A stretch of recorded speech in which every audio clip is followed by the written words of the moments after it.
Good morning and welcome to the BDTV Breakfast Show. I am Bethel Obijabi. My name is Elizabeth Musa. And this is the social listening segment on the BDTV Breakfast Show. We're talking about the Fly Nigeria Act. Can you give us a background into what this is about?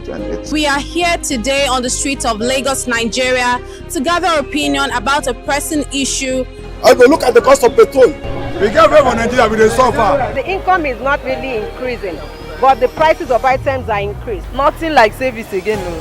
You only pray for that money to reach you that month. There's a lot of high pressure, a lot of stress. There's a lot of high targets to be met. I was quite strict. In my mind, I said, looking for my hand, my picking go spoil.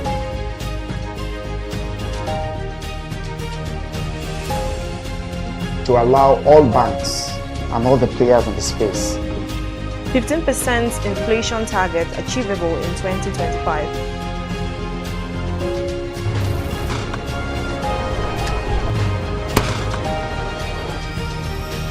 The command and vision philosophy of both the Chief of Defense Staff, the Chief of Army Staff, and indeed all the service chiefs.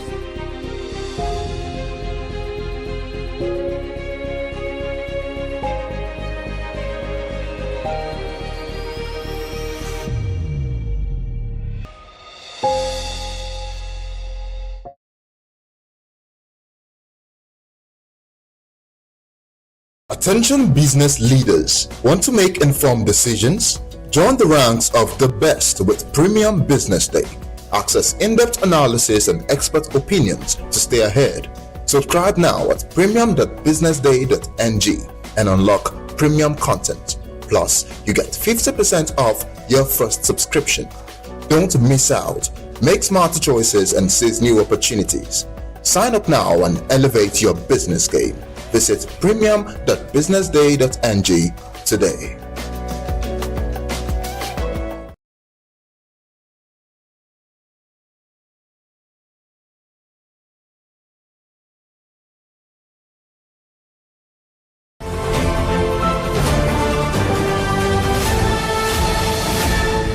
You are watching Business Day Television.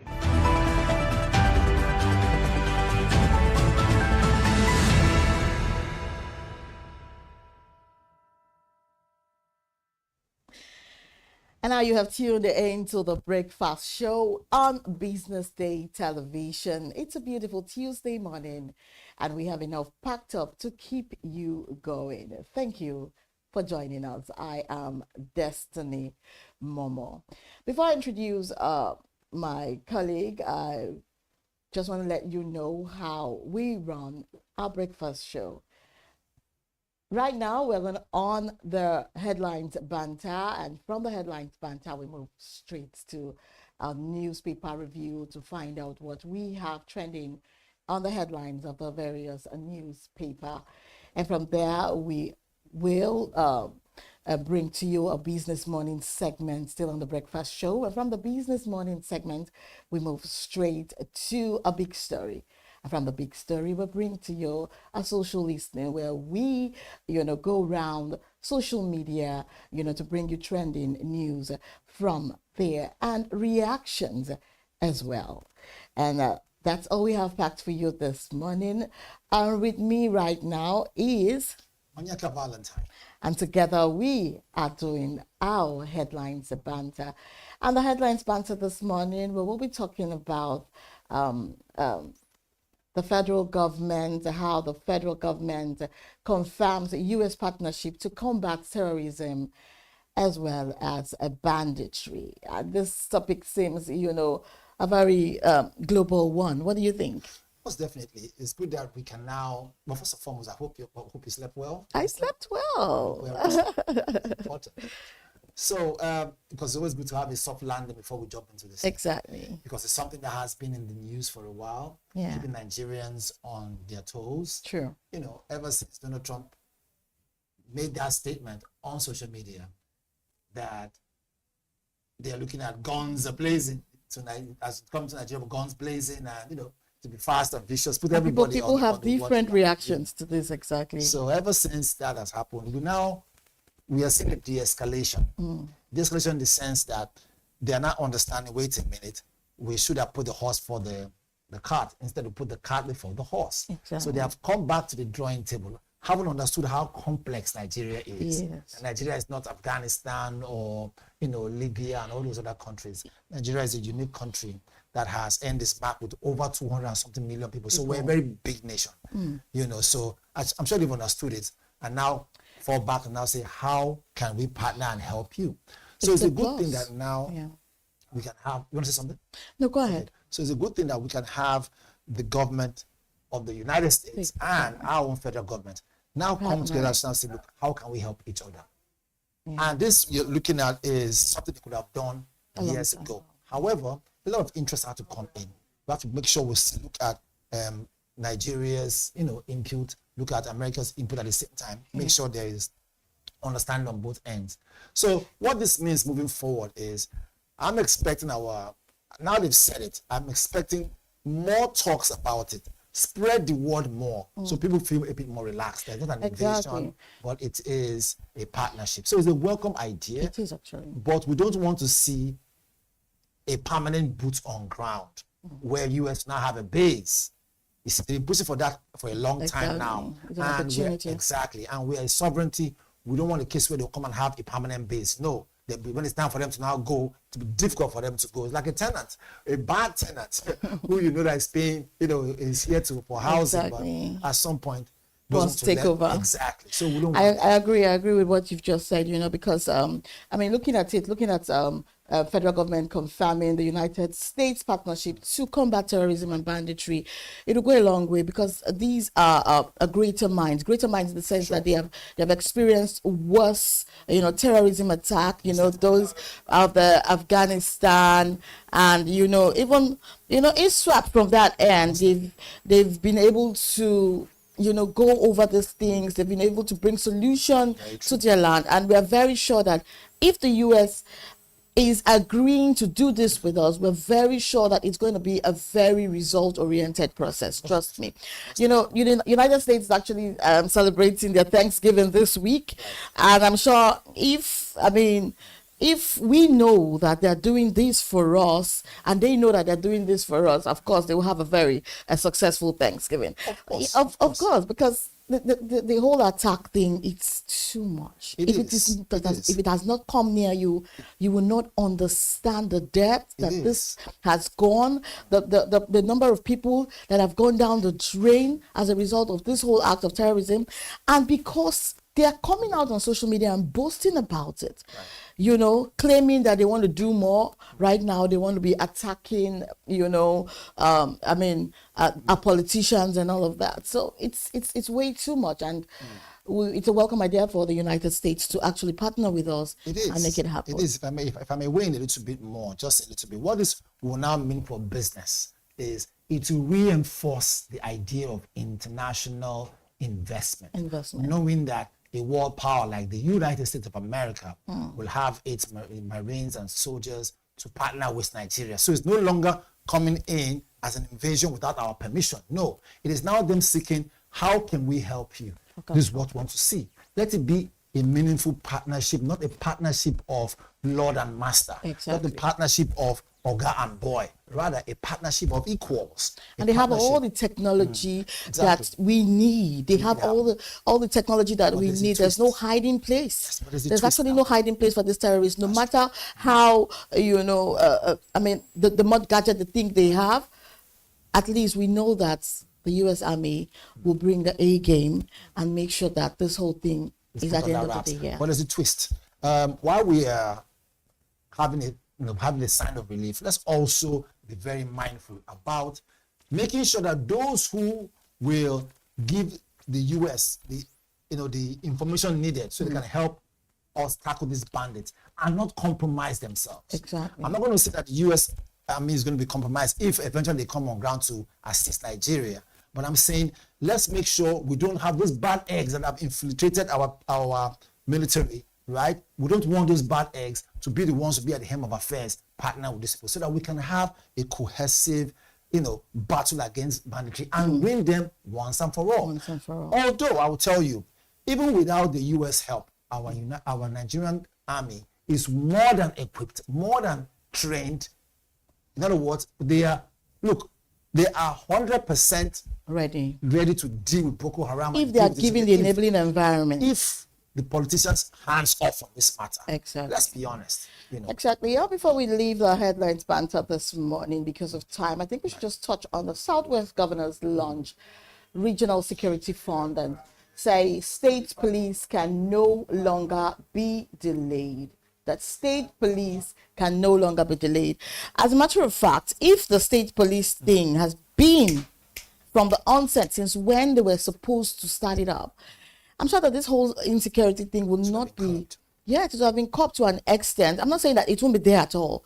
I'm saying that to an extent it would have been copped in such a way that, by now we should know, where to find those people and their hideouts. There will be no hideouts at the end of the day. So it's good that we can now, and I'm building upon what you said now. It's good that we can now see these leaders of those regions, of that region, to now say, look, we want to come together to help tackle this thing and think about state policing. However, it is still the same human beings that will wear those uniforms.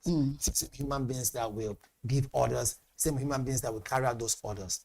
We need a proper mind shift in thoughts. That's what we need first. We need to begin to make people see that, look, you're already serving. We 100% frown against issues surrounding corruption, surrounding bribe, surrounding different areas that can weaken our police system. Now, I'm not saying that we can achieve that 100%. Even the United States, the boys in blue, they call it boys in blue, that's the police department in the United States. They've recorded a lot of problems within their own folk. That's talking about United States, let alone Nigeria here. So every country has its unique problems. However, knowing how complex our country is, knowing that there are a lot of different interests that still come under the umbrella of the Nigerian police. Right? We're not perfect. But if we can see that this move of theirs will come with a different mind, shift, a different mindset, I tell you, at the end of the day, we'll record success. If they actually take this thing serious, they actually should, because we've not been hearing so much about Amotekun. Do you understand? Now, judging from that, you would think that, when they started, you would think that, so much was going to come out from it. Although they've had, so many of such kinds of, group coming up, from various states, and maybe they are very, very productive in their various states. Now, since Governor Sanwo-Olu is in charge of this whole, bringing for the Southwest governors, to come together, I'm sure it's because of the news that have been making the rounds about the insecurity that has been threatened in Lagos and some other Southwest states, which we know that is not going to go down well, if at all. We're not saying that it's okay happening in the North. It should all stop. They should bring their A game, do things right to bring security to the lives and properties. And that's all we can take on the headlines banter this morning. After this break, we'll bring you the newspaper review segment. Don't go anywhere.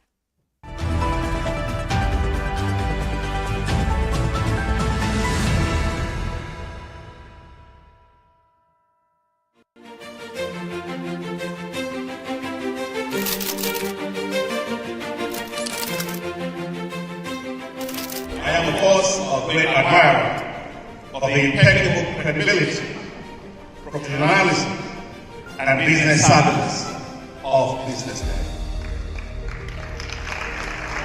If you really mean business in Nigeria, start your day with BusinessDay.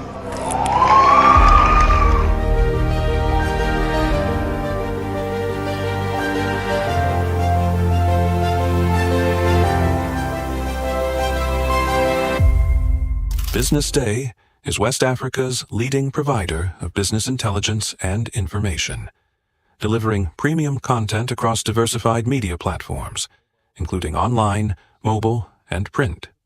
Since its inception in 2001 with a weekly newspaper production, BusinessDay has expanded its reach to provide exclusive content accessible through print, mobile, and online channels.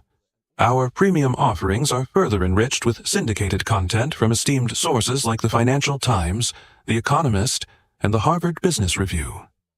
At BusinessDay, our mission is clear: to be the foremost provider of business and financial content, empowering readers to make informed decisions in Nigeria and Africa.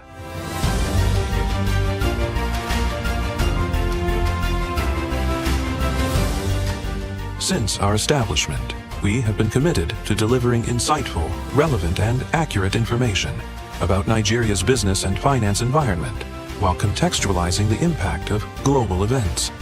We monitor the stock market, analyze the companies driving it, and report on government policies and their economic implications. For being consistent in organizing these CEO forums for almost the last 14 years, I think this was a commendation, and I think something that will encourage them to continue. From decoding market trends to dissecting economic shifts, we offer actionable investment ideas and serve as a compass for decision makers navigating complexity. Beyond headlines, Business Day fosters discussions on critical economic issues through impactful conferences and events. These platforms bring industry leaders together to share narratives that drive innovation and spark meaningful dialogues. Our events galvanize connections, bridging the gap between inspiration and achievement.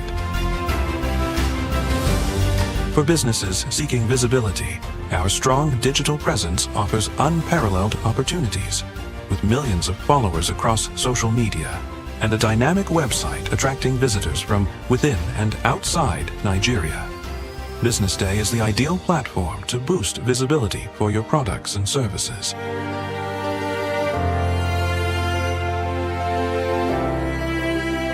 If you're looking for in-depth analysis and expert opinions on Nigeria and Africa's business landscape, Business Day is your guide.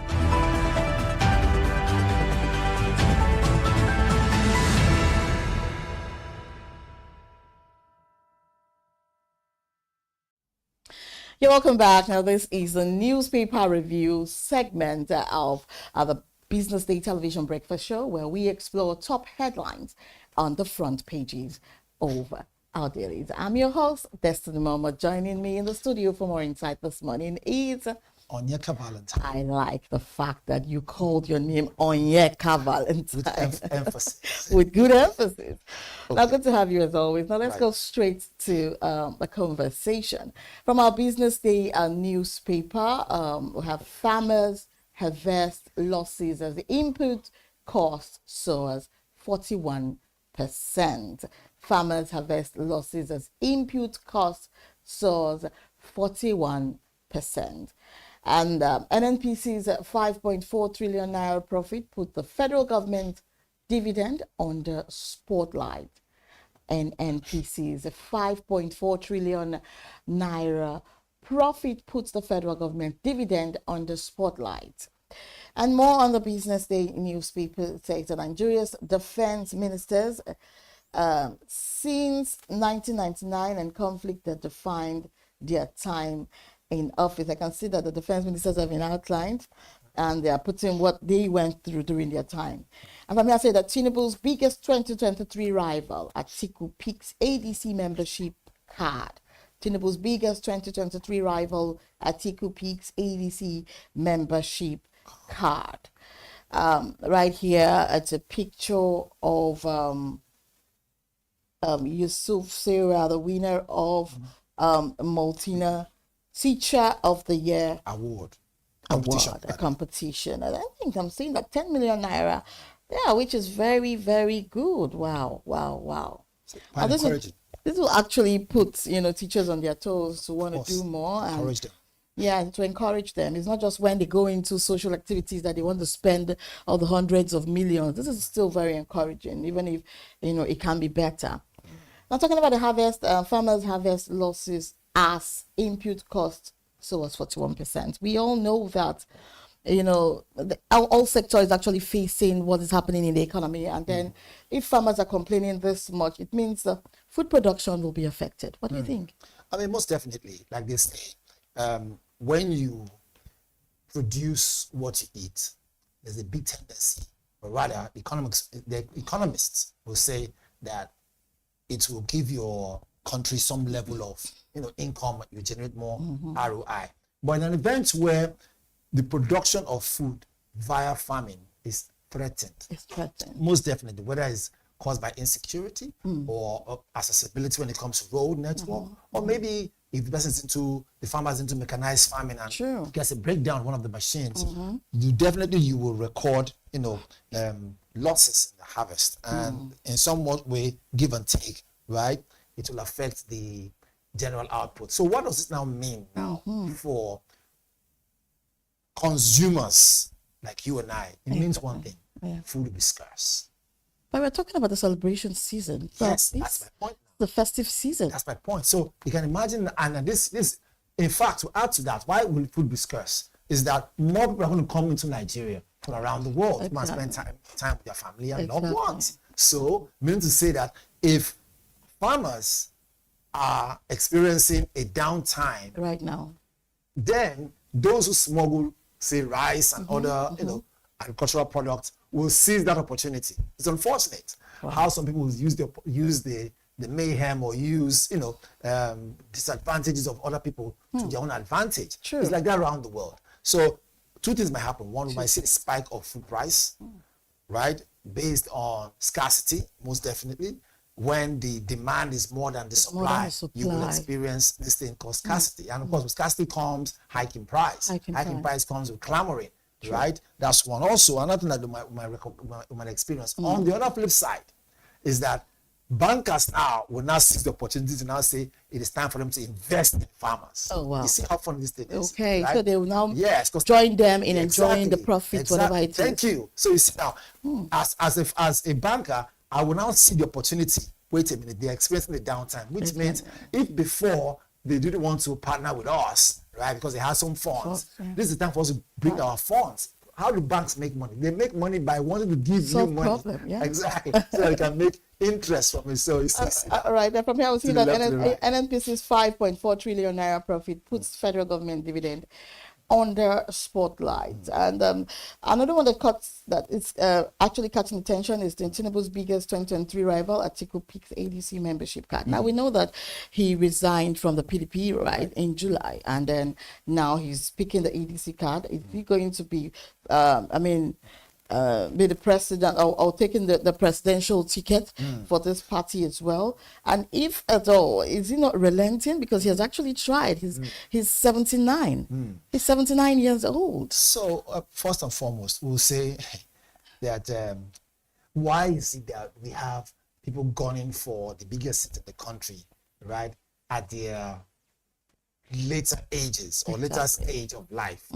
It's because, truth be told, there's nothing else they want to go for. Exactly. Are you going to ask him to go run for gubernatorial election? What does he want? Are you going to ask him to become a senator? Are you going to ask what exactly? So it is either the biggest seat in the nation or nothing at all. Or better still, he relegates himself to the back and now become an elder statesman. Yeah, but because he has been a vice president before. Exactly. So what else? So so that's just personal on one side based on him, right? And now regarding how it will look like if he finally squares up with Tinubu, I hate to say it, or people want to say it, but it has to be said.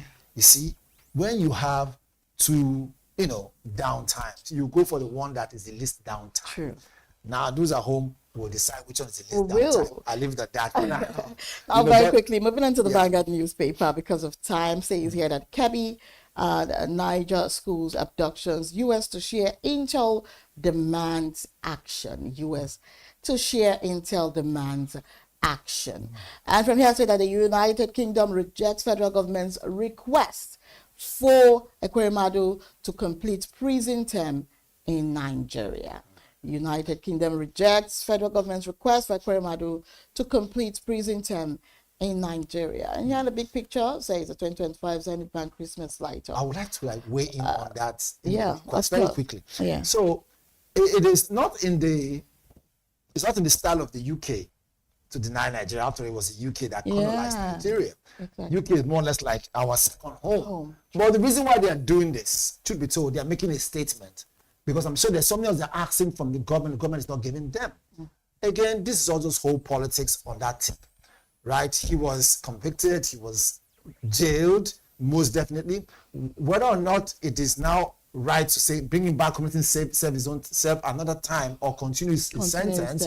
All depends on what federal government trying to achieve here. Exactly. However, having said so, okay, the way and manner the whole case, unfolded at that time will make anyone understand that it is not business as usual when you leave the shores of this country. You can't just call a big man and phone, I need your help. That was a very wrong step they made us at that time. So, and here says that insecurity, it's time for state police, according to the Southwest governors. And then here says the withdrawal of escorts, fear grips VIPs as police plan modalities. Why should fear grip VIPs? I mean, the president has said, look, that in fact the statement actually said we'll pull out police officers from the protection of VIPs. But if you want protection, we have NSCDC. Oh my God! Right? So they're even giving them. They left them with an option. Yes. So, they did not leave them totally naked. So it shows you nice. So it goes to show you that look, when you have become so used to something, in your mind or mind, you cannot survive without it. Exactly. So what even makes you believe that if they take away your security, that something will happen to you? And what makes you believe that if you leave your security to something else will not still happen to you? It is just the big manism.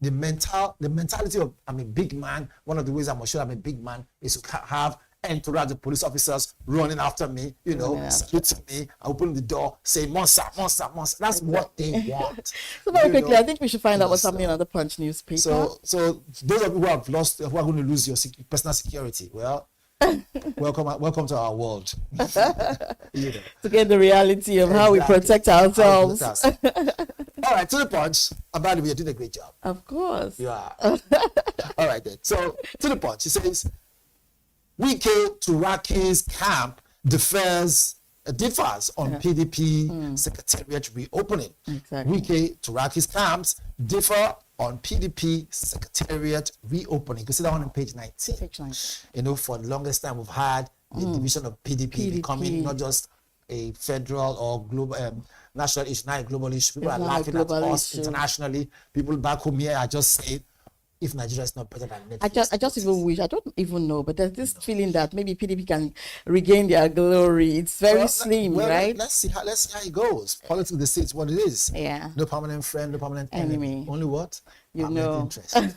All right, so here page 7 says strike ASU NEC to review FJ's final terms on Wednesday.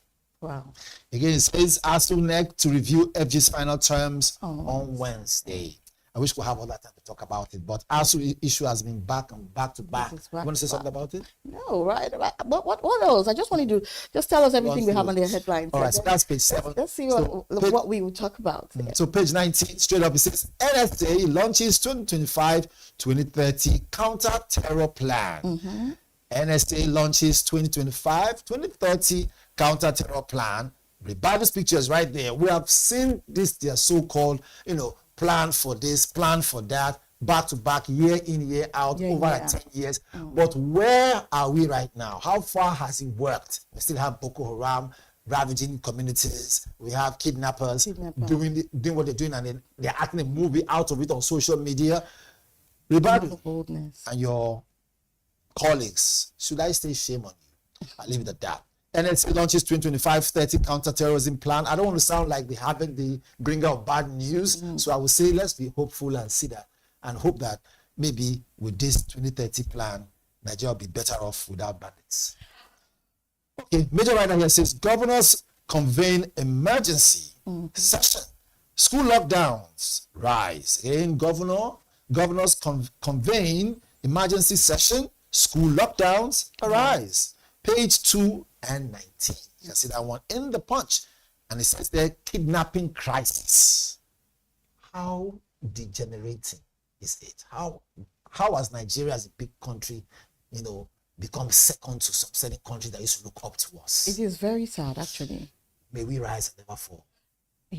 All right, so it says 19 northern governors to meet. Southwest plans forest surveillance. Again, right there, it says unions fault lockdown. Tinubu rejects mercenaries. It says Tinubu rejects mercenaries. I'm sure he's a man of wisdom. He could have seen ahead. If I bring in mercenaries, and at some point when they are done, and we pay them, I'm sure that our opponents might not use them. There's a lot of things that go through his brain. A lot of things are happening. You know, being the number one man right now, a lot of things he would have seen for free now to know that the judgment he gave to others the other time shouldn't have even come at all. Right. You know, because, you know, these people, they don't say everything. They try to want to bring solve the problems on the ground without it coming to the fore.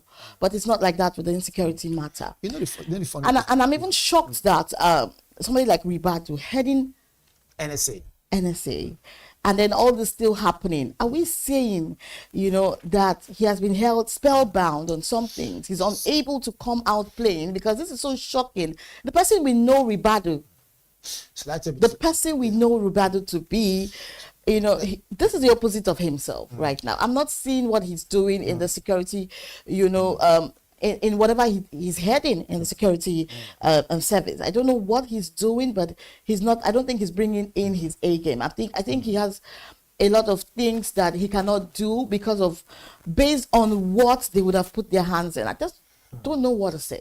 I mean, he's a 65-year-old man, most definitely. Not as young as he used to be. Exactly, from Yola. No. He's not old either. By the way, he has some education. It says he went to Nigerian Law School, Ahmadu Bello University. Okay. Right, I'm just going through his profile here. Yeah. You know, I mean, yes, he's the National Security Advisor to Nigeria.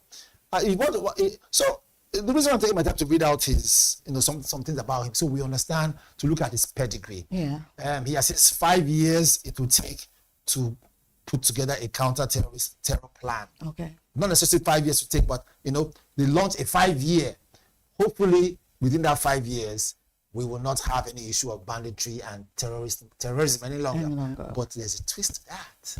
If he says so, is he now gradually trying to put his foot within the corridor of power so that they will need him for that 5 years? Ribadu, you answer that question. All right, so I've read this part of Governor's convened emergency session. Okay. School lockdowns arise, page 2 and 19. Talking about school lockdowns, I do not blame. What state are we talking about? Is it in Nigeria in general? 19 northern governors to meet. That's what it says here. Okay. For the northern states, it is compulsory. It should be under compulsion. If I were to be in a northern state right now, trust me, no child of mine is going to any school because I wouldn't. It's the insecurity has not promised us that, you know, the children should go to school and feel safe. So the truth of the matter is that, let's be honest. You see, an unsecure child can never be an educated child. So, in other words, would you rather? Most definitely, I am with you on this. That's why I said, first and foremost, protection of lives and property is non-negotiable. It isn't. That comes first. Look, safety first at all times. How do you want to educate a child when you cannot even converse the children? Apart from that, even yourself, is a teacher, are you safe? First and foremost, how do you even concentrate? The teachers are not safe. They are insecure. You can imagine teaching in a classroom. Your eyes are outside. Above your head, you are not composed. So how do you want the children to be composed? And what manner of safety do you think you can give to such children? And what this and means, yourself? Yes. And what this means really for business, because I mean we're a business television. Definitely. Let's now see what are the repercussions for if these schools, you know, are put on lockdown. In other words, I'm sure the teachers that are earning the salaries will not complain because they know that it's for safety. And the proprietors and the proprietresses that have the schools will not complain either because it is for the safety of lives and property, and most especially life. So that's my point now. So the thing is, what about, and this is for government schools, and of course they also close private schools. Of course. Government will not pay the salaries of those private school teachers, so they will go hungry. So you're saying that they will still pay the salaries of the government? They have no choice. Yes, they have to. But those are one of the benefits of working for the government. I think that has to do with your choice. You know, so you have a choice to work for the government. You also have a choice. The jobs are always there. The jobs are not always there. We agree. Yes, the reason why most of them work for private schools is because... Wasn't out of choice? Well, hold on. It's because, one, you have the fact that your salaries come on time. Two, you have the fact that you're working on... So you're under a direct source of authority, not wanting to get something done. You say, wait, let us see how due process works. Because due process takes a lot of time. It does. You know, so I know how government things are. Government things are, it's like a snail running a marathon. All right. Right? Oh, wow. Anyways, let's jump into this next one. We've already taken this one. Since UK rejects Nigeria's request to repatriate Ekweremadu, page 19. You took that one in the Vanguard. Yeah. Here it says, Osho 2026. Adeleke set to announce re-election platform. Adeleke is not tired of this thing. I'm sure that this whole thing it should be getting tired of this. Actually, I think we would have be able to say more of this, but I think we should just go to the cartoon of the day. Most definitely, let's jump into it to just find out what we have there because of time. We would have been able to go over these reviews, right? But then the cartoon of the day is right there on TV. Right here. We see. Okay, let me take it. So we see a picture. First and foremost, we see a big ball. Yeah. Right. Most definitely, it's in the heart of. We don't know the location, and it says yes, and it says iPod written on it. iPod, I beg your pardon, written on it. IPOB. Yeah. And of course, we know the picture there is Nnamdi Kanu. Caged in a time bomb. So it's a sitting time bomb locked with a key and simply waiting. So the question is, who will come to his aid to extinguish that spark that's about to break? A lot of people are speaking on his behalf. I even saw the other day Ngozi Okonjo-Iweala speaking on behalf of her brother. It's clear, the message here in this cartoon is clear. I want to give kudos to the creator of this very fine piece right there. Well, we want to thank you so much for joining us this morning in the studio. And this is all we can take for the newspaper review segment. You're still watching the Business Day television breakfast show. Coming up next is Business Morning by yours truly. And stay tuned.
Good morning. You're still watching the Breakfast Show on Business Day Television. Now, this is the Business Morning segment. I am Destiny Momo. And now, let's bring you the news in details. The Nigerian National Petroleum Company Limited has reported a record profit after tax of 5.4 trillion naira for 2024 and revenue of 45.1 trillion naira, and marking one of the strongest annual performances since the state-owned energy company transitioned into a commercially driven entity under the Petroleum Industry Act. Bashir Bayo Ojulari, NNPC's Group Chief Executive Officer, announced the figures during an earnings call with journalists on Monday in Abuja, reflecting what he described as a year of strong operational delivery, with revenue jumping 88% and profit rising 64% from the previous year. Earnings per share climbed 64% to 27.07 naira, underscoring what management says is growing financial resilience in an increasingly complex operating environment. The company also declared a 4.3 trillion naira dividend as a total crude and natural gas production for the year reached at 202.3 million barrels and 1,045.5 billion standard cubic feet, respectively, while its network included 1,096 retail outlets nationwide. And I'm moving on. Nigeria's former Vice President Atiku Abubakar has formally picked his African Democratic Party membership card, signaling that he has become a card-carrying member of the party. Abubakar, 79, was Bola Tinubu's biggest opponent in the 2023 presidential election, securing 6.984 million votes, or 29.07% of the total votes cast. Atiku, who contested the 2023 election under the aegis of the People's Democratic Party, was followed by the reform-minded Peter Obi of the Labour Party, who secured a 6.101 million votes, marking 25.4% of all the votes cast. According to reports, the former vice president had resigned his membership of the PDP in July this year. And meanwhile, governors of Nigeria's 6 southwest states on Monday approved the creation of a Southwest Security Fund, SWSF, and a joint intelligence sharing system as part of new measures to confront worsening insecurity in the region. The governors met in Ibadan, the Oyo State capital, to discuss agriculture, economic cooperation and security threats. And Lagos State Governor Babajide Sanwo-Olu, who chairs the forum, said the security fund would be domiciled in the Dawn Commission and managed by the security advisors of all 6 states. They also agreed to launch a digital real-time intelligence platform to allow Lagos, Ogun, Oyo, Osun, Ondo, and Ekiti states share threat alerts, incident reports, traveler and cargo advisories, and to coordinate rapid cross-border responses. The governors urged the federal government to strengthen surveillance of forest belts across the region, which they said had become hideouts for kidnappers and other criminal groups, calling on Abuja to deploy forest guards while state governments supply personnel. And to end the news, the federal government on Monday confirmed that the United States has agreed to partner with Nigeria to tackle and end terrorism, banditry, and kidnapping. The government, however, did not provide details of the nature of the agreement or its terms of engagement. The U.S. administration under President Donald Trump had previously threatened to invade Nigeria and clear the terrorist ravage in the country should President Bola Tinubu fail to end attacks against the Christians. The statement further revealed that the United States also expressed its willingness to extend complementary support, including humanitarian assistance to affected populations in the Middle Belt and technical support to strengthen early warning mechanisms. And that's the end of the news. Right now, let's go on a quick break. When we are back, we will be discussing the first conversation for the Business Morning segment. Stay with us.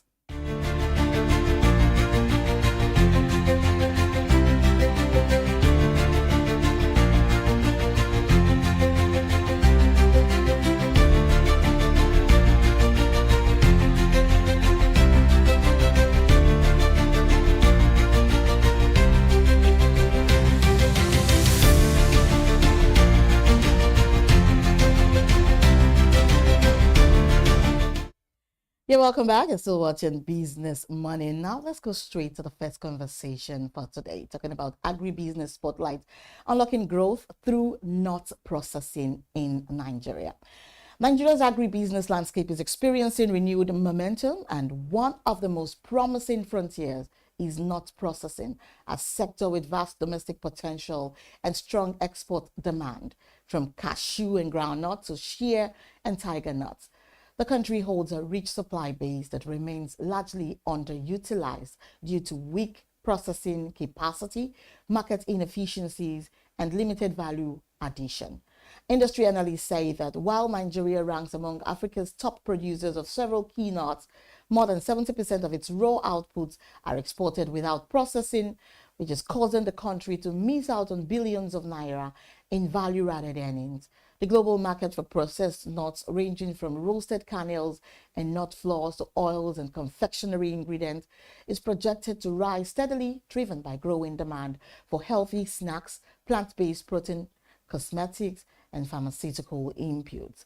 And local entrepreneurs are beginning to take advantage. Emerging processing hubs in Oyo, Ogun, Kwara, and Kaduna states are investing in modern shelling, drying, sorting, and packaging technologies to improve quality and meet export standards.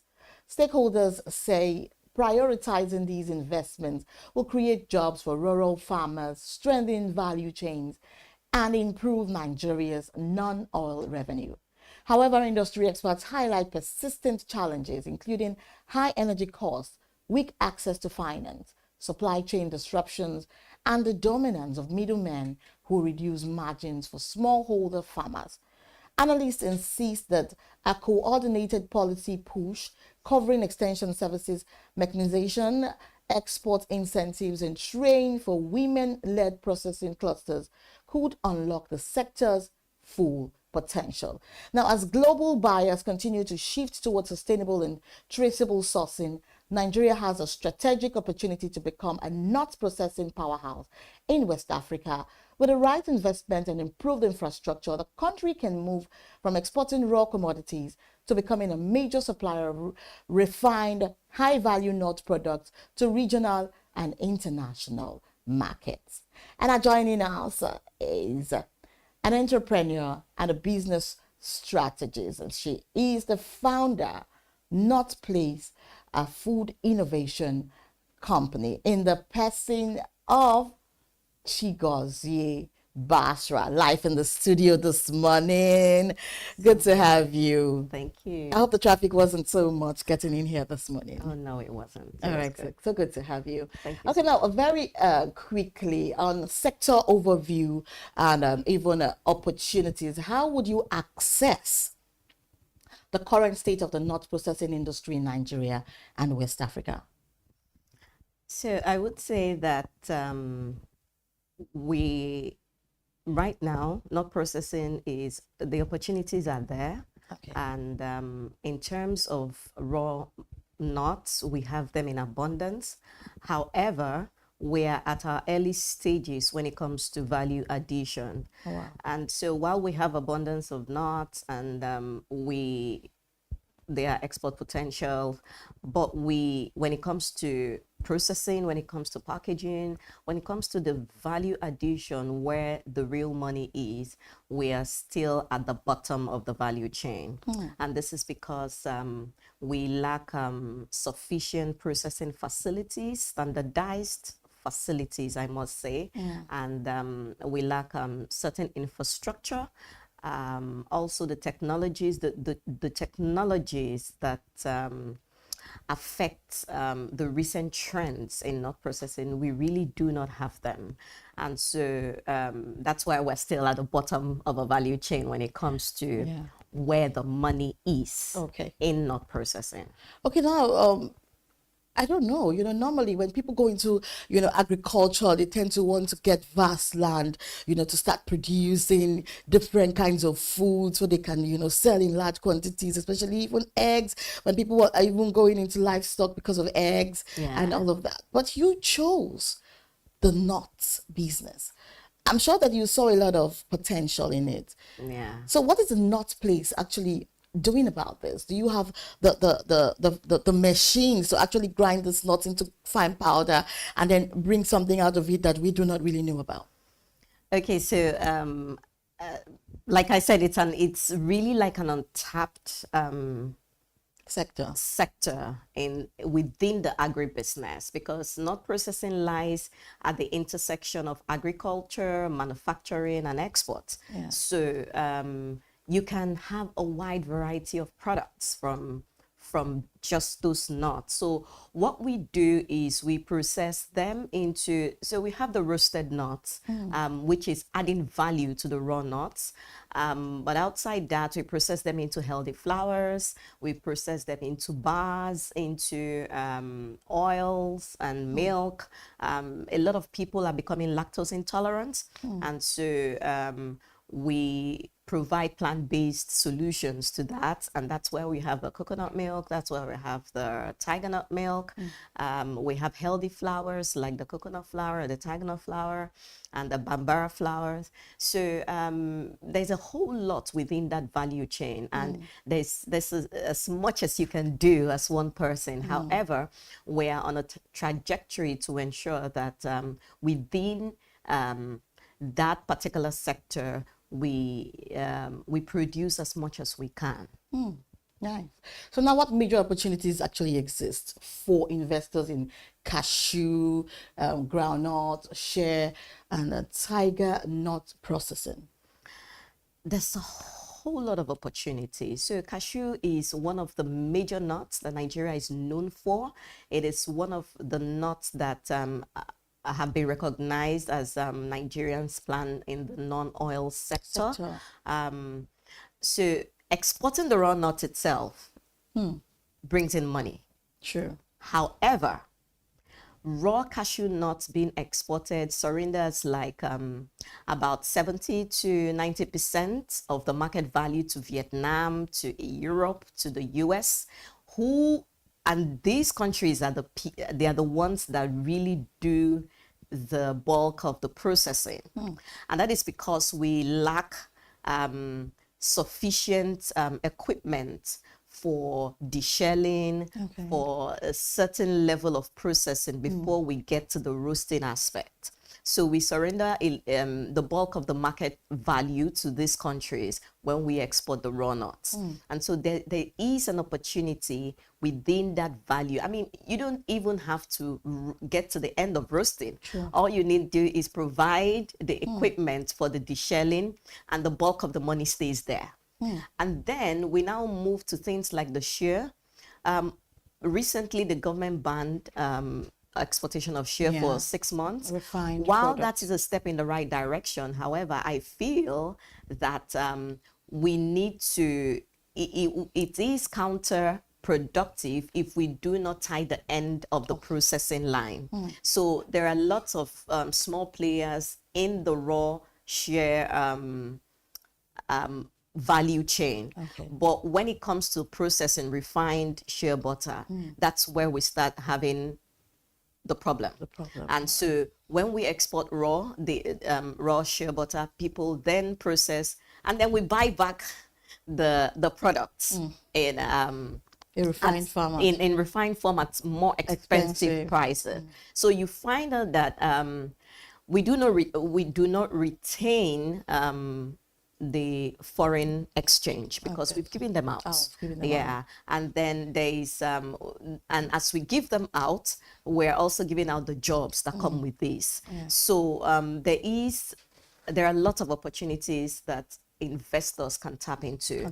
And then there are the byproducts also, the byproduct of nuts. I mean, from cashews you can have resin oil, you can have the brick pads and the paints. And yet again, we do not, it's only when we get to processing these nuts that we now get the byproducts. But the thing is, I mean, sorry to cut you there, but Africans, you know, are the ones that are actually refining these products into what they are to still bring back to their countries. Because I don't think these Westerners will actually do these themselves. The bulk of the laborers they have there are blacks. I don't understand why we do not tap into these potentials. And that's why people are really afraid right now, for the insecurity thing that the US is coming to fight for us. And then they're seeing it the other way around, that they're coming for something else, other than the insecurity, that is on the fore. Do you agree with this?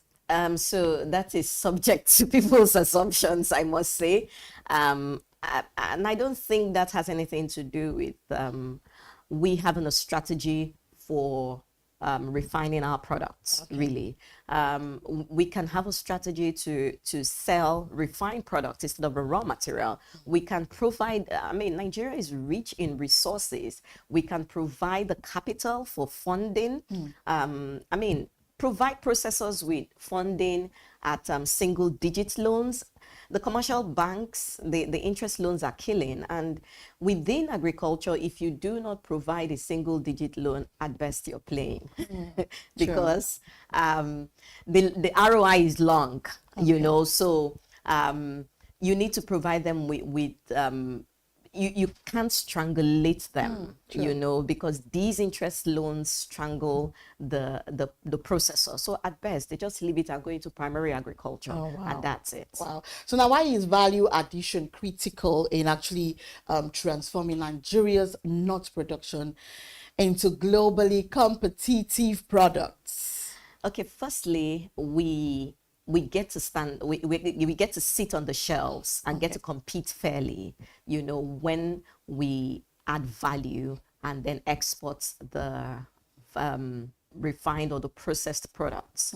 So, and then you have more Nigerian or West African brands sitting on the shelves of the European retail outlets or the US retail outlets or the United Kingdom, depending on where.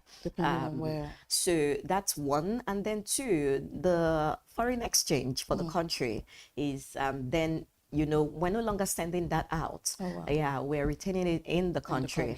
And then what of jobs? We now provide more jobs for people because outside the people at the low end, the pickers, the sorters, and all that, we need people that will process. We need people that will be at the mid-level, would have jobs at the mid-level, and that's where some of the processing takes place before we even get to the top. So it helps with our job creation. And when you can provide jobs for your people, purchasing power increases, standard of living increases, then you can empower your people. There is more economic prosperity when you provide jobs for people. Okay, now on policy standards as well as regulations, are current government policies supportive of the nut processing sector? And if yes, what reforms are urgently needed?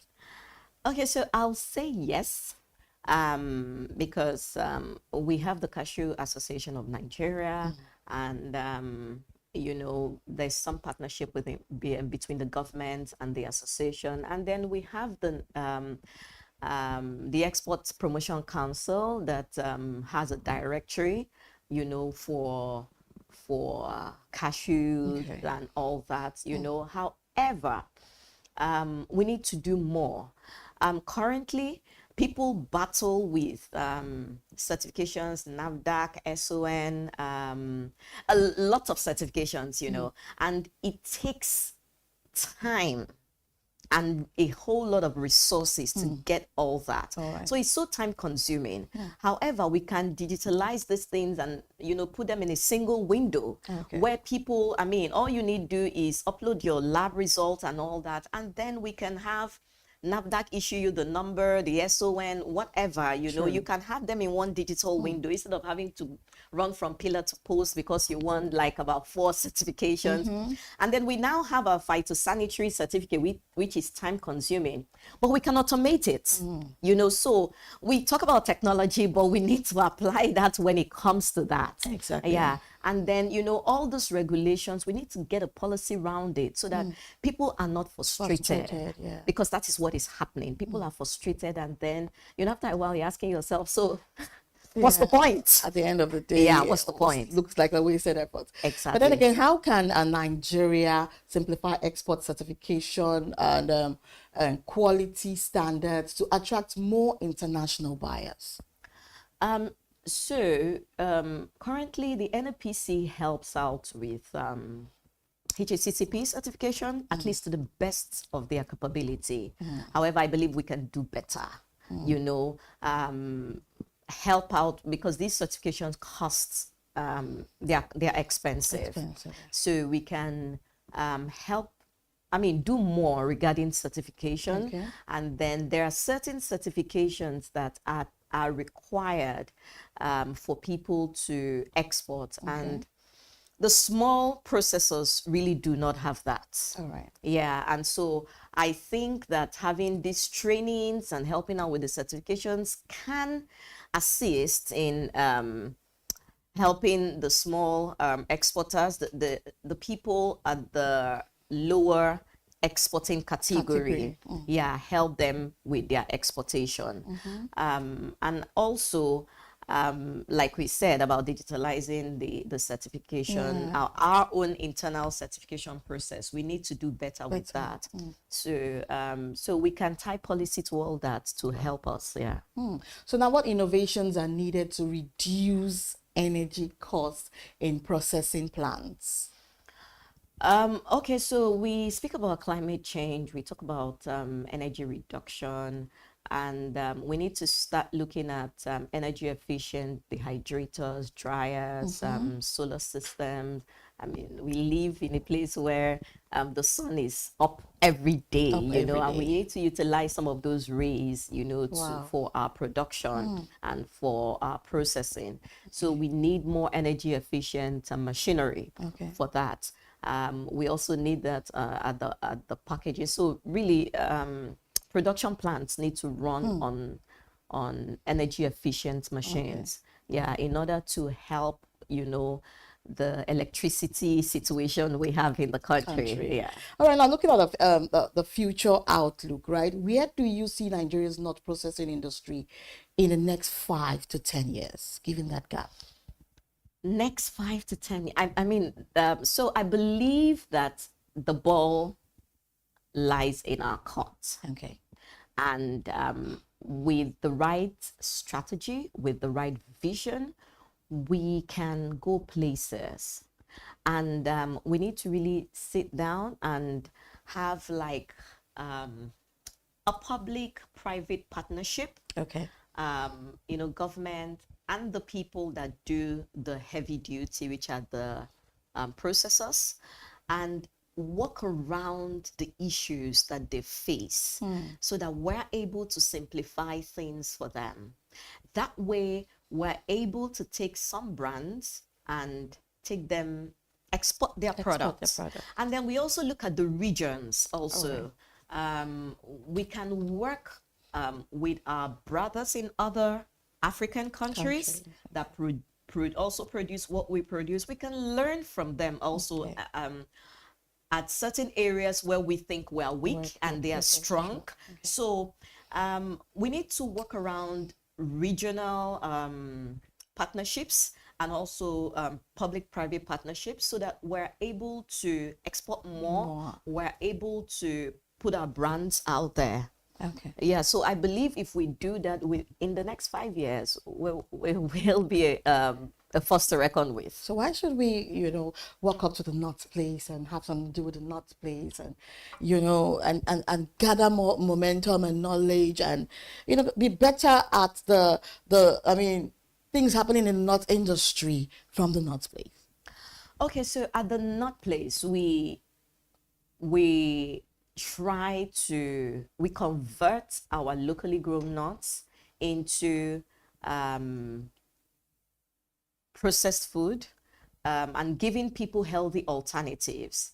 So if you're probably have a diet preference, you have a diet need, and instead of you want to probably go off carbohydrates and all that, you can find health alternatives. And because it's not, they are purely gluten-free.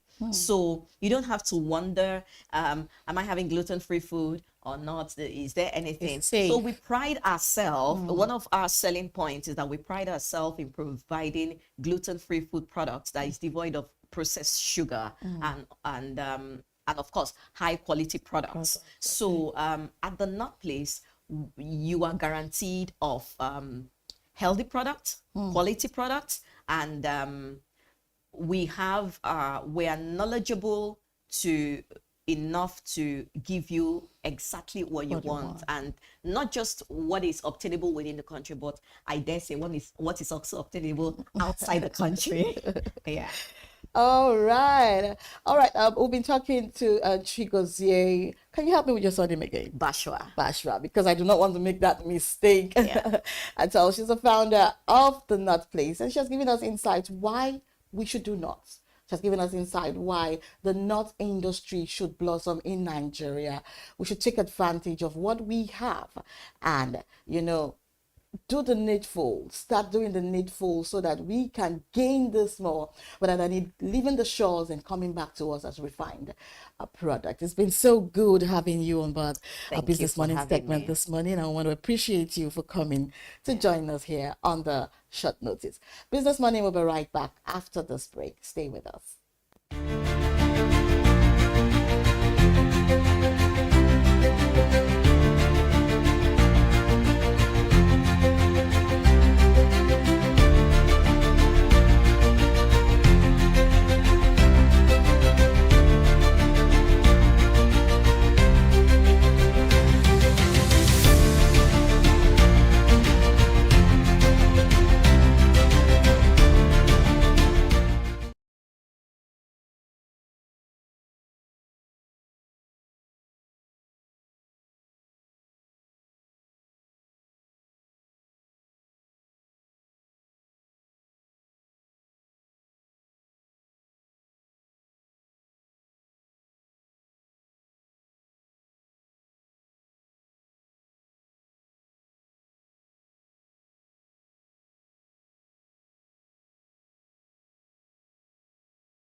I am, of course, a great admirer of the impeccable credibility, professionalism, and business savviness of BusinessDay. If you really mean business in Nigeria, start your day with BusinessDay.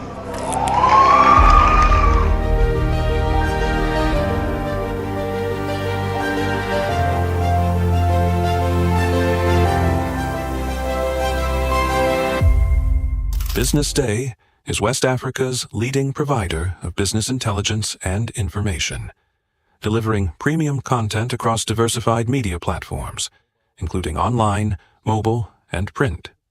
Since its inception in 2001 with a weekly newspaper production, BusinessDay has expanded its reach to provide exclusive content accessible through print, mobile, and online channels. Our premium offerings are further enriched with syndicated content from esteemed sources like the Financial Times, The Economist, and the Harvard Business Review. At BusinessDay, our mission is clear: to be the foremost provider of business and financial content, empowering readers to make informed decisions in Nigeria and Africa.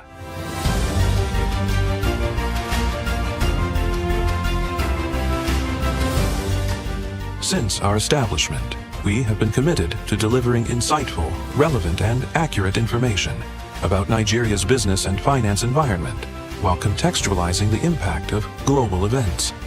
We monitor the stock market, analyze the companies driving it, and report on government policies and their economic implications.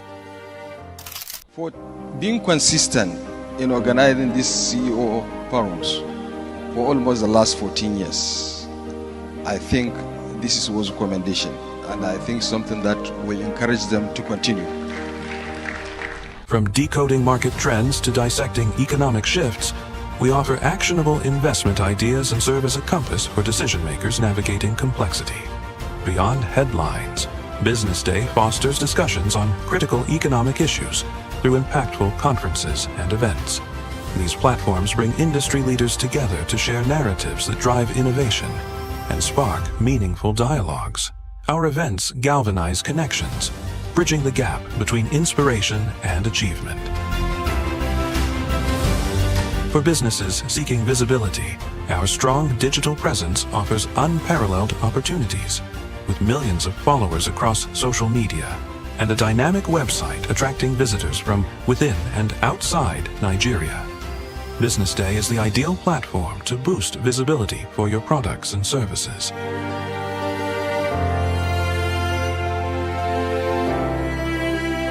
If you're looking for in-depth analysis and expert opinions on Nigeria and Africa's business landscape, Business Day is your guide.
They say money never sleeps. Wake up to clarity, insights, and the stories driving business in Nigeria and beyond. From the heartbeat of small and medium enterprises to the pulse of national economic policy, this is where business meets perspective. With expert guests, real-time analysis, and stories that matter to you, we go beyond headlines to bring you the full picture. Join us every morning as we break down the numbers, decode the policies, and spotlight the people shaping our economy. This is Business Money.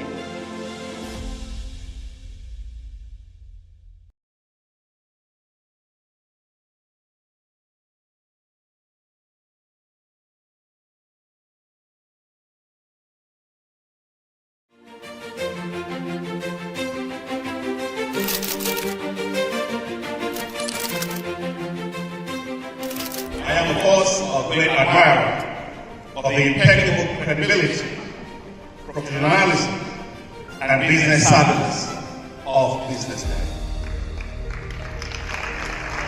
If you really mean business in Nigeria, start your day with BusinessDay.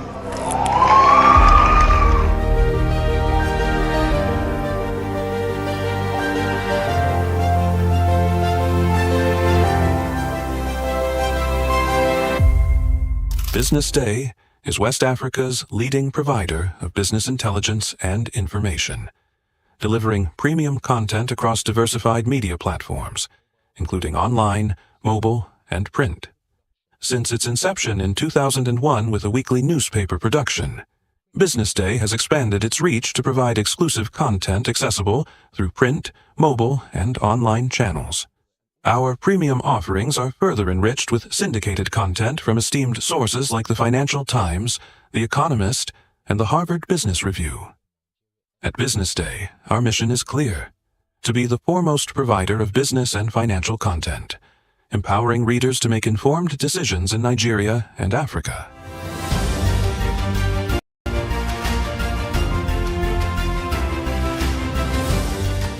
Since our establishment, we have been committed to delivering insightful, relevant, and accurate information about Nigeria's business and finance environment, while contextualizing the impact of global events. We monitor the stock market, analyze the companies driving it, and report on government policies and their economic implications. For being consistent in organizing these CEO forums for almost the last 14 years, I think this was a commendation, and I think something that will encourage them to continue. From decoding market trends to dissecting economic shifts, we offer actionable investment ideas and serve as a compass for decision makers navigating complexity. Beyond headlines, Business Day fosters discussions on critical economic issues through impactful conferences and events. These platforms bring industry leaders together to share narratives that drive innovation and spark meaningful dialogues. Our events galvanize connections, bridging the gap between inspiration and achievement. For businesses seeking visibility, our strong digital presence offers unparalleled opportunities, with millions of followers across social media and a dynamic website attracting visitors from within and outside Nigeria. Business Day is the ideal platform to boost visibility for your products and services.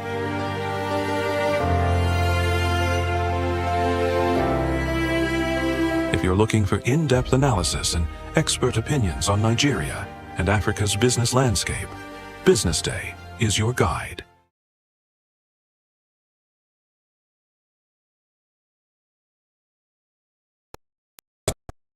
Attention business want to mentions? Join the ranks of the best with Premium Business Day. Access in-depth analysis and expert opinions to stay ahead. Subscribe now at premium.businessday.ng and unlock premium content. Plus, you get 50% off your first subscription. Don't miss out. Make smart choice opportunities. Sign up now and elevate your business game. Visit premium.businessday.ng today.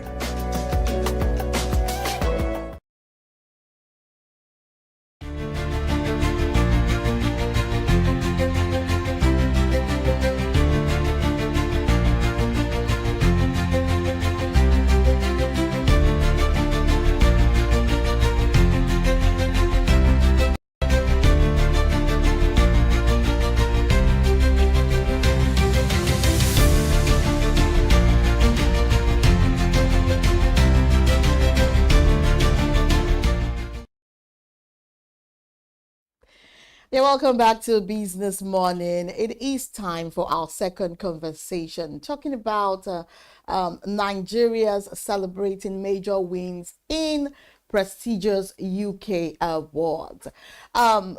Nigerians and Nigeria Britons are increasingly making headlines in the United Kingdom, as several of them win high-profile awards across scholarship, education, and creative sectors, reinforcing the strong ties between Nigeria and the United Kingdom, and even highlighting the excellence of UK-educated diaspora. In 2025, 85 Nigerians were awarded Chevening and Commonwealth scholarships to pursue postgraduate studies in the United Kingdom. And British Nigerian photographer Ayodeji Awoyomi made history by becoming the first Nigerian to win the British Institute of Professional Photography's International Photographer of the Year award. A Nigerian-born media entrepreneur and broadcast consultant Ehije Jeffrey Ebodage has continued to make Nigeria proud on the global stage following his recent recognition in the United Kingdom, where he, along with other outstanding professionals, were honored. It was the African UK Trade and Investment Award in London, where Ebodage, the group chief executive officer, was honored with outstanding corporate excellence in digital innovation and inclusive impact. The award is seen as a testament to Ebodage's years of dedication to promoting innovation, inclusion, and excellence in the global creative and broadcast industry, as he said that it is an encouragement and a motivation to do more. Now, the week-long UK Trade and Investment Conference and Awards 2025 held at the illustrious Royal National Hotel, London, and was in collaboration with the African Chamber of Trade and the International Business Council. Joining us is the very winner of the award, Jeffrey Ebodage, the Group CEO, Jeff Wise Media UK. Good morning, Jeffrey.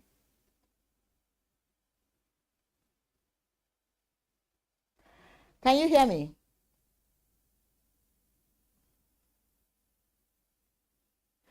We'll go on a short break. When we are back, we will be joined by Jeffrey to give us more insight about his UK nomination. We'll be right back.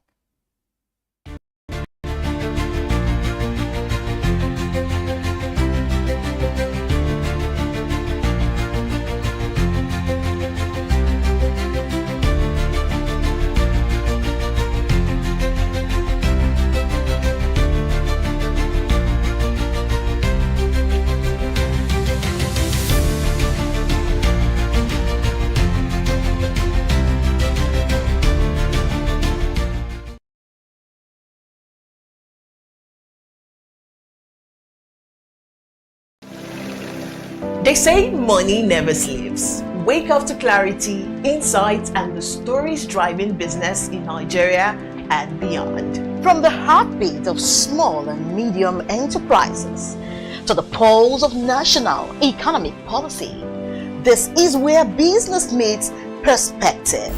With expert guests, real-time analysis, and stories that matter to you.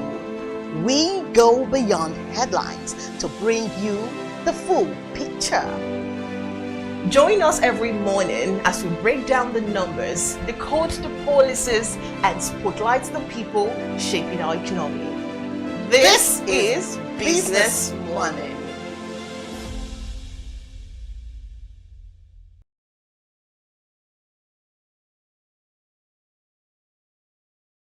Welcome to the Triumph Against Odd podcast. Most people go through their lives without knowing what their superpower is, right? But if you're lucky enough and determined enough to find your superpower before you get to a certain stage of your life, you will be incredibly successful. Look, the first thing is you just decide not to look at the challenges, because if you do, it's going to end you. The closest thing I think is that I had a deeply military background, which is a bit of a never say die background. I saw an opportunity in non-interest banking, and I felt that the demand was there. There was pent-up demand for it. People were yearning for it, and I felt that if we did it properly, if we brought in professionalism into it, and if we brought in our experiences, our various experiences from various backgrounds into it, that it could succeed. Very few people do that because very few people explore their superpowers. They just explore bread and butter issues. I need to eat, and Yes, there will be challenges. This is a very difficult business environment. The government keeps working on how to make business easier. The first problem to overcome is really just starting, right? We thought about this idea for over 2 years before we even took the first step. You cannot ignore this country. No, and to be from here, I think is an incredible privilege. Nigeria will be ascendant in my lifetime.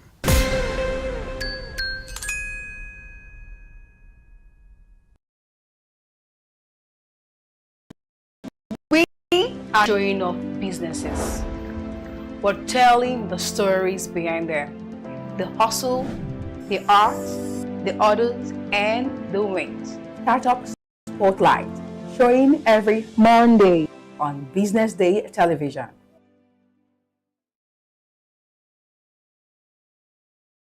Attention business leaders, the rest with Premium Business Day. Access in-depth analysis and expert opinions to stay ahead.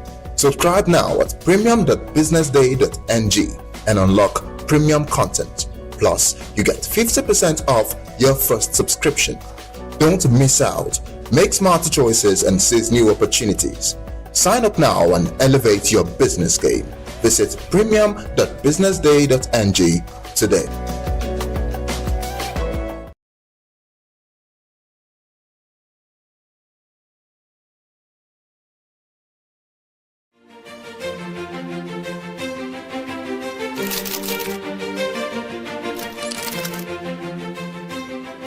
I am, of course, a great admirer of the impeccable credibility, professionalism, and business savviness of BusinessDay.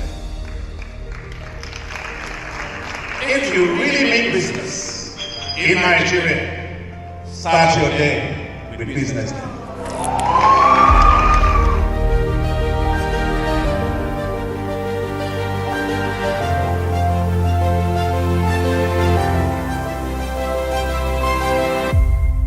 Business Day is West Africa's leading provider of business intelligence and information, delivering premium content across diversified media platforms, including online, mobile, and print.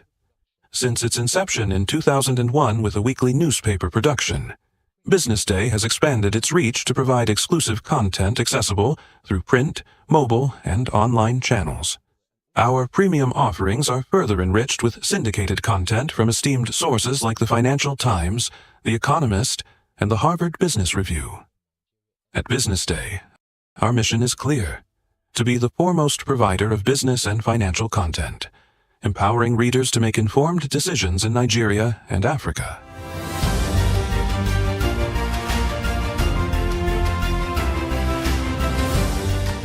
Since our establishment, we have been committed to delivering insightful, relevant, and accurate information about Nigeria's business and finance environment, while contextualizing the impact of global events. We monitor the stock market, analyze the companies driving it, and report on government policies and their economic implications. For being consistent in organizing these CEO forums for almost the last 14 years, I think this is a commendation, and I think something that will encourage them to continue. From decoding market trends to dissecting economic shifts, we offer actionable investment ideas and serve as a compass for decision makers navigating complexity. Beyond headlines, Business Day fosters discussions on critical economic issues through impactful conferences and events. These platforms bring industry leaders together to share narratives that drive innovation and spark meaningful dialogues. Our events galvanize connections, bridging the gap between inspiration and achievement.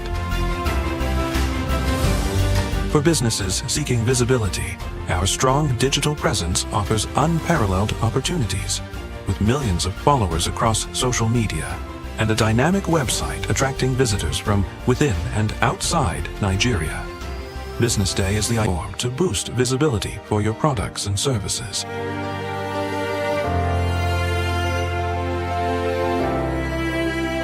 If you're looking for in-depth analysis and expert opinions on Nigeria and Africa's business landscape, Business Day is your guide.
They say money never sleeps. Wake up to clarity, insights, and the stories driving business in Nigeria and beyond. From the heartbeat of small and medium enterprises to the pulse of national economic policy, this is where business meets perspective.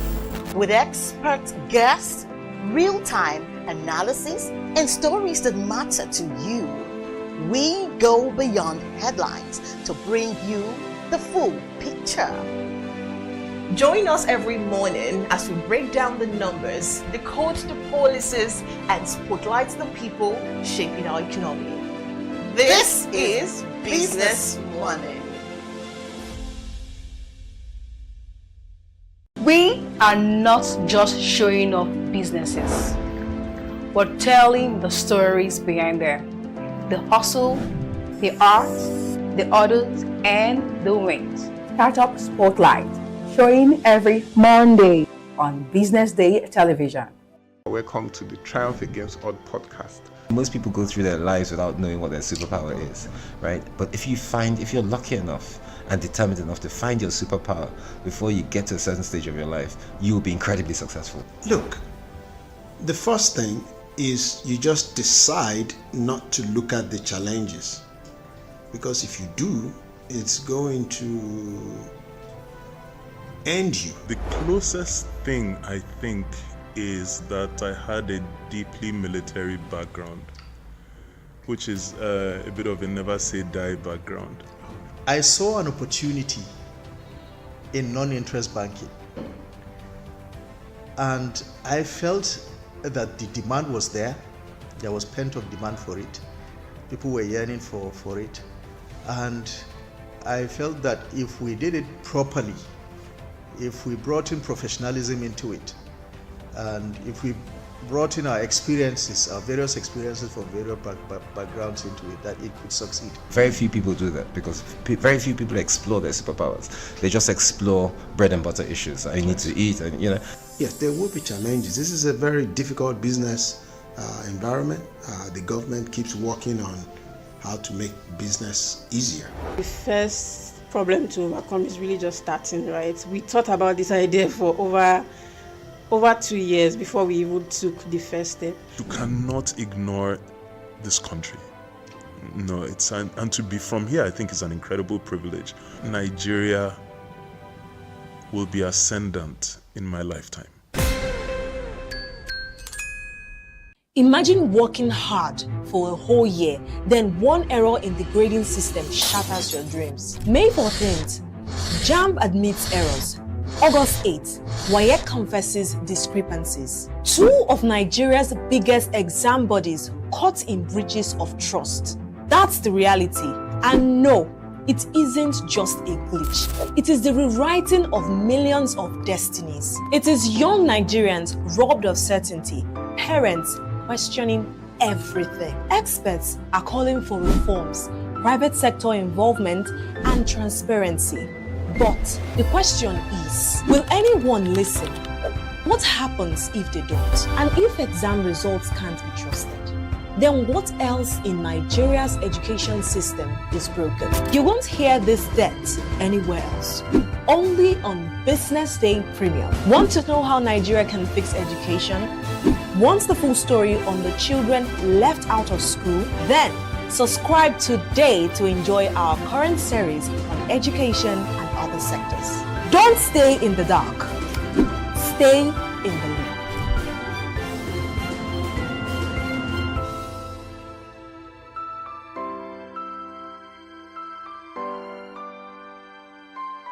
This is Business Week, a weekly program brought to you by Business Day Television.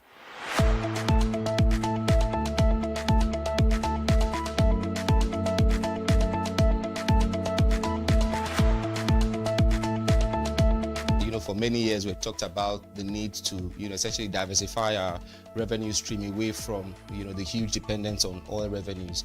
It looks like that is happening now. So that means that we're better protected when, you have these wide fluctuations in oil prices and all of that. So it's as you say, and I agree, that we should commend the government. At least revenues are not falling.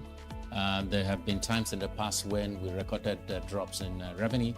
That's not the case today. We're seeing revenues actually going up. Increasingly, we can see the developed countries focusing on renewable energy and so on and so forth, which means that in the long run, we must look for alternative sources to funding. So the government says that crude oil theft has essentially come to an end. We need to do more to ensure that we totally eliminate crude oil theft and start to think of how to boost production. But it's a good first step. I mean, by eliminating crude oil theft, it also creates an incentive for international oil companies to probably return and, start to take up more projects in the upstream industries. Stay ahead with Business Day Mobile, your gateway to Nigeria's most trusted business news, market insights, and expert analysis. With a Business Day Mobile app, you enjoy more than just news. You gain a seamless, intuitive platform designed to keep you informed and empowered. From exclusive articles to in-depth market trends, the app delivers the stories that matter most. Why Business Day Mobile?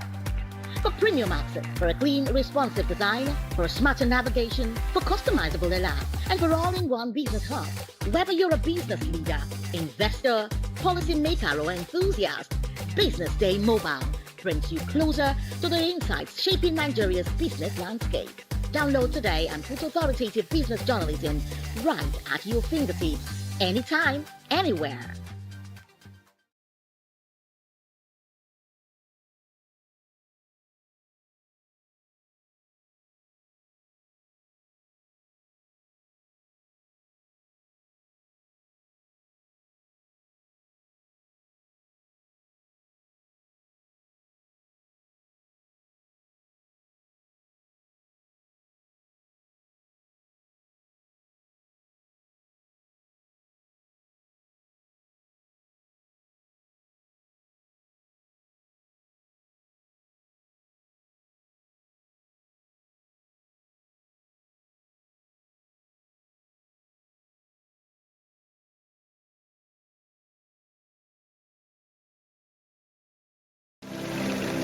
They say money never sleeps. Wake up to clarity, insights, and the stories driving business in Nigeria and beyond. From the heartbeat of small and medium enterprises to the pulse of national economic policy, this is where business meets perspective. With expert guests, real-time analysis, and stories that matter to you. We go beyond headlines to bring you the full picture. Join us every morning as we break down the numbers, decode the policies, and spotlight the people shaping our economy. This is Business Money.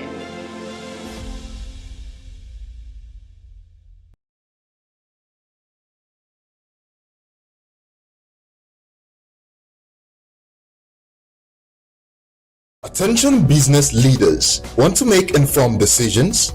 Join the ranks of the best with Premium Business Day.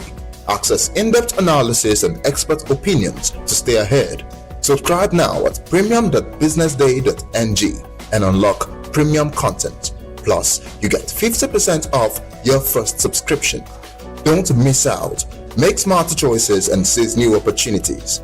Sign up now and elevate your business game. Visit premium.businessday.ng today.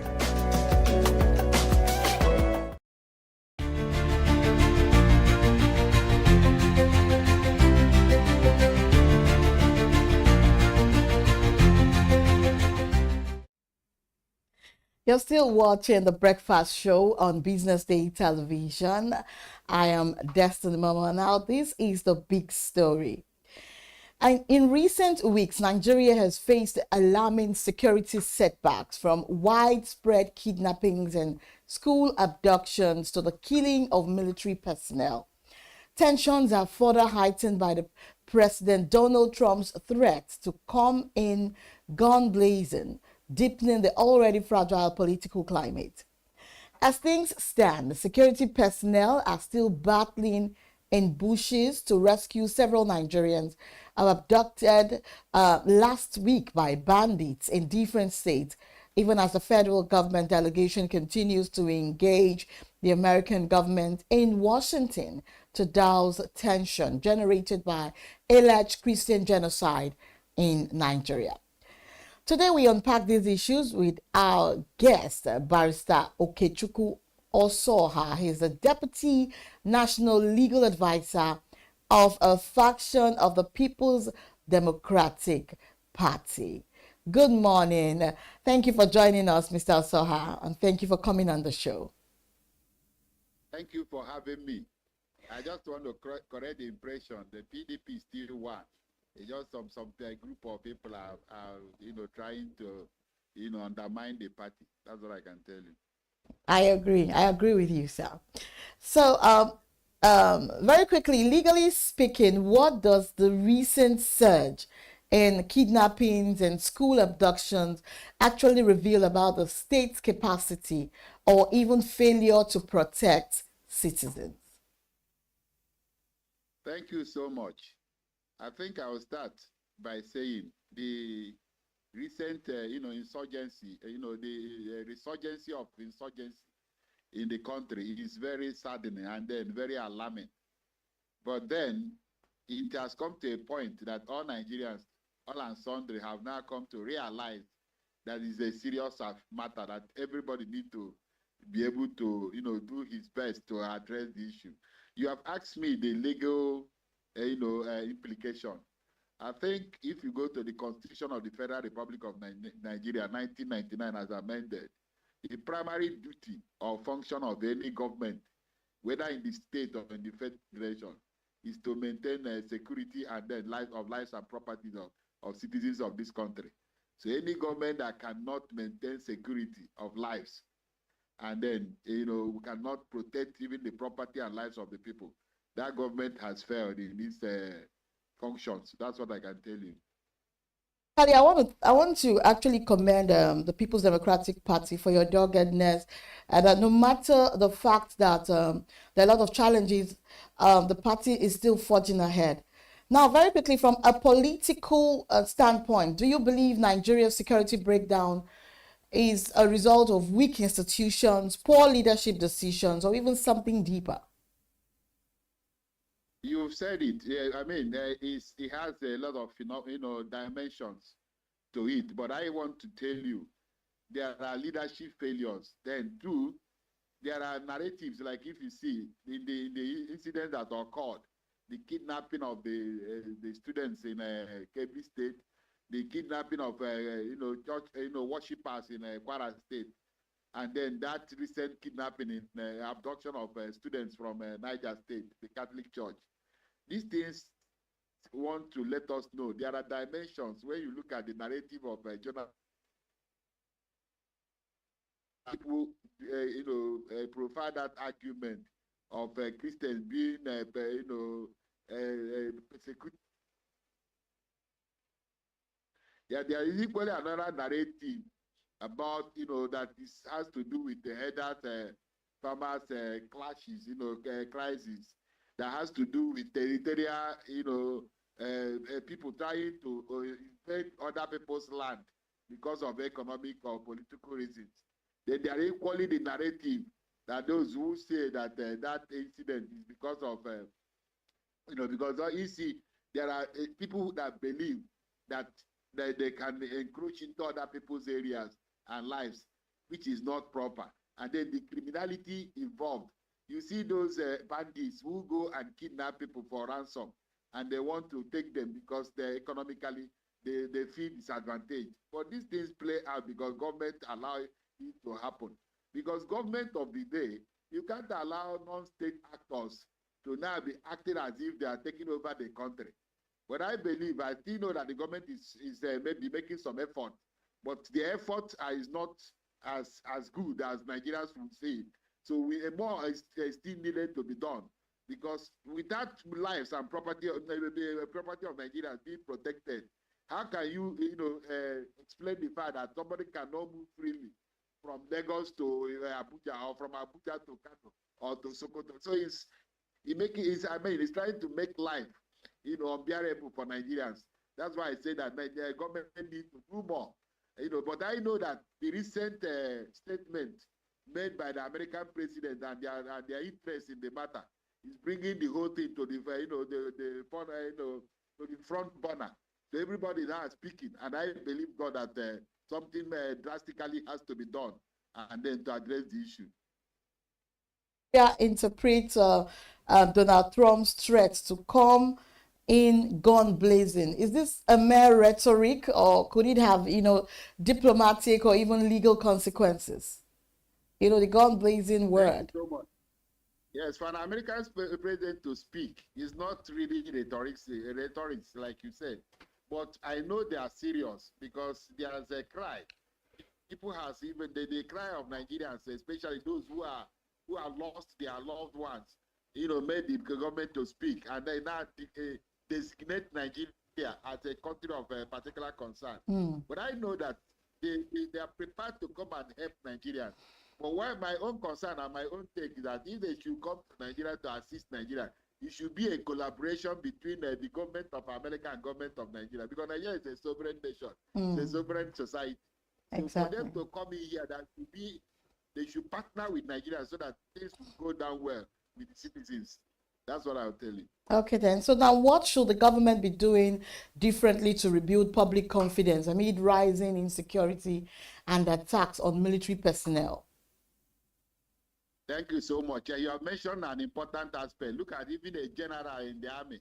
Yeah. If a military personnel being attacked and then they killed, it's not so proper. That means that the government is not doing the highest thing they're supposed to do. But I know what I expect them to do right now is that to declare state of emergency in most of those states where there is this insurgency, and bring all the arsenals. Like I know the newly appointed service chief, he has given them that mandate that they should go all out. Because these people, whenever I hear the argument, people say that we should negotiate with bandits or terrorists. It doesn't go down well with me. Because government has a machinery and the apparatus where they can be able to defeat anybody that challenges the citizens of this country.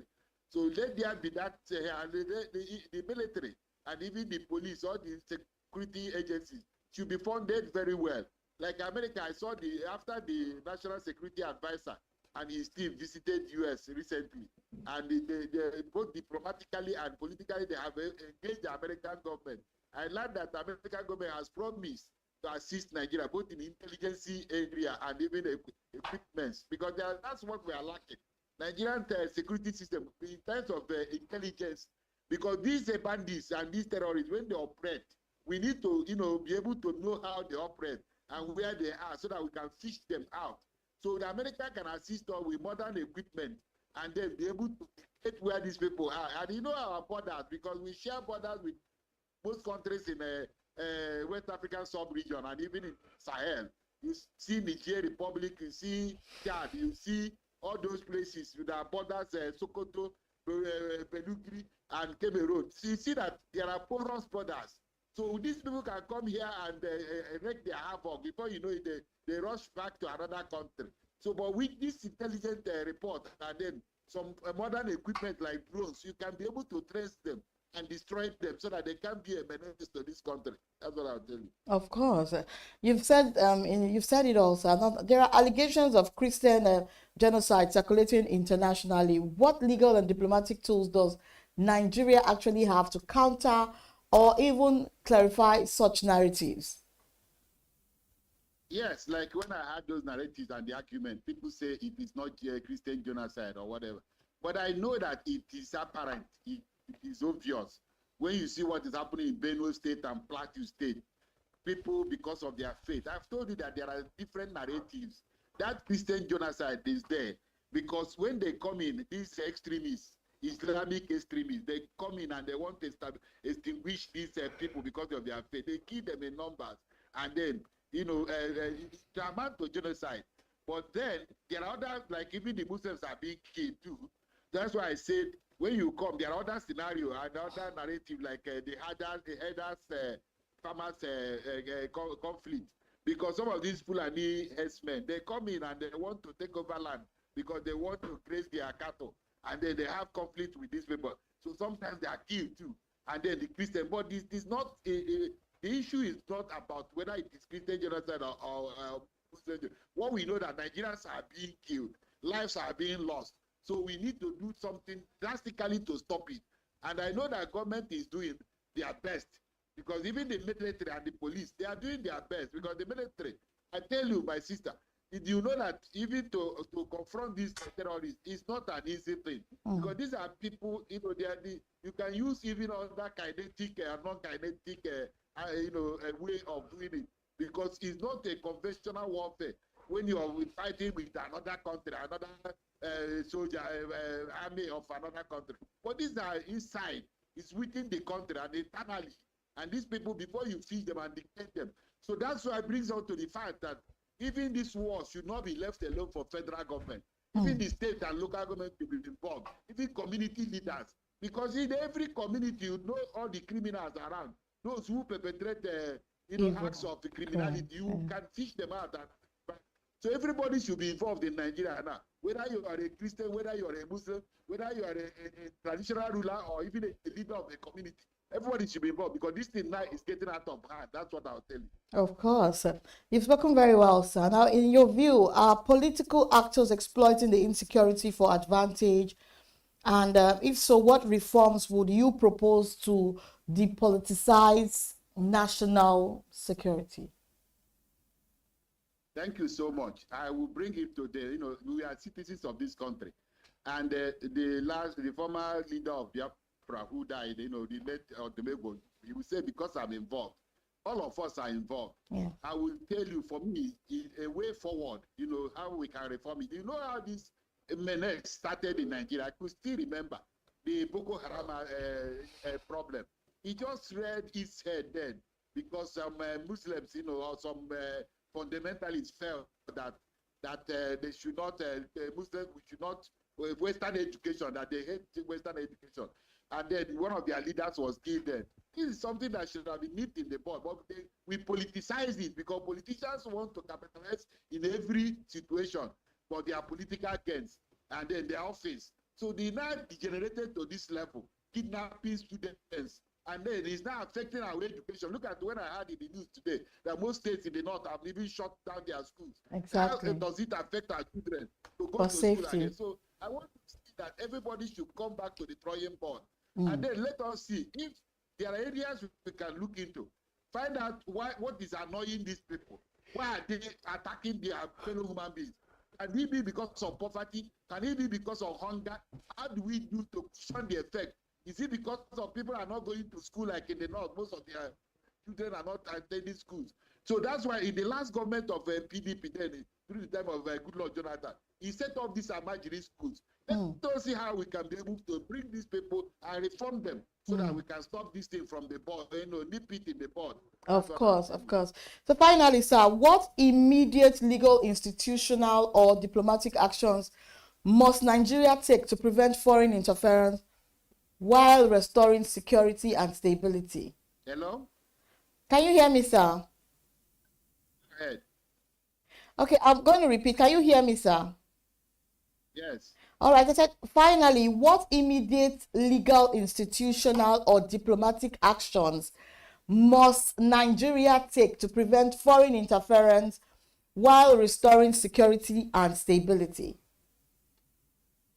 Thank you. I've said it ab initio. Nigeria is a sovereign nation, and we belong to most of the international organizations, both ECOWAS, AU, and the UNO, United Nations. We belong to all these bodies. And there are conventions and protocols, that guide all these international bodies and nations. So what we do is that to engage more diplomatically. And like I'm hearing, for some time now, it's been very disturbing that the ambassadors that the federal government said they will appoint, up till now, they have not appointed ambassadors. Because most times, ambassadors who represent Nigeria in some foreign nations, they engage the government and let the people and the foreign nations to know the real situation. Because even this time around, the special advisor to the president on security with other officers, went to America. They were able to engage both the Congress, the American legislative arm, and even the government of America, and let them know the situation. They discussed with them, and that's what led to even the government of America now agree to support Nigeria, both in bringing equipment and then in the intelligent area. So there should be this engagement, proper engagement. I know that no government of any foreign nation will, unilaterally or arbitrarily come and attack Nigeria. Nigeria has a very defense force that is very strong. But what we know is that we need to improve more and bring more modern equipments and intelligent bearing. That's what I'll tell you. They cannot, let's engage more diplomatically and politically so as to avert any invasion from any foreign. Wow, thank you so much, sir, for your input in this insecurity matters in Nigeria. So we've been talking to Barrister Osoha all the way from the Federal Capital Territory. Thank you so much, sir, for your input concerning the insecurity of our country. Thank you so much for your time, sir. Now we've been watching Big Story segment on the Breakfast show on Business Day Television. Up next is Social Listening. Stay with us.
Welcome to the social listening segment on Business Day Television. On our breakfast show, I am Destiny, and with me is... Yes. Now this is time for us to elaborate on things making the rounds on the social media. Now, very quickly, Pastor Paul Adefarasing of House on the Rock got people talking across social media after saying he is personally ready for war if Nigeria ever gets pushed into one. He said he hopes the country never reaches that point, though, but Nigeria must not be caught unprepared. He raised alarm over rising insecurity attacks on communities and the bigger ideological battle the country is faced with. And he also said world powers, including the US, are watching the situation closely and have warned Nigeria to act decisively. Before we see tweets, Onyeka, so Valentine. If anything made me smile, it is this kind of story. Okay. One, come from someone who, first and foremost, cleric. Secondly, someone who's a businessman, especially someone who's a businessman. And then thirdly, someone who's someone who is, is a celebrity and stuff. And he's a very intelligent fellow. The fact that and it sounds strange, right? That I'm actually... I'm just curious. Like I've just been very, very flabbergasted. Like hearing you praise someone so much, and he must have actually really, done so well before you could. So in this case, the reason why I'm taking my time to run this accolade. Is he your pastor? Oh my God! But what I'm saying that this, why I said so is, for him to have said he's personally ready for war, it makes you understand that, you see, prayer is good, but it's not everything. It makes you understand that, look, prayers without action leads you nowhere. Leads to nowhere. If you're praying to become a billionaire and you don't have a job, you don't have a career, or the aura, are you expecting someone else to lose his money so you can collect it? So, what he has said cut across a lot of different angles. And it makes sense to me. And I think every well-meaning Nigerian who is a patriotic Nigerian should see positively to say, look, for what it's worth, if war befalls Nigeria, I've been part of that one. The thing is, I know that most of these clerics, they actually get information that even we don't get, and then I want to believe that for him to conclude with such words, he has been pushed to the wall in the sense that in his mind, like the things that are happening are not supposed to be happening. They're actually, getting information that we're not getting about this genocide issue that is still being swept under the carpet and much more. Now, for him to just, brazen up and make such comments, which he knows will make headlines, it means he really is not just mincing words. He's saying it from, like, he's a passionate, driven person. Definitely, from the words that he has said that this is a man of God that actually loves this nation and wants the best for this nation. Now, he was saying that not in the place of violence, but in the place to claim, the country back, put it where it rightly belongs. And he's not saying that it's one man's job. He's saying that it's for everyone. So it's good that he also clarified when he said he's not saying that he has violence. There are many ways to actually win the war. Exactly. Remember, you see, you might lose the battle but win the war, right? But more importantly is to win the war. And in the context in which he has said it, it makes anyone who's out there who's smart understand that, look, you might lose some certain battles in strategy for you to win the war. Exactly. That's it's ready for the war. In the war, you have several battles. That's how life is. And like challenges. But at the end of the day, you want to be able to succeed in life. Exactly. And life itself, the success in life, boils down to one thing, which is the war in front of you. Now, we are faced with several battles in different areas. The battle of insecurity, the battle of food security, the battle of healthcare, the battle of corruption. Look, Nigeria is riddled with a lot of battles. Yeah. Though it's not unique to only Nigeria. Some other countries outside this world are also facing, they are dealing with this. Outside this country, you mean? Racism. I agree. Let's see. China, exactly. But very before we see the tweets. Yeah. What he has said is not out of place. It isn't. The reason why I won't congratulate what he has said, put this way, why I won't give him, thumbs up, is the fact that of all the senior pastors, of all the, clerics, he's the one who has come out open to say, look, this is where he stands with this. Yeah. Other ones have made proper statements. Well, on the contrary, I've been seeing a lot of clerics, coming out to, to speak on the matter, and it's surprising to me. And I want to, give them accolades for that. I want to really praise them for coming out this much. And I wish more of them will come out, speak this truth, and so they know that, and the people know that they're on their side. I remember, it's not a religious war. It is not a religious war. I'm just saying that these are people that, people listen to. They have a lot of crowd. So when they speak, people hear. So for them coming out to say this, it means that the message is really, really passing out. I mean, going out to people, and then there'll be a whole lot of difference. But before you say something else, I think we should see tweets. So, from Agbonaya Victor, he says, wise words from Pastor Paul. Nigeria's insecurity isn't just a local headache. It's a global red flag. And now thanks to Trump's spotlight. But readiness for war starts with holding our leaders accountable today and not waiting for foreign boots on the ground. Let's demand transparency from the top, fix intelligence failures, arm our forces properly, and end the banditry issues. Peace through strength, not surrender. Wow. And then old Pratik said, before we start imagining war, can we first win the war against banditry, kidnapping, and corruption? Let's not jump to chapter 20 when chapter 1 is still blank. Oh, so this person took him out of context. Didn't you understand? Yes. He did not.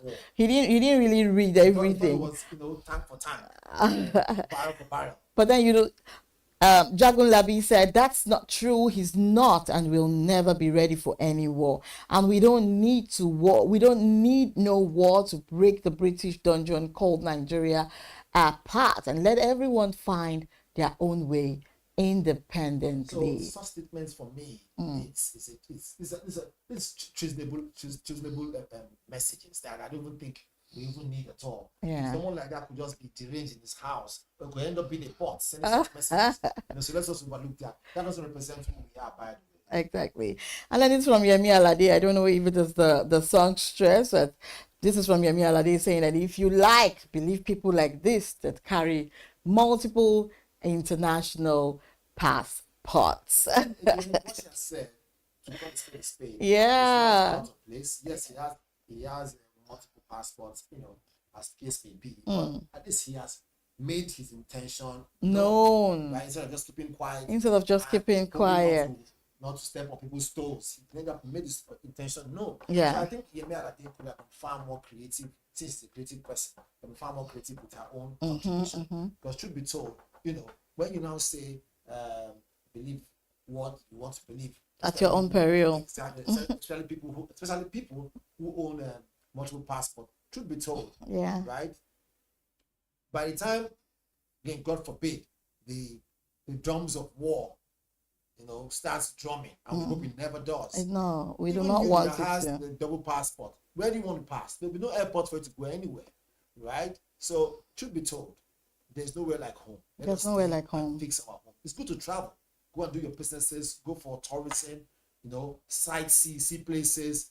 But at the end of the day, the way they will treat you outside there is totally different from the way you treat you back home here. If Nigeria was such a bad place, why hasn't he gone back to locate? He knows this is his home. Yes, he has multiple passports, but this is his home. And also to Yemi Alade she also knows her passport is taken around the world. And if Nigeria was the worst place on this planet, she probably could have stayed in US or UK or other place or part of the world. So for what it's worth, I kind of disagree with her. At the same time, but creatively, I think she's a fantastic artist. I like her music. I listen to her music a lot. Even on radio too. When I'm on radio, I play her music. So she's a great artist. But based on national issues and current affairs, I think we should leave it for those who know how to respond. Exactly. All right, now let's go to the second conversation. It says that in Kaduna, the state government has given former Governor Nasir El-Rufai 1 week to prove his claim that the current administration paid 1 billion naira to bandits.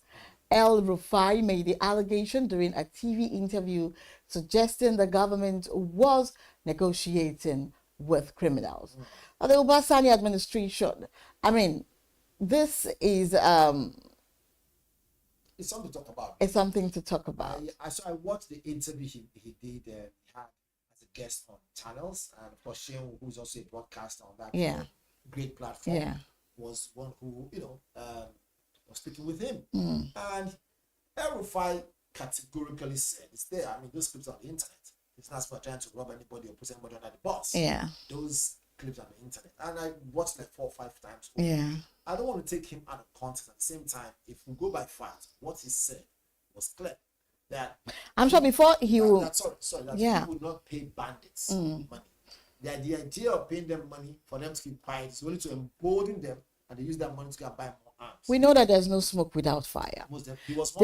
Yes, he was once a governor. But let me just finish what the conversation is still talking about. That Ubasani administration called the statement false and politically motivated. The Commissioner for Internal Security actually said the state has never paid ransom, and they're demanding that El-Rufai provide evidence or withdraw the claim and also apologize. Now, the government is threatening legal action if he fails to do so. Before we see tweets, I want to remind everyone that El-Rufai, just like you rightly pointed out, was also a state governor in a northern state. And this man, like I'm also suggesting that there's no smoke without fire. It is not possible that he would just make empty comments, where he's not sure of facts. Are they trying to do another form of cover-up by saying that he should come and apologize? So, for me, I see it as gaslighting. What is gaslighting? You create a scenario, right? And then get everybody panicking, and then come back to now try to change the narrative in such a way that people get to question their reality. Exactly. This is all gaslighting. It is actually. That's my thing, is the step towards leading into confusion. Let me tell you. You see, when a man like El-Rufai, who is a major actor, is a major player in all of this political yes, comes up to tell you that he knows something. In fact, be very honest with us, he withheld some information. Exactly. Just the tip of the iceberg. Because of security. Let me tell you, what they have done now, them saying that they're threatening legal action if they come out to apologize. What they've done is they've only succeeded in pushing. They might succeed in pushing him to open the whole can of worms. Yeah. And if this whole thing goes to court, he will now have reason to now say, let's now politicize it. Exactly. Don't forget in a hurry that he was one-time governor, right? Doesn't mean that because government is in continuum. So he knows the in and out of what's going on. Of course, he knows what's going on. Another thing is that maybe, who knows, this just been just a legend.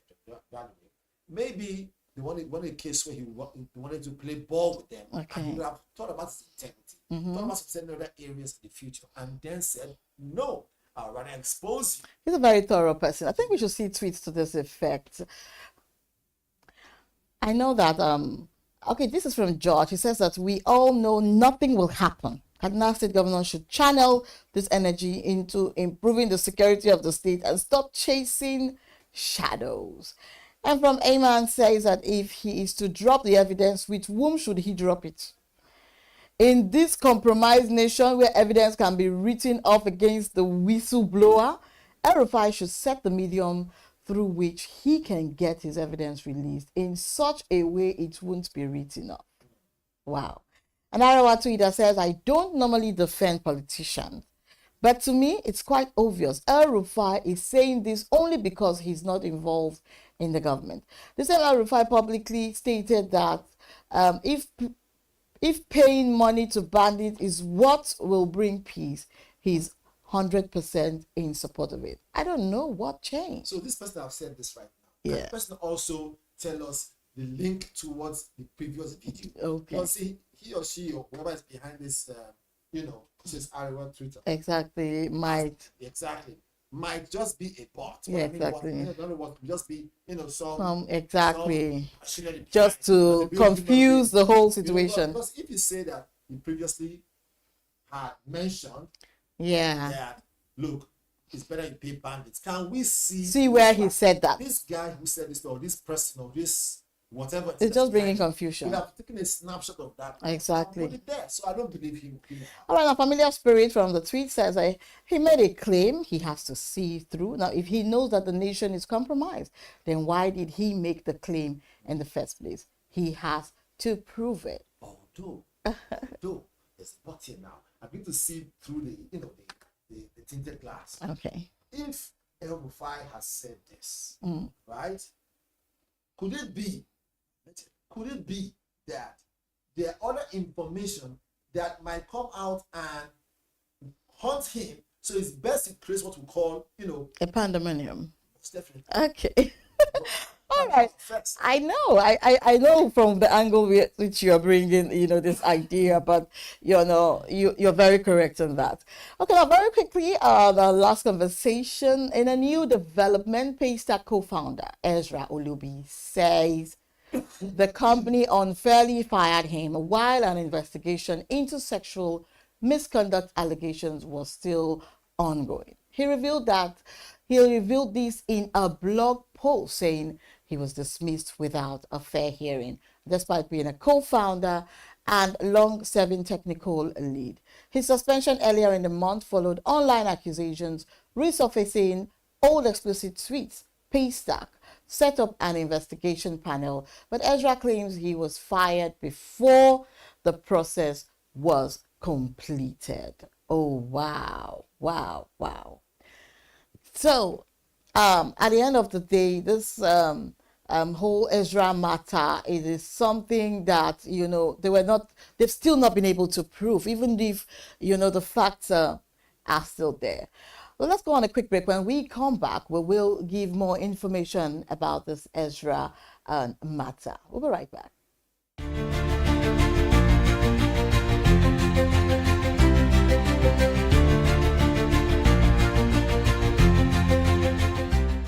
Attention business leaders. Want to make informed decisions?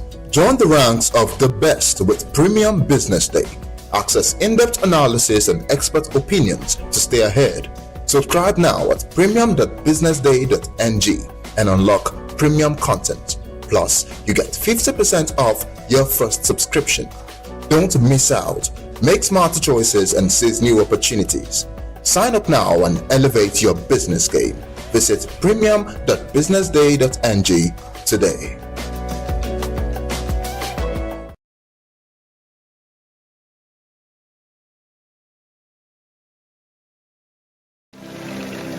They say money never sleeps. Wake up to clarity, insights, and the stories driving business in Nigeria and beyond. From the heartbeat of small and medium enterprises to the pulse of national economic policy, this is where business meets perspective.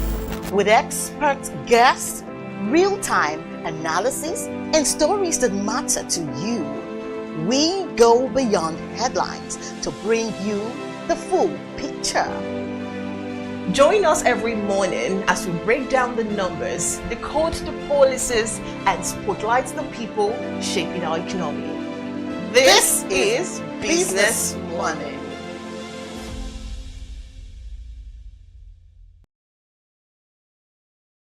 Welcome to the Triumph Against Odd podcast. Most people go through their lives without knowing what their superpower is, right? But if you're lucky enough and determined enough to find your superpower before you get to a certain stage of your life, you will be incredibly successful. Look, the first thing is you just decide not to look at the challenges. Because if you do, it's going to end you. The closest thing I think is that I had a deeply military background, which is a bit of a never say die background. I saw an opportunity in non-interest banking, and I felt that the demand was there. There was pent-up demand for it. People were yearning for it, and I felt that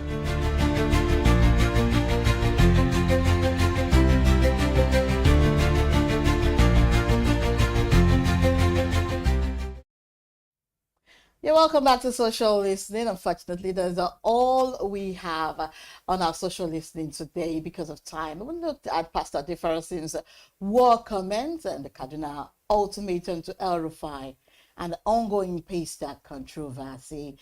I remain Destiny Momo, and with me, Onyeka Valentine. Wow. Join us again, same time, same station, tomorrow on Business Day Television. Good morning.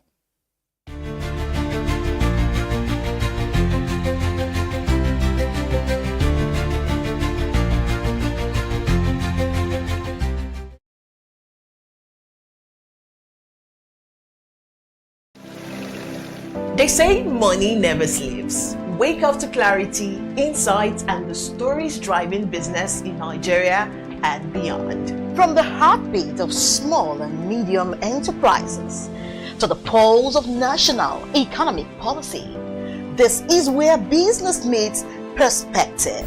With expert guests, real-time analysis, and stories that matter to you, we go beyond headlines to bring you the full picture. Join us every morning as we break down the numbers, decode the policies, and spotlight the people shaping our economy. This is Business Morning. We are not just showing off businesses, but telling the stories behind them.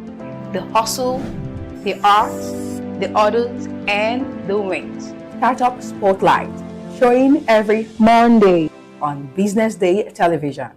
Welcome to the Triumph Against Odd podcast. Most people go through their lives without knowing what their superpower is, right? But if you're lucky enough and determined enough to find your superpower before you get to a certain stage of your life, you will be incredibly successful. Look, the first thing is you just decide not to look at the challenges, because if you do, it's going to end you. The closest thing I think is that I had a deeply military background, which is a bit of a never say die background. I saw an opportunity in non-interest banking, and I felt that the demand was there. There was pent-up demand for it. People were yearning for it, and I felt that if we did it properly, if we brought in professionalism into it, and if we brought in our experiences, our various experiences from various backgrounds into it, that it could succeed. Very few people do that because very few people explore their superpowers. They just explore bread and butter issues. I need to eat, and Yes, there will be challenges. This is a very difficult business environment. The government keeps working on how to make business easier. The first problem to overcome is really just starting, right? We thought about this idea for over 2 years before we even took the first step. You cannot ignore this country. No, and to be from here, I think is an incredible privilege. Nigeria will be ascendant in my lifetime. Imagine working hard for a whole year, then one error in the grading system shatters your dreams. May 14th, JAMB admits errors. August 8th, WAEC confesses discrepancies. Two of Nigeria's biggest exam bodies caught in breaches of trust. That's the reality. And no, it isn't just a glitch. It is the rewriting of millions of destinies. It is young Nigerians robbed of certainty, parents questioning everything. Experts are calling for reforms, private sector involvement, and transparency. But the question is, will anyone listen? What happens if they don't? And if exam results can't be trusted? Then what else in Nigeria's education system is broken? You won't hear this depth anywhere else. Only on Business Day Premium. Want to know how Nigeria can fix education? Want the full story on the children left out of school? Then Subscribe today to enjoy our current series on education and other sectors. Don't stay in the dark. Stay in the loop.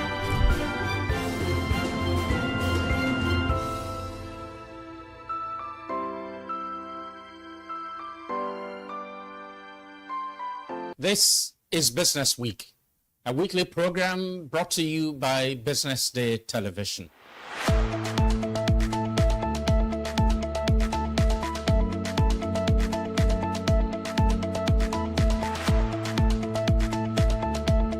For many years, we've talked about the need to, essentially diversify our revenue stream away from, the huge dependence on oil revenues. It looks like that is happening now. So that means that we're better protected when, you have these wide fluctuations in oil prices and all of that. So it's as you say, and I agree, that we should commend the government. At least revenues are not falling. There have been times in the past when we recorded drops in revenue. That's not the case today. We're seeing revenues actually going up. Increasingly, we can see the developed countries focusing on renewable energy and so on and so forth, which means that in the long run, we must look for alternative sources to funding. So, the government says that crude oil theft has essentially come to an end. We need to do more to ensure that we totally eliminate crude oil theft and start to think of how to boost production. But it's a good first step. I mean, by eliminating crude oil theft, it also creates an incentive for international oil companies to probably return and, start to take up more projects in the upstream industries. Stay ahead with Business Day Mobile, your gateway to Nigeria's most trusted business news, market insights, and expert analysis. With a Business Day Mobile app, you enjoy more than just news. You gain a seamless, intuitive platform designed to keep you informed and empowered. From exclusive articles to in-depth market trends, the app delivers the stories that matter most. Why Business Day Mobile?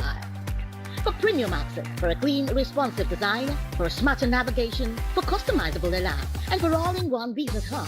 Whether you're a business leader, investor, policymaker, or enthusiast, Business Day Mobile brings you closer to the insights shaping Nigeria's business landscape.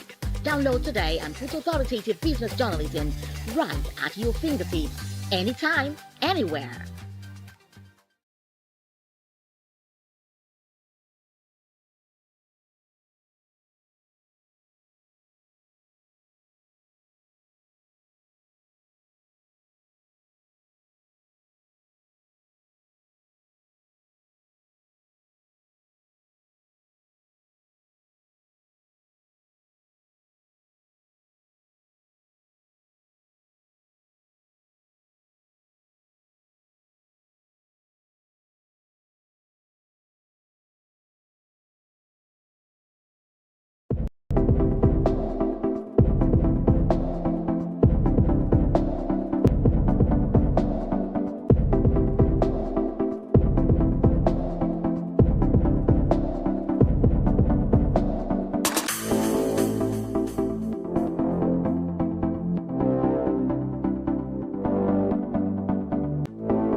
Good morning and welcome to the Business News Hour.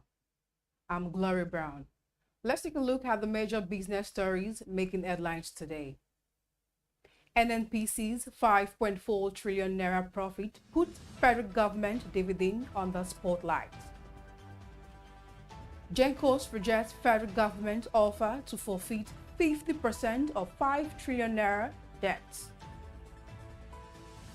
Dangote unveils $700 million expansion plan to boost sugar production. CBN proposes 5-year ban on repeat dot check offenders. Let's begin with the news where the Nigerian National Petroleum Company Limited is facing renewed scrutiny over how much of its record earnings will reach the federal purse after reporting a profit after tax of 5.4 trillion naira for 2024, one of the strongest results since its transition to under the Petroleum Industry Act. Bio Jewelry Group Chief Executive Officer announced during an earnings call in Abuja on Monday that the state-owned energy company recorded revenue of 45.1 trillion naira, an 88% increase from the previous year, while profit also grew by 64%. Despite the impressive top-line numbers, details from NNPC's August 2025 revenue and distribution schedule to the Federation Account Allocation Committee raised questions about the company's remittance capacity and the timing of its much-anticipated dividend payout to the federal government. Moving on, power generation companies, Gencos, have rejected contract offers from the federal government requiring them to accept 50% of the total debt owed to them for electricity supplied to the national grid. The proposed contracts were sent out to each power generation company with the exception of Azura Power West Africa. Government debt to the Gencos rose to over 5 trillion naira at the end of June, with President Bola Tinubu agreeing to pay off the debt through bond issuance during a meeting with the companies in July. Following the approval of the proposal by the Federal Executive Council in August, top government officials met with the owners of the Gencos in early October, with the special advisor on energy announcing that an agreement had been reached for the companies on the debt repayment model. Meanwhile, Dangote Group is set to end Nigerians' dependence on imported sugar with an investment of more than $700 million sugar expansion plan aimed at boosting local production. Dangote Sugar Refinery, one of the group subsidiaries, is planning to invest the money in land development, equipment, infrastructure, training, and community engagement with the aim to build a supply chain that can produce enough raw sugar locally to meet domestic future manufacturing expansion. CEO of Dangote Sugar Refinery, Ravindra Shingvi, speaking at the 2025 Lagos International Trade Fair, said the rollout is tied to the push to deepen its backward integration strategy. The sugar packs, according to him, will come in 100 grams, 250 grams, 500 grams, and 1 kg sizes, broadening access to households and small businesses. Also speaking, Fatima Alinko Dangote, the conglomerate's group executive director of commercial operations, said the company's wider goal remains the same: strengthen Nigerians' industrial base and keep more of value chain within the country. Dangote Sugar Refinery remains the country's largest sugar producer, with a capacity of 1.44 million metric tons. In the first 9 months of its 2025 fiscal year, the company's revenue rose to 626.2 billion naira, up from 484.4 billion naira a year earlier. Still on, the Central Bank of Nigeria has proposed stricter sanctions for individuals who repeatedly issues dodge checks, including an automatic 5-year ban each time a repeat offense occurs. The measure is part of a new exposure draft titled Guidelines on the Treatment of Dodge Checks by Banks and Other Financial Institutions in Nigeria, released on Monday for industry feedback. The document aims to tighten reporting standards, strengthen financial discipline, and restore confidence in the use of checks, which the CBN says continues to be abused despite long-standing legal restrictions. According to the draft, once a bank or any participating financial institution establishes that a check is a dog, it must report the incident to the Credit Risk Management System and at least 2 private credit bureaus within 1 year. The CBN stresses that every bank must retain a copy of the dishonored check for at least 5 years and must inform all customers of the consequences of issuing Dodge checks before issuing checkbooks. You're watching the Business News Hour. We'll take a short break and return with more stories.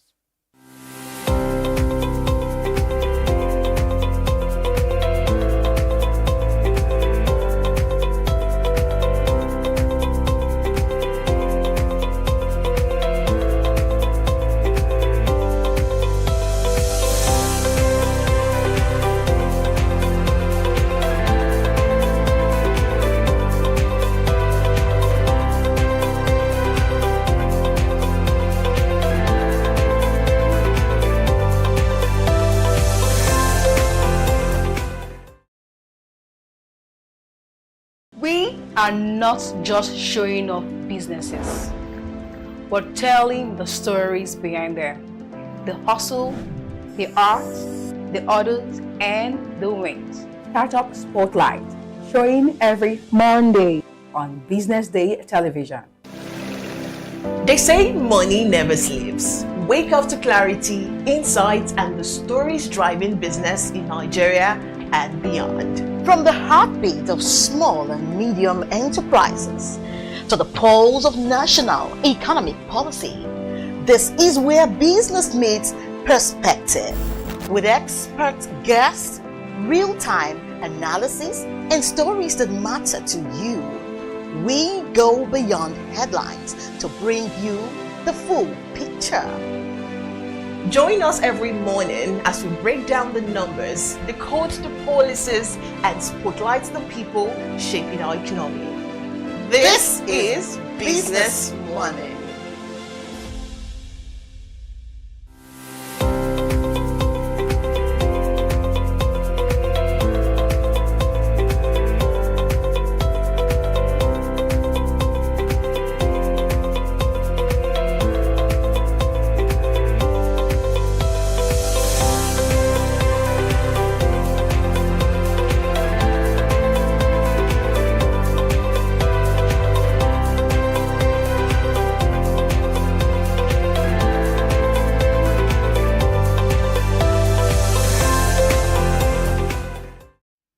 Welcome back. You're still watching the Business News Hour. Moving on, money supply to Nigeria's economy has significantly surged to a record of 117.8 trillion naira in 2 years, aimed growing banks' credits to the government. Findings from the data released by the Central Bank of Nigeria shows that money supply grew by 75.9% to 107.7 trillion naira in September 2025 from 66.9 trillion naira in the same period of 2023, reflecting excess liquidity in the economy. Also, banks' credit to the government went up to a record 24.1 trillion naira in September 2025. According to the CBN's Money and Credit Report, credit to the government rose by 9.1% in 2 years ended September 2025, up from 22.1 trillion naira in September 2023. The increase, according to analysts, highlights the growing reliance on bank financing by the government.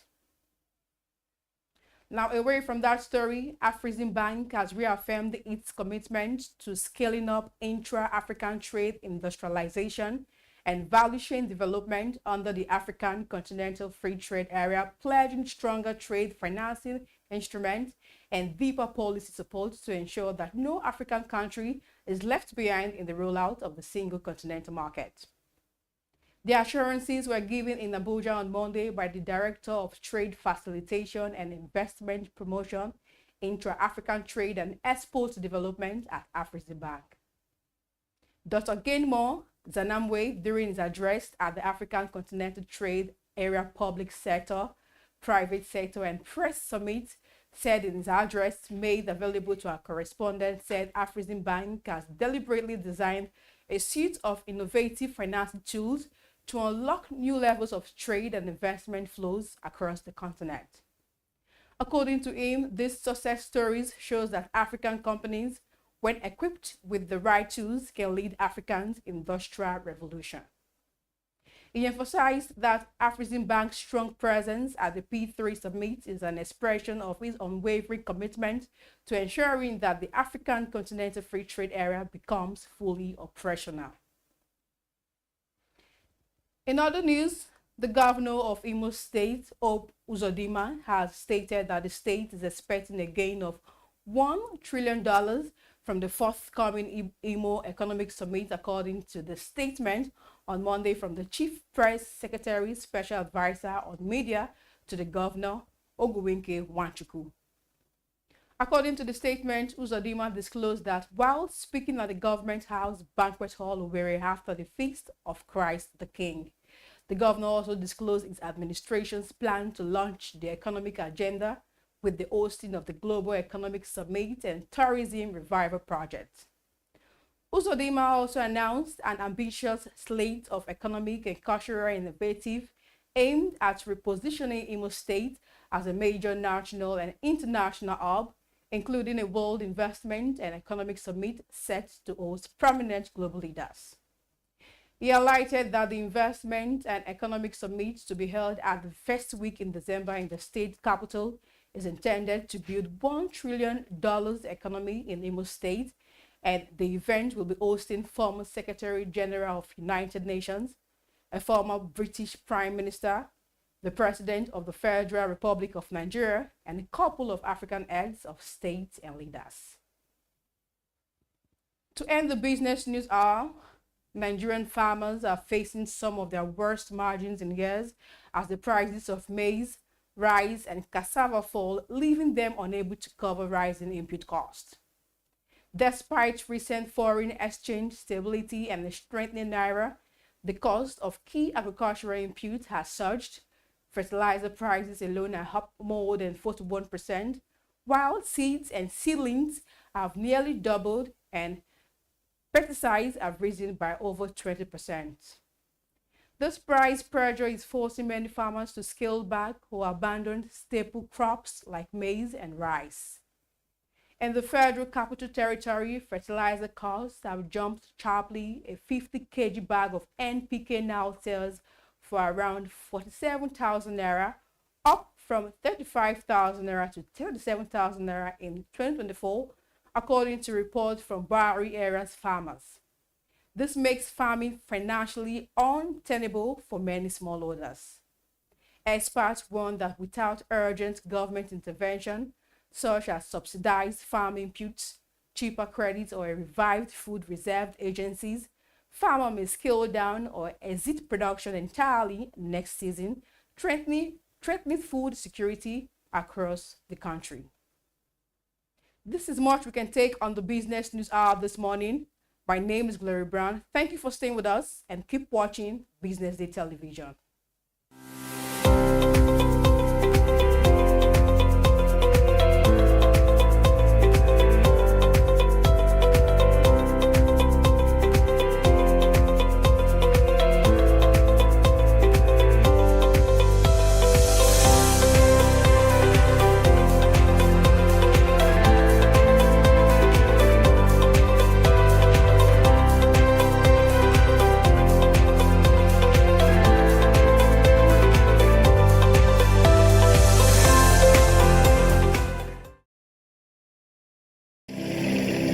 They say money never sleeps. Wake up to clarity, insights, and the stories driving business in Nigeria and beyond. From the heartbeat of small and medium enterprises to the pulse of national economic policy, this is where business meets perspective. With expert guests, real-time analysis, and stories that matter to you, we go beyond headlines to bring you the full picture.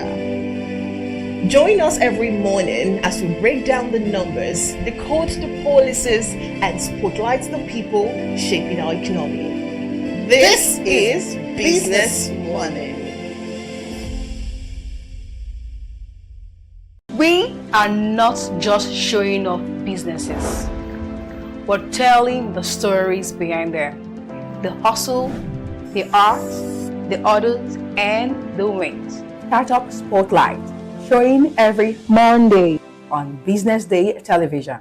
Welcome to the Triumph Against Odd podcast. Most people go through their lives without knowing what their superpower is, right? But if you're lucky enough and determined enough to find your superpower before you get to a certain stage of your life, you will be incredibly successful. Look, the first thing is you just decide not to look at the challenges, because if you do, it's going to end you. The closest thing I think is that I had a deeply military background, which is a bit of a never say die background. I saw an opportunity in non-interest banking, and I felt that the demand was there. There was pent-up demand for it. People were yearning for it, and I felt that if we did it properly, if we brought in professionalism into it, and if we brought in our experiences, our various experiences from various backgrounds into it, that it could succeed. Very few people do that because very few people explore their superpowers. They just explore bread and butter issues. I need to eat, and Yes, there will be challenges. This is a very difficult business environment. The government keeps working on how to make business easier. The first problem to overcome is really just starting, right? We thought about this idea for over 2 years before we even took the first step. You cannot ignore this country. No, and to be from here, I think is an incredible privilege. Nigeria will be ascendant in my lifetime. Imagine working hard for a whole year, then one error in the grading system shatters your dreams. May 14th, JAMB admits errors. August 8th, WAEC confesses discrepancies. Two of Nigeria's biggest exam bodies caught in breaches of trust. That's the reality. And no, it isn't just a glitch. It is the rewriting of millions of destinies. It is young Nigerians robbed of certainty, parents questioning everything. Experts are calling for reforms, private sector involvement, and transparency. But the question is, will anyone listen? What happens if they don't? And if exam results can't be trusted? Then what else in Nigeria's education system is broken? You won't hear this depth anywhere else. Only on Business Day Premium. Want to know how Nigeria can fix education? Want the full story on the children left out of school? Then subscribe today to enjoy our current series on education and other sectors. Don't stay in the dark. Stay in the loop.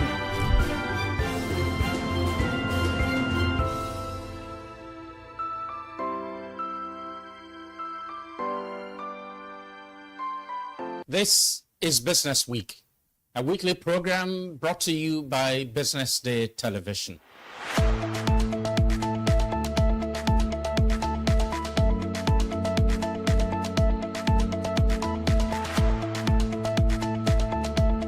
For many years, we've talked about the need to, essentially diversify our revenue stream away from, the huge dependence on oil revenues.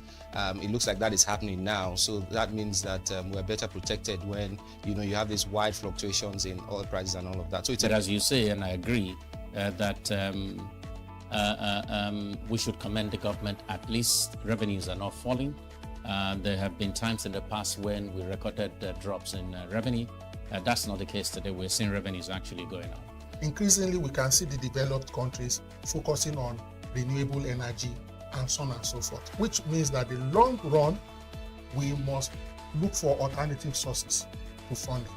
So, the government says that crude oil theft has essentially come to an end.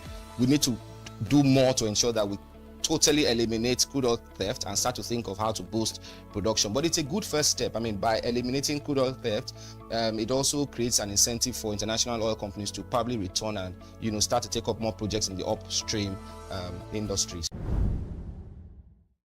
Stay ahead with Business Day Mobile, your gateway to Nigeria's most trusted business news, market insights, and expert analysis. With a Business Day Mobile app, you enjoy more than just news. You gain a seamless, intuitive platform designed to keep you informed and empowered.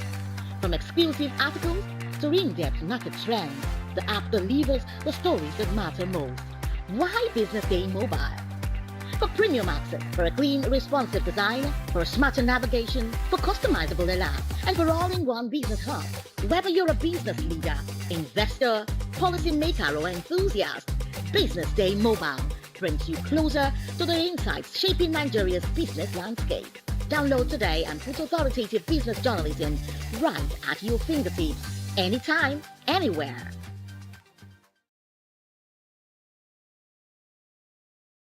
Your name and your designation. Okay, my name is Olalekon Isiaka, aka Swanky. I'm a fine artist. Alright, good. Alright, today's exhibition is really, really revealing. It's unveiling. It's everything and more. So, coming up with this creativity, what brought about this inspiration? We heard you speak about, your journey so far, and finally it's happening now. So, what do you have to say? Okay, I was inspired by the parable of the talents, and I felt I should do something to really inspire that can boost people's faith. Especially the time that we are now, people need healing. And I believe that at this time, we don't need to walk by sight, we have to walk by faith. So what can we do? What can I do through my talent, to inspire people? So that's why I came up with pieces like this. When you look through all the pieces, you see moments that defy the natural, so that's the idea.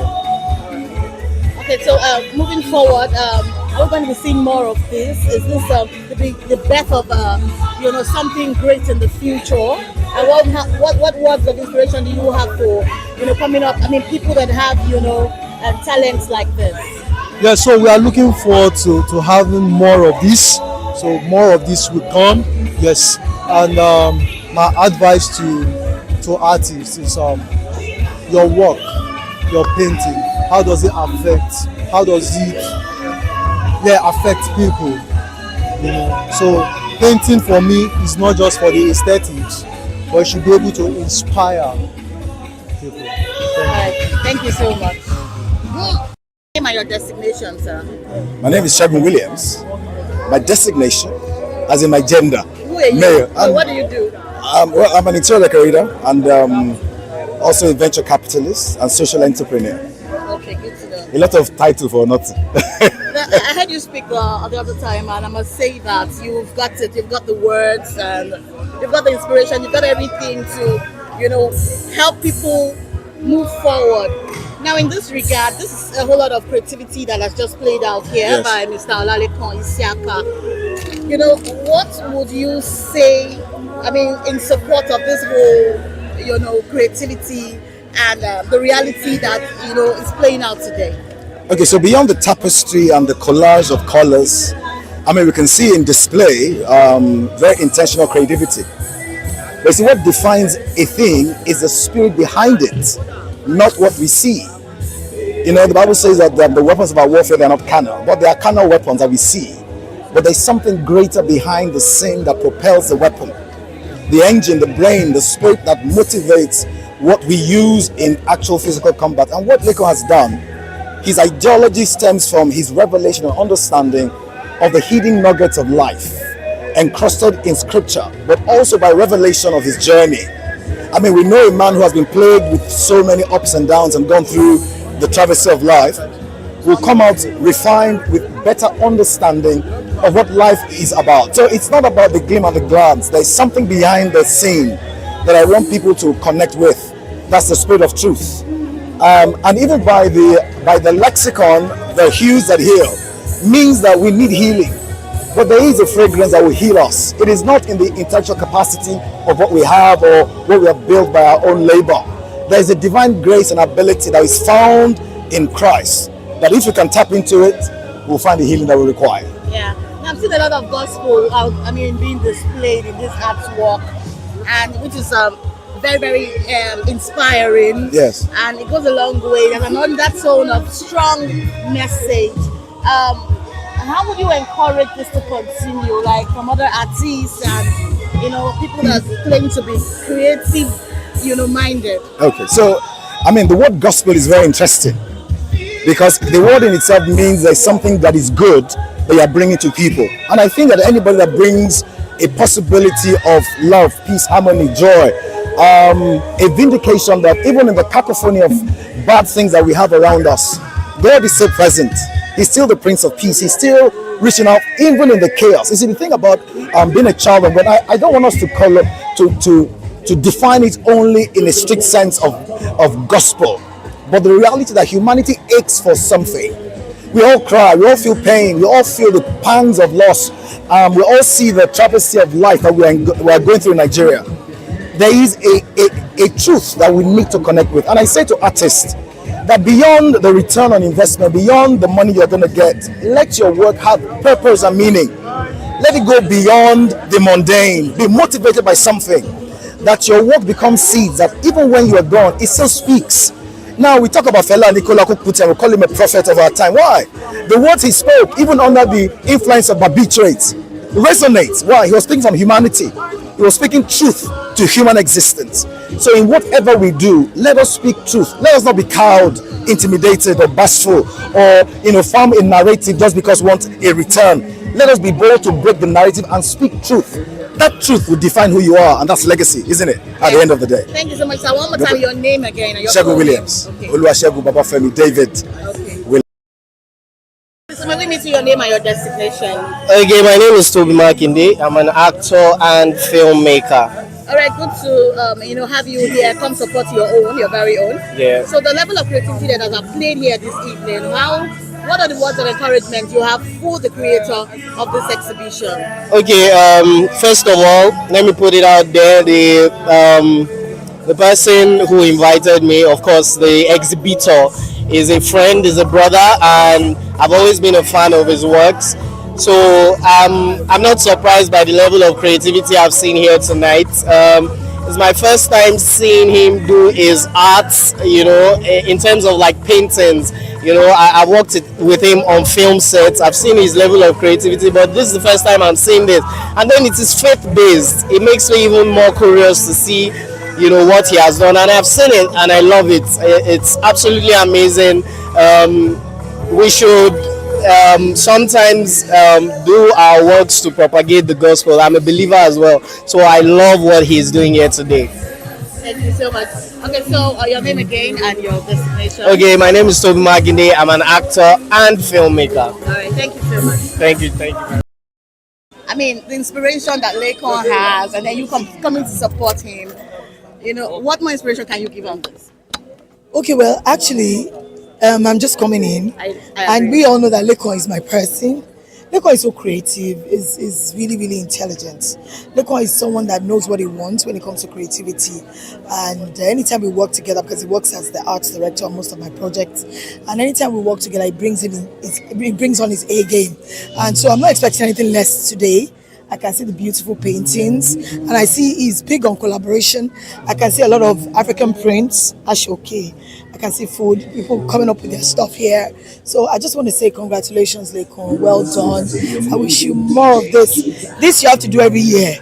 It's a good start, a brilliant one. Well done. Thank you so much. Your name and your destination. Okay, my name is Olalekon Isiaka, aka Swan. They say money never sleeps. Wake up to clarity, insights, and the stories driving business in Nigeria and beyond. From the heartbeat of small and medium enterprises to to the pulse of national economic policy. This is where business meets perspective, with expert guests, real-time analysis, and stories that matter to you.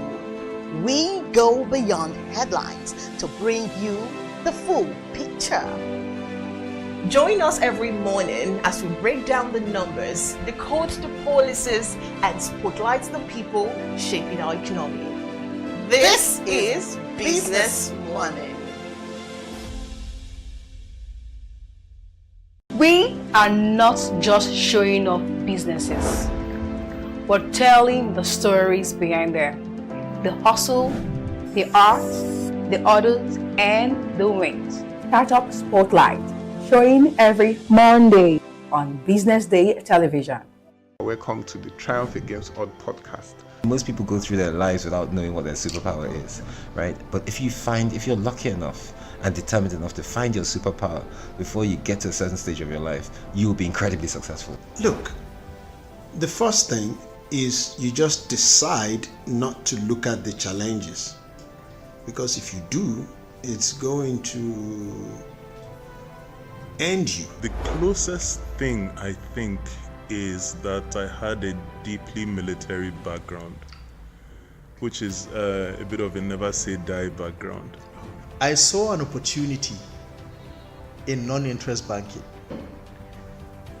and I felt that the demand was there. There was pent-up demand for it.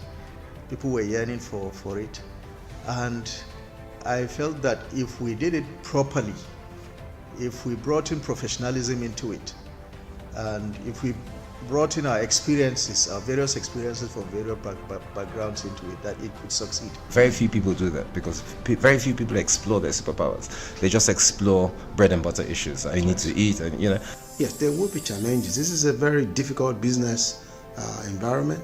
The government keeps working on how to make business easier. The first problem to overcome is really just starting, right? We thought about this idea for over 2 years before we even took the first step. You cannot ignore this country. No, and to be from here, I think is an incredible privilege. Nigeria will be ascendant in my lifetime. Imagine working hard for a whole year, then one error in the grading system shatters your dreams. May 14th, JAMB admits errors. August 8th, WAEC confesses discrepancies. Two of Nigeria's biggest exam bodies caught in breaches of trust. That's the reality. And no, it isn't just a glitch. It is the rewriting of millions of destinies. It is young Nigerians robbed of certainty, parents questioning everything. Experts are calling for reforms, private sector involvement, and transparency. But the question is, will anyone listen? What happens if they don't? And if exam results can't be trusted? Then what else in Nigeria's education system is broken? You won't hear this debt anywhere else. Only on Business Day Premium. Want to know how Nigeria can fix education? Want the full story on the children left out of school? Then subscribe today to enjoy our current series on education and other sectors. Don't stay in the dark. Stay in the loop.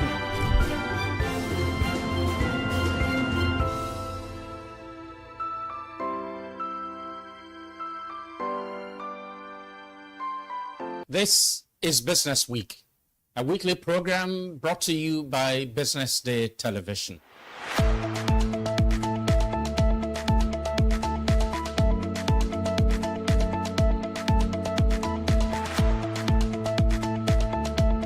For many years, we've talked about the need to, essentially diversify our revenue stream away from, the huge dependence on oil revenues.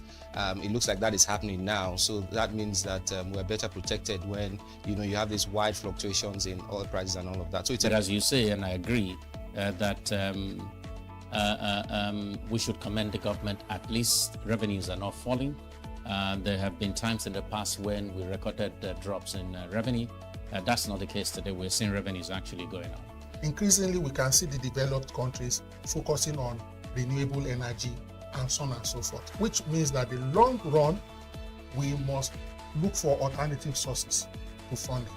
So the government says that crude oil theft has essentially come to an end. We need to do more to ensure that we totally eliminate crude oil theft and start to think of how to boost production. But it's a good first step. I mean, by eliminating crude oil theft, it also creates an incentive for international oil companies to probably return and, start to take up more projects in the upstream industries. Stay ahead with Business Day Mobile, your gateway to Nigeria's most trusted business news, market insights, and expert analysis. With a Business Day Mobile app, you enjoy more than just news. You gain a seamless, intuitive platform designed to keep you informed and empowered. From exclusive articles to in-depth market trends, the app delivers the stories that matter most. Why Business Day Mobile? For premium access, for a clean, responsive design, for a smarter navigation, for customizable alerts, and for all-in-one business hub. Whether you're a business leader, investor, policymaker, or enthusiast, Business Day Mobile brings you closer to the insights shaping Nigeria's business landscape.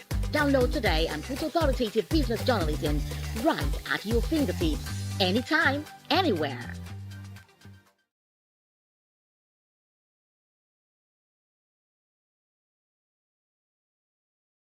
You're welcome to the social listening segment on Business Day Television Breakfast Show. I am Deborah Eze, and here with me is Onyeka Valentine. Onyeka Valentine. Always a pleasure doing this with you. We're making some funny jokes before the camera came back on, but Yeah, he was saying he feels as a comedian, but he's doing so well, as a broadcaster. And I'm sure we agree. If we just do say so ourselves, you're really doing so well. But some would disagree that I have a very sharp mouth. But do you not?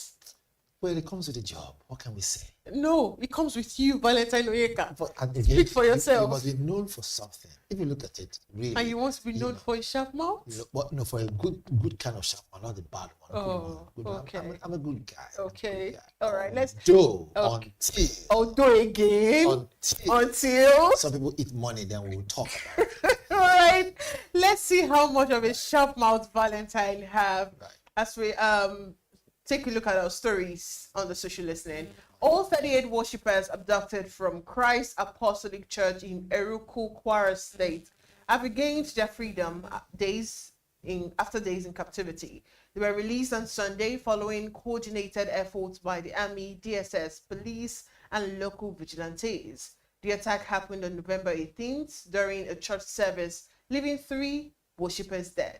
Governor Abdulrahman Abdulrazak announced the release and praised President Bola Tinubu for what he called a firm and hands-on response. Security has now been reinforced in the affected communities. There is still no information on arrest. Let's take a look at what netizens are saying about this story. The first reaction from Dobby, and he said, "Day, that's a terrorist. Adopt the nation panics. Negotiation happens in the shadows. Victims are released, and everyone returns to business as usual. This cycle of impunity is exactly why terrorism thrives in Nigeria. No arrest, no consequences." And second from Victor, he says, "People will rush to celebrate the release without asking basic questions. Who held them? Who negotiated? Who carried out the release? Why is there no one in custody? Why does every kidnapping case end in silence? And why do the abductors always disappear after every release?" And we also have from Director Leiki, and he said, "News of kidnapped victims being rescued sure gives relief, but news of the kidnappers and or bandits neutralized brings maximum satisfaction. Anything short of the latter, we merely celebrate. Wait for the next attack, then rinse and repeat." And the final one from Dr. Kokola said, "We have seen my auntie and my cousin, the victims of Eruku CAC Kwara State kidnapping. It's confirmed. They are free." Right. I wanted to say that, this is actually good news, but why am I still sad? Okay, so first and foremost, to our President Bola Ahmed Tinubu, Commander-in-Chief of the Armed Forces and our wonderful country of Nigeria, want to say thank you for the great job, for swinging very quickly and in putting your travel aside to be able to stand in to make sure home is not on fire. and to make sure that security personnel, moved quickly to rescue the kidnapped, people victims from the church. Yeah. And then the way you responded, we appreciate and we say you're a great father. But there's a but to it. The but here is that,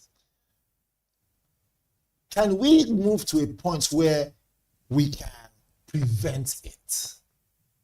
I'll explain. You see, there's what they call trauma. Trauma doesn't leave you on time. If you ever been traumatic, I don't pray anyone gets traumatic, but for those who are going through trauma, right, you can speak to those who are victims of either rape or victims of some attack or some look, when something grave happens to you and you survive it, you will survive it physically, but mentally it remains with you for a long time.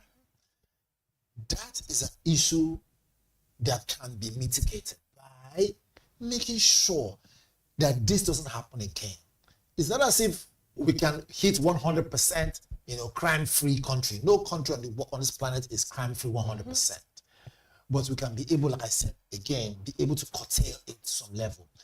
We are at a dire time where anything that happens hits the international, limelight, because everyone's looking at Nigeria now.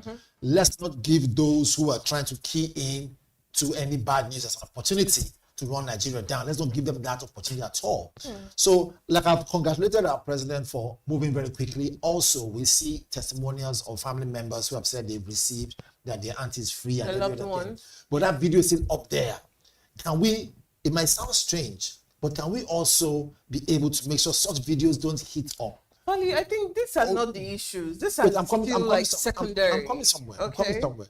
So before something becomes an issue, right? First and foremost, it's looked down upon. These ones I mentioned right now, we'll be looking down upon for a long time, which is why now it's becoming an issue.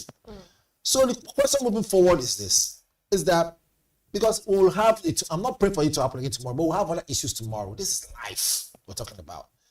How can we assure the citizens that business can continue as usual? Remember, as a business station, we want to see where different people are running their businesses and it's growing the economy of the country.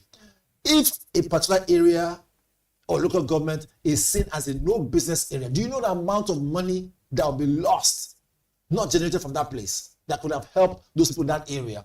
Having said so, which means we must now be what we call proactive, no longer reactive. Yes, it's good that we can say our president mentioned this thing quickly. They could move, and then rescue those people. Great. I wish we had this kind of strength of moving very quickly when the Chibok girls were kidnapped. However, we learn every day, right? Having said so, can we now have cameras in all schools? Do you know there are cameras that with your phone? I don't think we have the personnel. The government has infrastructure on ground that can monitor how many schools do we have in Nigeria. Let's just say we have 20,000 schools, for instance. Are you telling me that we can't have a department that will monitor the whole 20,000 schools, place cameras in different places? You see the amount of money that we've lost in trying to settle bandits, run into billions? What if we buy cameras in all those places where before bandits or whatever it is begin to run through, right, an alarm is sent out? In Israel, they do have, the Israeli government has the Iron Dome, where if a missile is coming in, right, an alarm is heard. Everybody goes and ducks for cover. Can we have cameras where as soon as we see some unscrupulous elements moving, immediately information is cut across, and then everybody runs for cover? Security personnel react immediately, but they will not put cameras because some people are benefiting from this banditry. Okay, so your point is quite understood, but I still maintain that it's very secondary. We're not asking the right questions. We should be asking the right questions. Why does every kidnapping end in silence? You cannot kidnap 38 people and then you tell me that, oh, tada, they've been released. Who kidnapped them? Was a negotiation, did a negotiation go down for their release? And if it did, what was the term of the negotiation? Who are the ones perpetrating this kidnap? Where exactly did you get these people? Where was the point at which you saw them and then you rescued them? That should be the questions you should be asking. So there's a gray area. Exactly. can now talk about maybe cameras and what is the solution going forward. But the issue that has happened, how is it that we have these people already? How is it that they were rescued? What kind of magic happened? You can't just come and say, oh, they've been released, oh, thank God, oh, the president, thank you very much. No, that's not how it works. We are not babies. You need to be accountable to whatever it is that you are doing. Like I said, we are not kids. You can't just wake up and say, okay, your person that got missing, here it is. I have it now. You can have it. No, you need to answer questions. So these questions, they need to be answered. That is why I said, when I started, I said, I don't know why I feel so sad for a story that an happening that should be good news. I feel very sad about it because you can't just wake up and say, oh, people that the whole world saw were actually kidnapped, because the whole world actually saw that video, and then you now wake up tomorrow and say, they've been released. For what is what, no, you need to be very accountable. I think for us to hold the government accountable, right, we get to a point what we call review and reconciliation. Now, in this particular reconciliation discussion, where let's now look at what happened and how issues. How it unfolded, who, if since they've gotten the people back, can we now see those who perpetrated the crime? Have they been arrested? Exactly. All this is now subject to follow-up. We agree. But right now, can we, first and foremost, be able to mitigate the fact that they are going through trauma first? Because the truth of the matter is this: if they rescue those people, did they actually apprehend the people who kidnapped? If they did, then we have suspects on ground. But if they didn't, there are no suspects on ground. Hold on. So if they didn't, right, and they claim that they escaped on their own, which means there's a gray area somewhere. They've been rescued. It's different from they escaped on their own. I'm coming. I'm just using that as an example. So they were rescued. Were they, in a building or in a place where they were? You two, you are tired. I'm tired. But I'm just question. So now let's not ask the public now, those who are watching. The question now is that if they were rescued, were they rescued from the hands of people who kidnapped them? Exactly. Now you're speaking my English. You're speaking my language now. It's a build-up now. We're on the same page. No. It's a build-up. So the build-up now is that, I started by explaining, look, let us first and foremost give, kudos to those who actually went and rescued them. Now, what's the next step? Can we now know, right, have details of the people who did this, kidnap these people? Can we now know their location? What's the follow-up story? Can we now know in detail? But this kind of thing, you should understand that the way the government works and security personnel work, they don't work the way we media people work. We get information, we dish it out. Let me tell you. You see, if they have to dish out information every second, I tell you, these bandits might end up being ahead of them. And okay, hold on. So one of the ways they couldn't hold on to not dish out the information about the Kebbi students that were kidnapped, and they came out in front of international TV to actually say, "Oh no, we know their whereabouts and we're working on it." What do you call that? But again, we should stop making excuses for the government. But then again, that's where but then again, right? You see, let's apply the carrot and stick approach here. They have been rescued. We are happy. What next? Can we now know how everything played out? Give them some days. It was just yesterday they announced it. Give them some days. Let's now see and come back to this story. In a same clan, you don't give security personnel some days. Why not? With how they were rescued, they give you information of the suspects that are in custody, if the suspects were gone down, or there were no suspects at all, or the exact place, the latitude of where you actually saw those people, so people can actually avoid that space. Now we don't know anything. So what's the conversation? Hold on. So the conversation here is that you needed for them to come out and give us 100% information, right? Let me tell you the truth of the matter. How these people work. Don't forget, anything you put out there, the so-called bandits are also watching. Imagine you saying, we have the guys who did this thing, and we have them locked up. Guess what? I like how you are agreeing with me. And see the flip side. At the same time, I I like it. Anyways, let's move on from the story. The Christian Association of Nigeria has declared December 7th as a nationwide day of prayer against Christian genocide. The association says churches across the country will lead a unified prayer session for peace and protection as insecurity continues to rise.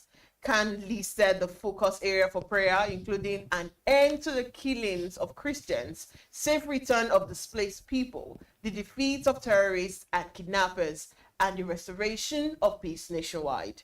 The association made a similar call back in 2014 during the height of the insurgency.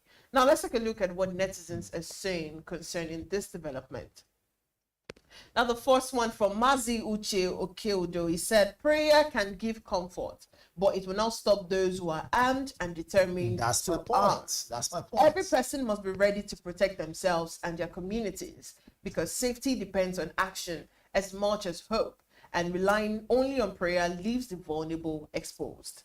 Another reaction from Onyedi Kachi Ngidi, he said, prayer is not passive, it is an active force. It precedes action and fosters execution. So after we pray, someone has to tell us what God is directing us to do. To sheath our sword and wait for his action, or to unsheath our sword and follow his direction. Christians, unite. Another reaction from Teddy Baba said, while I'm not against prayers, it is potent also to know that if we add all the churches in Nigeria together, their population is enough to make any sensible government sit up. But because some of them are partisans, they have resorted to prayers instead of street protest. And finally, Adeni Eso said, they should remember that bandits invaded the church during service and kidnapped innocent worshippers. What we need is a strategic or military intervention, not the declaration of prayer warriors. I totally agree with all of the reactions from that story. Prayer is actually passive.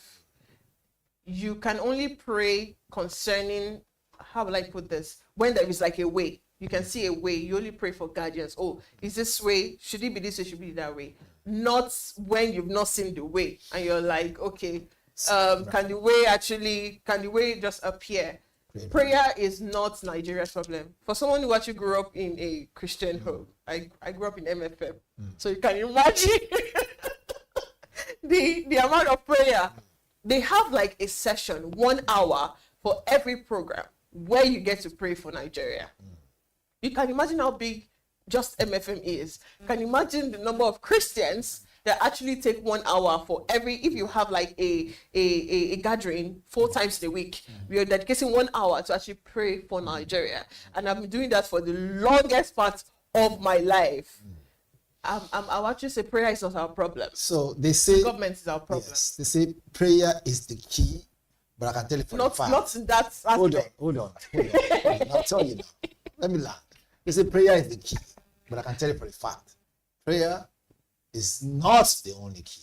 As far as I'm concerned, when it comes to security network and dealing with bandits, and dealing with terrorism in our nation, can we keep prayers aside and tackle it the way it should be? It appears that at some point in time, we are allowing ourselves to be compromised. And this level of compromise is what is eating us deep. When you know, if we go here, we'll get this down, bring it down, and we will be able to record success. We'll get this put down, have them, eradicated and erased. But we'll first and foremost waste time praying. Yes, I said it. You waste time praying when you know that these insurgents are out there causing mayhem. Look, I will say this, I'll say it again. If we turn those gatherings into proper motivational speech that can actually get people to move and act, and if you see something, say something, our country will be a very, very fantastic country. And this is the interesting part of everything. There's a saying that goes this way, that look, 1,000 lions led by a sheep, right, will never go anywhere. But 1,000 sheep led by a lion can create some formidable force that you will never ever be able to understand. This is what we need. Look, we understand the complexity in our nation. And like Wole Soyinka rightly said, right, that, Donald Trump cannot just come out and now say guns are blazing and everything. That this country has its complexity. It's a complex country. So we're a complex country, right? And so the question now is, now at least we understand the givings of how our nation is wired. Can we now say, since people respect those in the clergy, since people respect clergy people, since people respect people who are, religious heads, can we have a cohesive meeting with those religious heads, whether it is Islamic group or Christian group or traditional group, come together and say, look, enough is enough. Can we go back and infuse into your doctrine the doctrine of security, the doctrine of if you see something, say something, the doctrine of help the security personnel to fight those issues? Well, but on the flip side, would you blame the Christians though? You only fight the way you know how to fight. Right. Like the way you know how to fight is your sharp mouth.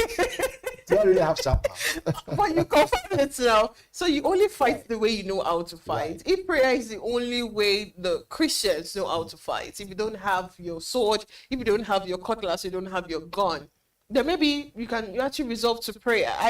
Because like I said, I know prayer is not for someone who has been always praying for Nigeria. I will tell you that prayer is not Nigeria's problem. If prayers could make us the biggest economy in this world, by now we'll be unrivaled by any country. Of course, definitely. But I'm sorry, we need more industries and more equipment to fight bandits. Christians would unless religious houses. Yeah, that's what I said. They would only do what they can do. Like, take for instance the choir kidnapping. They were in church on Sunday now. They were there lifting holy hands and praying I want to say something, God. but I dare not say what I want to say. Okay, and praying to God. So didn't the kidnappers succeed? They did succeed, of course. Did any thunder come to stop them? That's what I'm saying. You would only now this is something, and I'm sure you agree with me. You only fight the way you know how to fight. And if Christians actually say December 7th, they should all come together to actually pray. Why am I laughing? They should all come together to actually pray, then so be it. Right. This fight, we can't do it alone now. If prayer will solve it, the government will solve it, the Muslims to do their own prayers, the traditional worshippers do their own prayers for it to be solved. By all means, let us, take it all away. Okay, you say by all means, let's Yes. Well, that's all on social listening today. We looked at the rescue in Kwara, CAN's nationwide prayer call for December 7th. My name is Deborah Eze. I didn't do this alone, of course.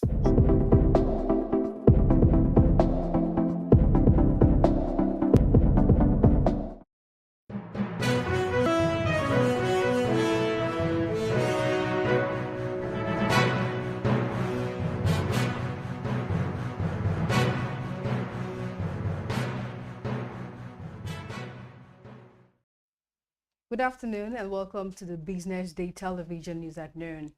I am Glory Brown. Thank you for joining us. Now let's see what's making headlines. GTCO Access Corp rally as banking stocks drag NGS lower. NNPCL earns 29.21 trillion naira from crude oil sales in 2024. Strike, RCU NEC to review federal government final terms Wednesday. UK to enforce mandatory electronic travel authorization from February 2026. Man United, City in transfer battle for Burkina Faso teen sensation Mohamed Zongo.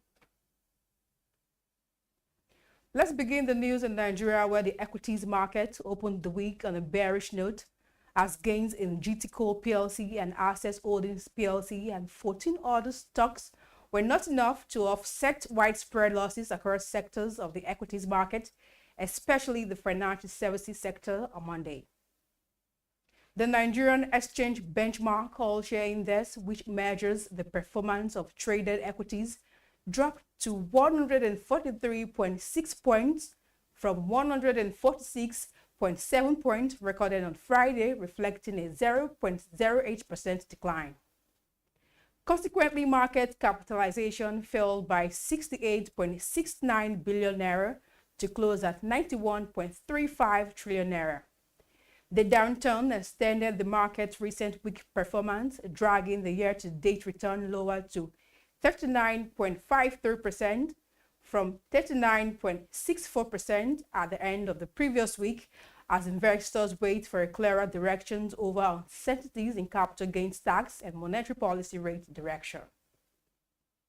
Despite negative sentiment across the banking sector that left the broader banking index down by 2.3%, GTCO and Asset Corp emerged as standout gainers. GTCO led both the volume and value chart, trading 203.85 million shares valued at 17.24 billion naira across 973 deals to close 0.36% higher. At the assets holders advanced 1.46% to end trading at 20.8 naira, with 21.88 million shares exchanged in 1,262 transactions. Moving on, the Nigerian National Petroleum Company Limited generated 29.21 trillion naira from crude oil sales in 2024, more than doubled the 14.07 trillion naira it earned from the same stream in 2023, according to his newly released audited financial statements.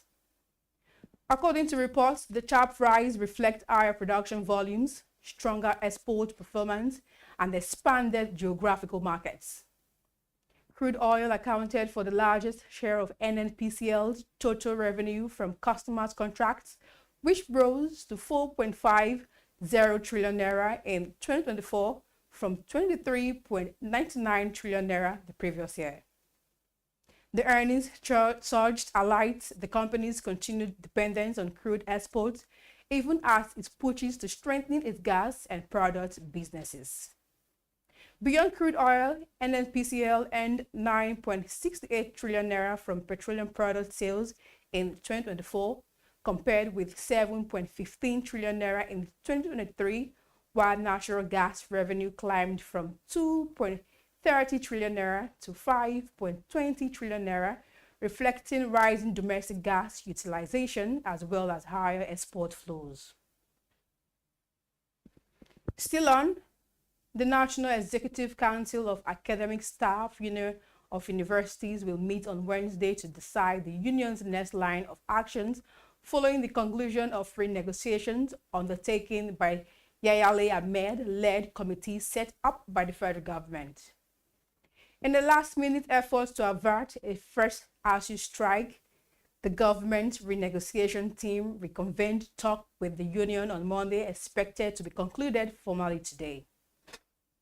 ASU's one-month ultimatum to the federal government elapsed on Saturday, heightening anxiety across public universities as the union repeatedly threatened a full-scale strike, accusing the government of nonchalant attitude towards its long-standing demands.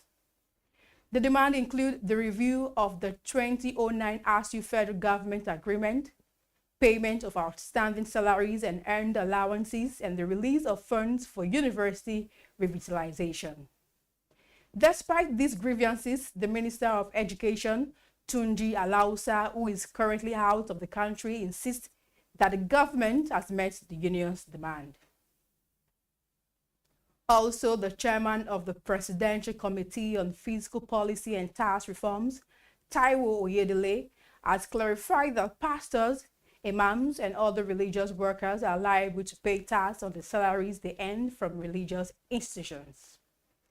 Oyedele stressed that while churches, mosques, and other religious bodies are exempt from taxation, this exemption does not extend to individuals employed by them. The chairman emphasized that religious workers should not be treated differently from other professionals who earn incomes, adding that the Nigerian Constitution mandates every citizen to declare their income honestly and pay taxes accordingly. Oyedele further explained that the government's new tax reforms will adjust obligations based on income levels, as religious leaders fall under the same rules as other citizens. This clarification comes as part of Nigerians' ongoing fiscal reforms aimed at broadening the tax base, improving compliance, and ensuring fairness in the system. To end the local news, the Federal High Court Abuja on Monday reversed the judgment of the Tax Appeal Tribunal, which directed Abuja Electricity Distribution PLC to pay the Federal Inland Revenue Service 5.3 billion naira in value-added tax and withholding tax liabilities dating back to 2013. Justice Umar Mohammed cited bias on the part of a member of the tribunal and a lack of fair hearing while reversing the verdict and ordering a retrial. This legal development between AEDC and FIRS comes against the backdrop of a December 14, 2023 judgment by the Tax Appeal Tribunal, which directed AEDC to settle its alleged tax liabilities. The electricity distribution company argued that compelling it to pay the amount would jeopardize the supply of electricity to millions of consumers in Kogi State, Nasarawa State, and the Federal Capital Territory, Abuja. According to reports, the AEDC legal team deposed that Ajayi Julius Bamidele, who served as a member of the tribunal panel that decided the VAT appeal and delivered the judgment, formerly worked as a staff member of the FIRS and took decisions on his liabilities during a tax audit. Let's go on a quick break now. When we return, we'll bring you the foreign news and details. Stay with us.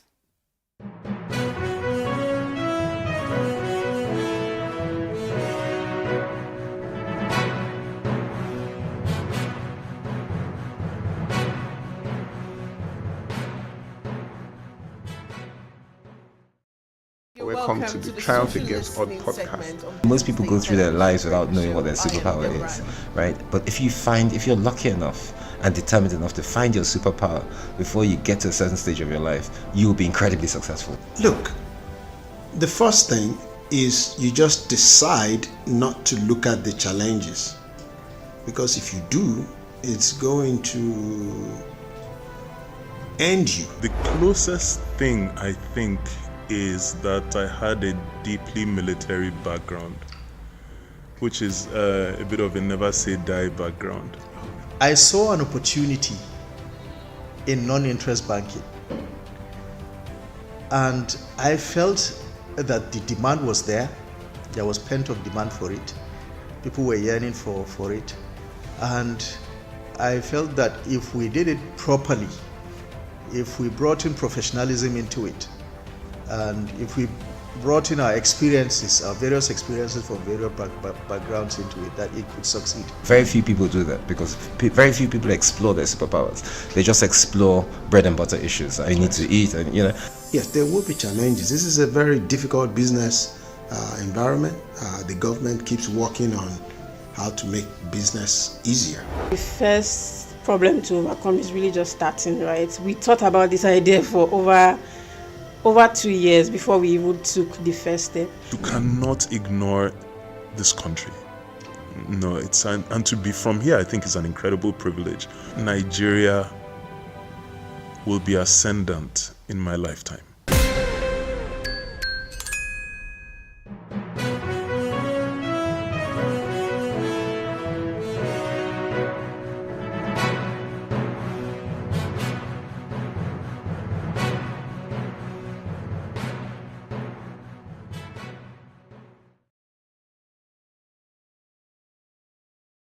Welcome back. You're still watching the news at noon right here on the BusinessDay television.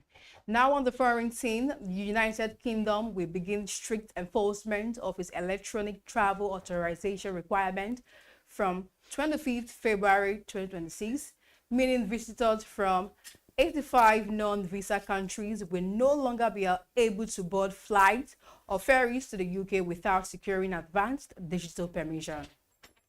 The announcement was issued by the UK Home Office as part of its broader plan to transition to a fully digital immigration and border system. Officials say the measure supports the shift toward a contactless UK border as visitors traveling from tourism, businesses, family purposes, or transit through UK passports control must hold an ETA even if they do not require a visa. According to reports, the ETA system was launched in October 2023 and has been running through a gradual rollout phase with more than 13.3 million applications submitted since the launch. During the rollout, the ETA was not strictly enforced, as the Home Office revealed that these decisions helped reduce disruption and aligned with how countries like the United States and Canada rolled out similar systems. Meanwhile, Russia and Ukraine launched overnight drone strikes against each other, as the US confirmed American officials were set to meet Russian representatives in Abu Dhabi as part of efforts to end the war. Officials in Kyiv revealed that at least 6 people has been killed in Russian strikes on the city, while Russian officials say at least 3 has been killed in the Ukrainian strike in the Rostov region. The latest attacks come after Ukrainian President Volodymyr Zelensky welcomed proposed changes to the controversial 28-point U.S. peace plan. The U.S. and Ukrainian officials on Sunday met in Geneva to discuss the draft plan, which had been criticized by leaders in Kyiv and Europe as too favorable to Russia. This reportedly appears Ukrainians' European allies produced an amended version of the plan after rejecting parts which favored Russia's war aims. And moving to sports, 2 English Premier League giants, Manchester City and Manchester United, are reportedly locked in a transfer battle to sign rising Burkina Faso star Mohamed Zongo, following a standout performances at the Under-17 World Cup. The 15-year-old attacking midfielder burst into global prominence during the tournament, finishing with 2 goals, 3 assists, and multiple man of the match displays that placed him among the competition's breakout talents. His decisive strike in Burkina Faso's 1-0 win over Germany further cemented his growing reputation. According to reports, both Manchester clubs have held discussions with Zongo's current academy, and recently as Friday, joining Bellari and Anderlecht in pursuing the highly rated youngster. Zongo's performances in quarter captured the attention of scouts across Europe, with his creativity, technical skills, and confidence marking him out as one of Africa's brightest emerging prospects. Talks remains ongoing with Manchester United and the Manchester City, understood to be closely monitoring the situation as competition for the teenage prodigy interfaces. To end the news, Manchester United manager Ruben Amorim delivered a blunt assessment of his team's performances following their disappointing defeat to Everton, admitting that his side fully deserved to lose the Premier League encounter. Amorim revealed that United failed to match Everton's intensity and quality despite playing with a numerical advantage for more than 70 minutes. The club spent £250 million in the summer trying to lift a group of players that had plunged to an unthinkable 15th last season. Manchester United currently sits 10th in the table, in the middle of a group of 4 clubs that include Tottenham, Everton, and Liverpool, just 3 points off the top 4. And this is where we wrap it up this afternoon on the Business Day TV News at noon. I am Glory Brown. Thank you, and keep watching Business Day Television.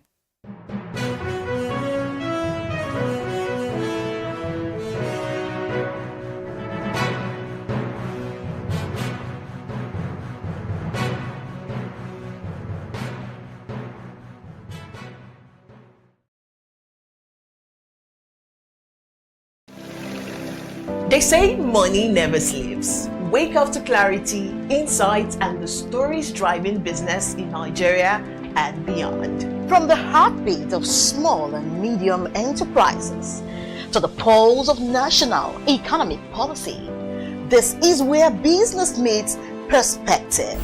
With expert guests, real-time analysis, and stories that matter to you, we go beyond headlines to bring you the full picture.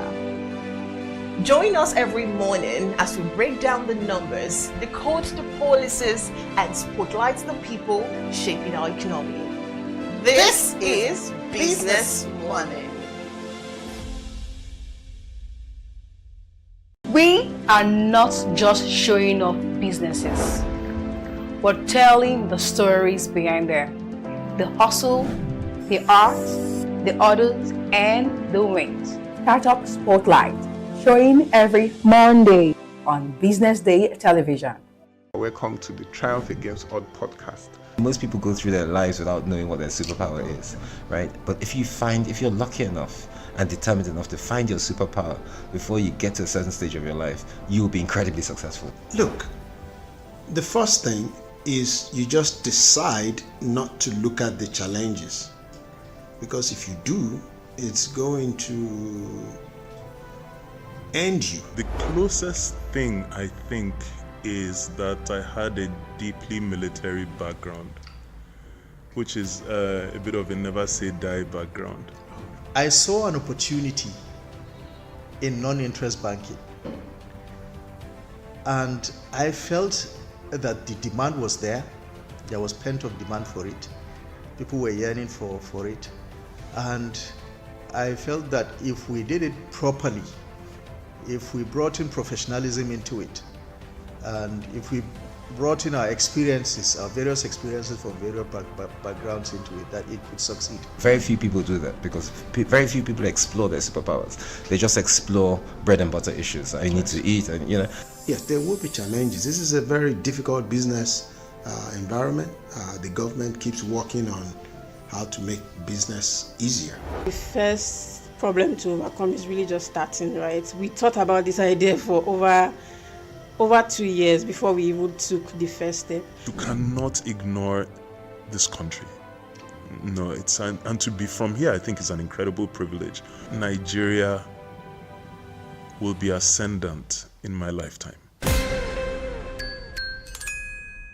Imagine working hard for a whole year, then one error in the grading system shatters your dreams. May 14th, JAMB admits errors.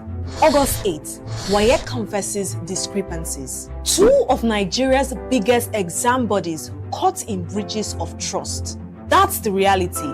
And no, it isn't just a glitch. It is the rewriting of millions of destinies. It is young Nigerians robbed of certainty, parents questioning everything. Experts are calling for reforms, private sector involvement, and transparency.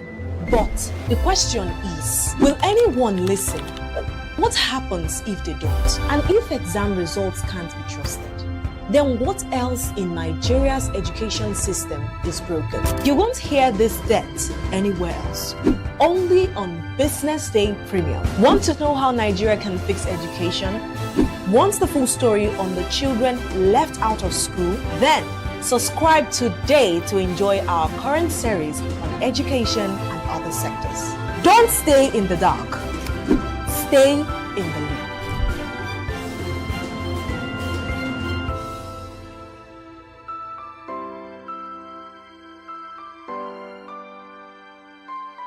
This is Business Week, a weekly program brought to you by Business Day Television.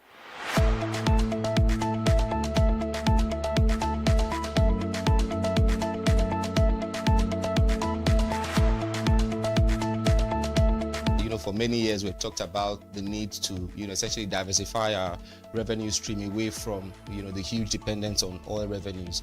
It looks like that is happening now. So that means that we're better protected when, you have these wide fluctuations in oil prices and all of that. So it's as you say, and I agree, that we should commend the government. At least revenues are not falling. There have been times in the past when we recorded drops in revenue. That's not the case today. We're seeing revenues actually going up. Increasingly, we can see the developed countries focusing on renewable energy and so on and so forth, which means that in the long run, we must look for alternative sources to funding. So the government says that crude oil theft has essentially come to an end. We need to do more to ensure that we totally eliminate crude oil theft and start to think of how to boost production. But it's a good first step. By eliminating crude oil theft, it also creates an incentive for international oil companies to probably return and start to take up more projects in the upstream industries. Stay ahead with Business Day Mobile, your gateway to Nigeria's most trusted business news, market insights, and expert analysis. With a BusinessDay mobile app, you enjoy more than just news.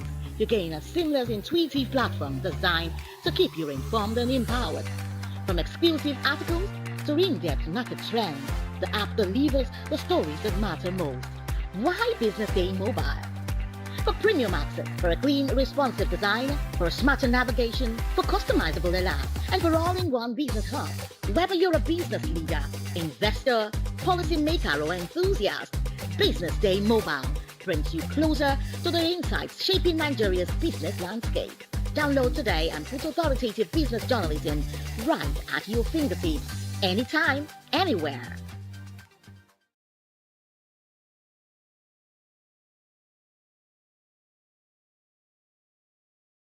Your name and your designation.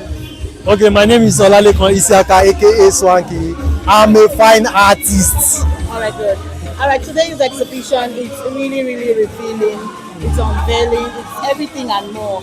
So, coming up with this creativity, what brought about this inspiration? We heard you speak about, your journey so far, and finally it's happening now. So, what do you have to say? Okay, I was inspired by the parable of the talents, and I felt I should do something to really inspire that can boost people's faith, especially the time that we are now. People need healing, and I believe that at this time we don't need to walk by sight, we have to walk by faith. So what can we do? What can I do through my talent, to inspire people? So that's why I came up with pieces like this. When you look through all the pieces, you see moments that defy the natural, so that's the idea. Okay, so moving forward, we're going to be seeing more of this. Is this the birth of something great in the future? And what words of inspiration do you have for coming up? I mean, people that have talents like this. Yeah, so we are looking forward to having more of this. So more of this will come, yes. And my advice to artists is your work, your painting. How does it affect? How does it affect people? So painting for me is not just for the aesthetics, but it should be able to inspire people. Thank you so much. Name and your designation, sir. My name is Shagun Williams. My designation, as in my gender. Who are you? Mayor. What do you do? Well, I'm an interior decorator and also a venture capitalist and social entrepreneur.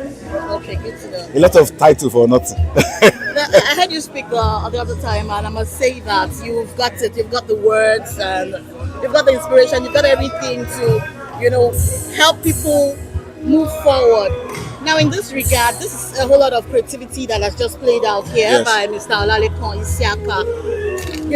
What would you say, in support of this whole, creativity and the reality that, is playing out today? Okay, so beyond the tapestry and the collage of colors, we can see in display very intentional creativity. But see, what defines a thing is the spirit behind it, not what we see. The Bible says that the weapons of our warfare, they are not carnal, but they are carnal weapons that we see. But there's something greater behind the scene that propels the weapon.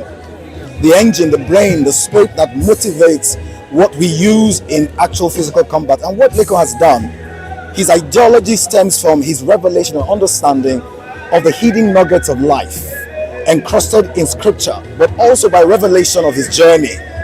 We know a man who has been plagued with so many ups and downs and gone through the travesty of life, will come out refined with better understanding of what life is about. So it's not about the gleam and the glance. There's something behind the scene that I want people to connect with.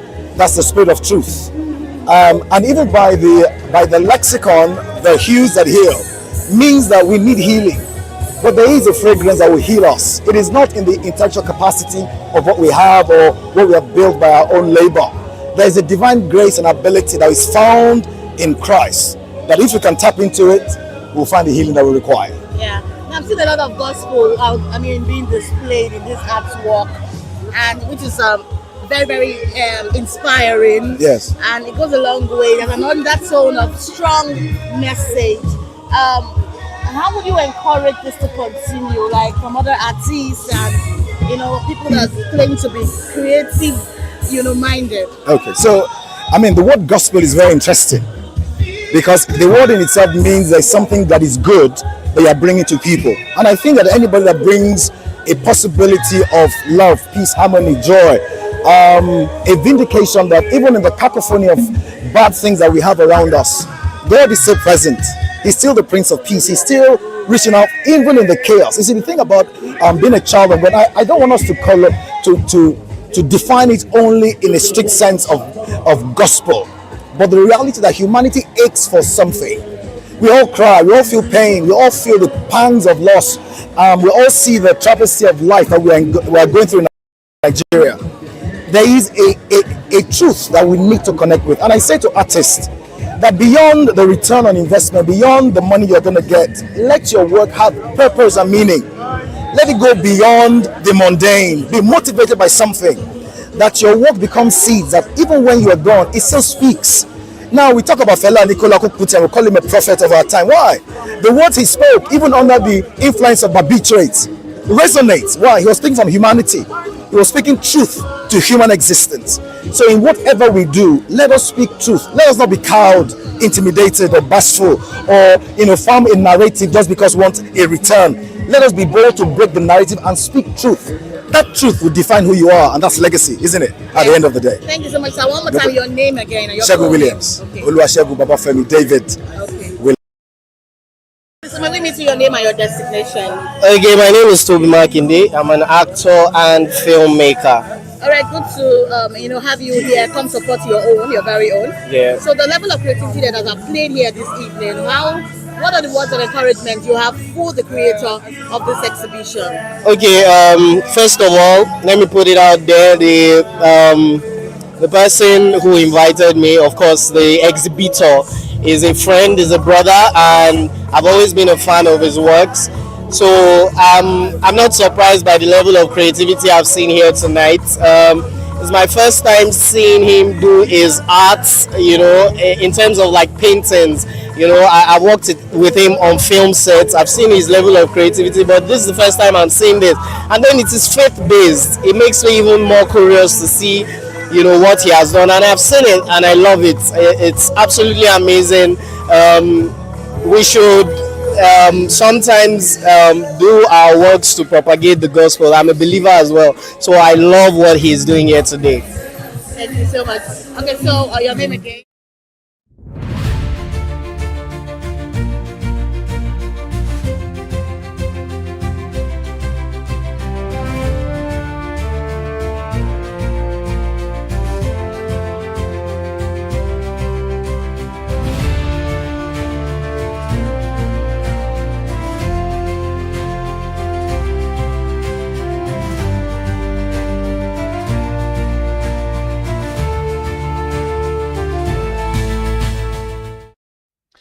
Good afternoon and welcome back. This is Business Day Television.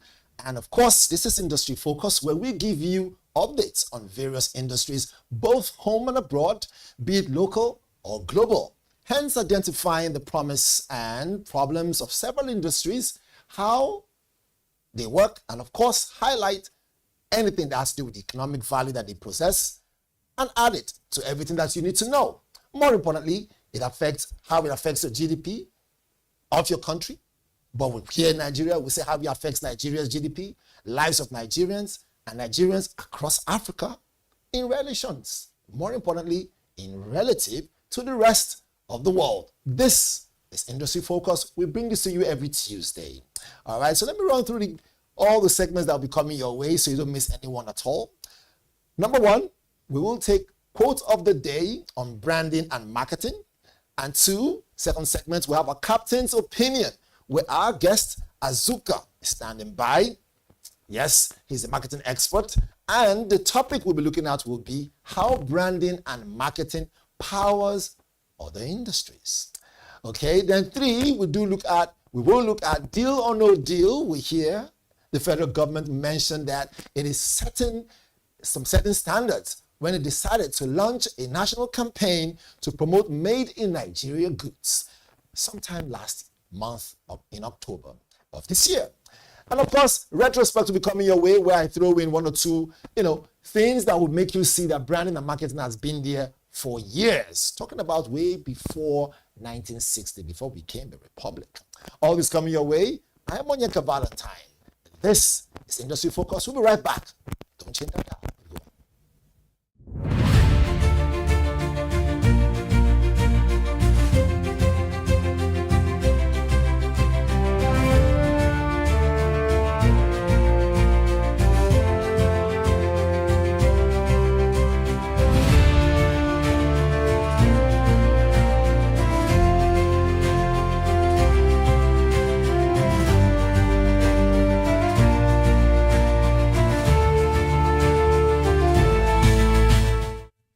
Welcome back. This is Industry Focus. Right here, let's jump into our very first quote of the day. All right. Most definitely, if you look closely, you will see that for everything that you do, remember, it's important that you look at your branding. So our first quote of the day goes this way. It says, your brand is what people say about you. It's right there on TV. It says, your brand is what people say about you when you are not in the room. At some point, we'll ask our guest what he thinks about this. But that quote was by, you can see it right there, Jeff Bezos. He says, your brand is what people say about you when we are not in the room. And number two here, he says, a customer won on price will be lost on price. By Alien Deep, a customer won on price will be lost on price. Write those quotes down for all you young entrepreneurs, those of you who want to start your businesses and want to start your industries. Don't be afraid. Go with it. It might just be a breakthrough for the nation. All right, let's jump into our second segment of the day so you don't miss anything at all. Right? And here we talk to our captain of industry, which is our guest, and find out exactly what is it that makes the branding and marketing sector power for the industries. Azuka Ugbo is a marketing strategist, that's him on TV right there, and a consultant with over 15 years experience developing marketing strategies for personal and corporate brands. His role involves working closely with CEOs, marketing and sales teams in increased brand awareness, boost lead generation, increase customers acquisition, and drive sales for clients.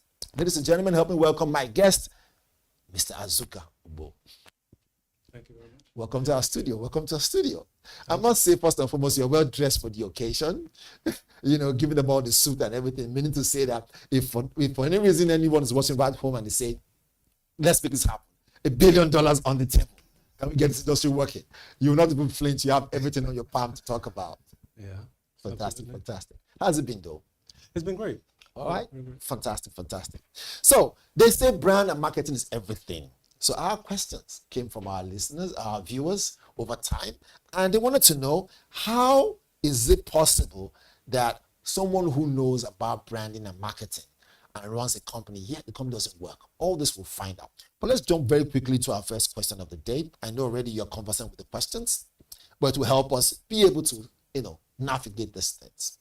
And let's focus on strategic connector as a question within those angles. So our viewers say that this. They say, from your experience, how does strategic branding and marketing act as essential connector, right?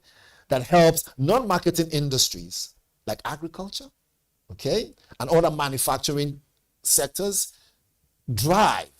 Where does branding come in and marketing? How does it help them drive?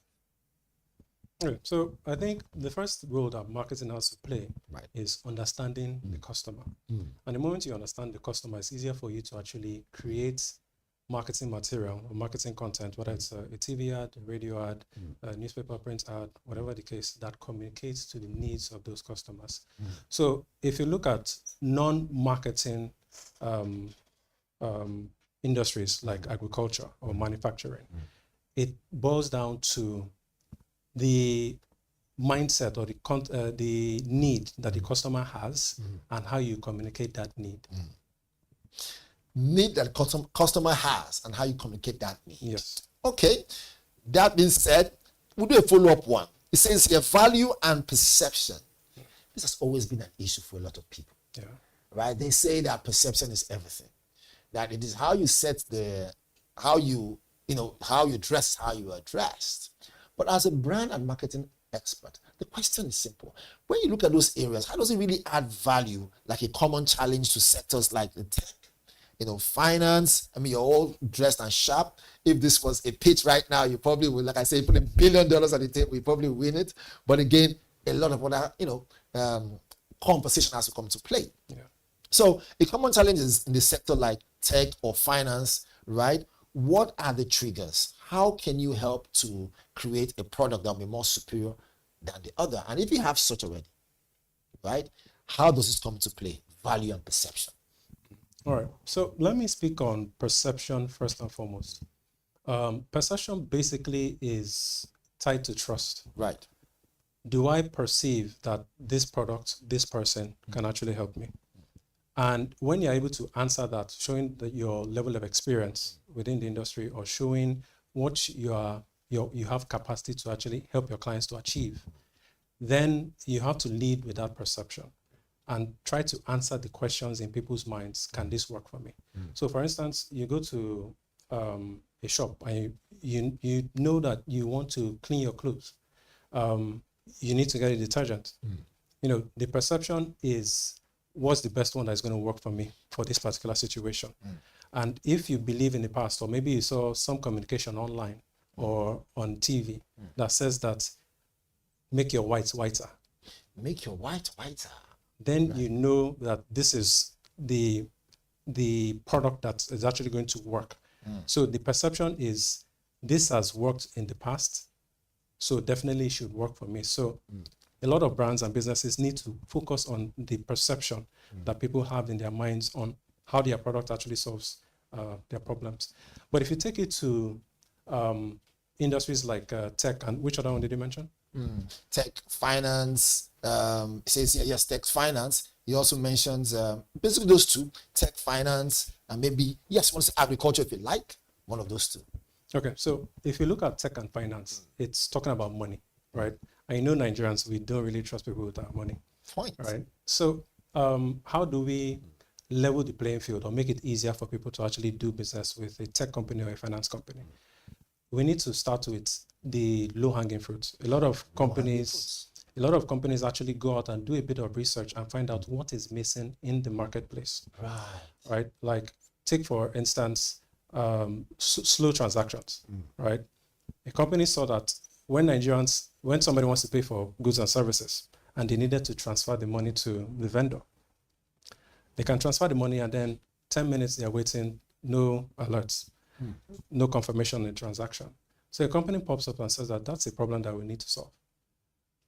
And then they come into the market and then they basically become a unicorn. And that company, I'm talking about is, do I need to mention the name? Well, maybe not. Unless they're going to pay us money.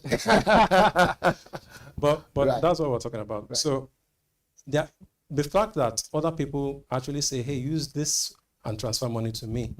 The perception is that, okay, if this person is saying that it works for them and I can transfer and they can get it immediately, then there's something there. And quickly it spreads. So the quicker you can be able to solve problems for people, it increases the perception that this actually can work for other people like that. Solve problems for people. I keep on telling people, anyone who wants to hear that, for you to be able to, make it in life, you must be a problem solver. Nobody wants to live with problems or challenges. So when they see a solution, they jump at it. But most business people don't see, solving a problem as the key or master key to starting a business. But for instance, I'm in the media business, right? We're talking now from TV and people are watching. What problem would you say you can identify in the media space? And this is out of our basic questions now. What problem would you say you can identify in the media space? And I'll say, Valentine, there's a problem here.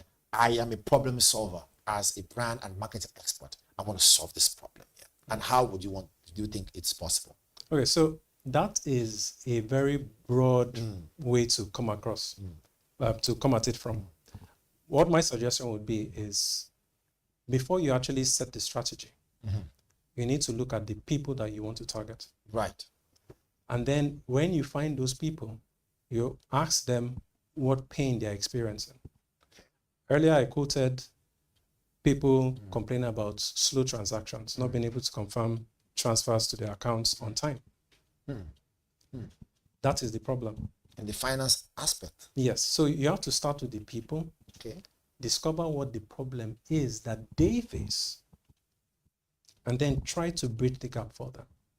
If you start any other way, it'll be chaos. It'll be chaos. So most business owners, I think what they do is they see somebody else doing a business and then they say, I want to start doing this, right? Not asking themselves, who am I doing this for?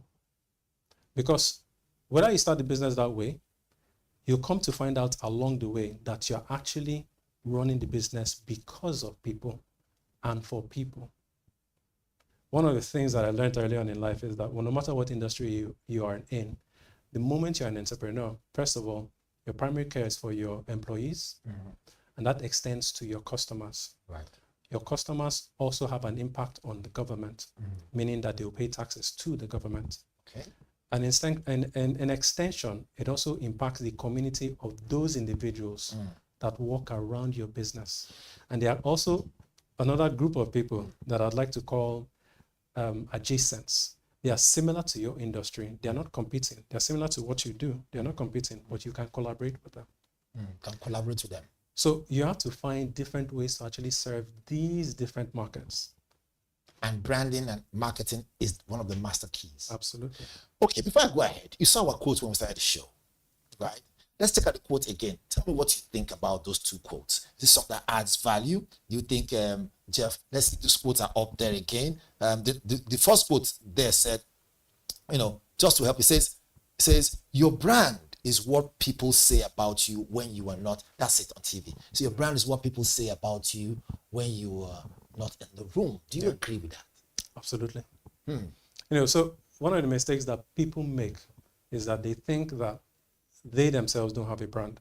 That the only brands out there are the products and the services or the big corporations that you have out there. Each person has a personal brand. There are some things that people know about you that when they think about it and say that, oh, Onyeka Valentine, Right. oh, you remember from school, he was like this, he was like that. Oh, have you ever watched that TV program? That is your brand. Right. When people are talking about you. But if we also look at businesses, like the example I quoted earlier, people are spreading the information without the company even being involved. And the company being involved. Yes. And marketing adds value to that. Absolutely. Okay. Our second quote that we put up. Let's check out the second quote again. Let's quickly just see. It says, a customer won on price will be lost on price. That's a customer won on price will be lost on price. Yeah. Do you see this as a major ingredient to what you just said? How does that, do you agree with that? I agree. The customer won on price. Yes. Might be lost on price. Yes. Okay. So I think this quote basically came from brands or business owners not being able to communicate the perceived value of their product or service. So oftentimes when they tell their price to somebody that, okay, this is what it costs, the typical Nigerian way is to say that this is expensive. And then they now decide, I'm going to give you a discount. Further watering down the brand. And watering down the brand. And then when you reduce the price, just so that you remain competitive in the market, it has an adverse effect because it reduces your margins. You have less resources to be able to improve your company. And eventually it's going to hurt future customers in the process. I never thought of it from that angle. You see why I didn't make a mistake having you on this show today. Ladies and gentlemen, we're speaking with Mr. Azuka Ugbo, and he's giving us all the details and nitty-gritties. When I put this on social media, right, okay, on Instagram, say, look out for the show, we were very particular because we know that he was going to bring forth his A game. And now you're hearing those areas, those indicators that most people had no idea of. I must say I'm having a great time here, right? They say information is key and it helps you, upgrade your skill. Let's jump straight up to our third question very quickly. It says, and this is on digital transformation now. Remember, our viewers are the ones sent this thing because they want to know. They say here, Mr. Azuka, under digital transformation, right? In today's digital economy, marketing is no longer optional. How has it become a critical tool?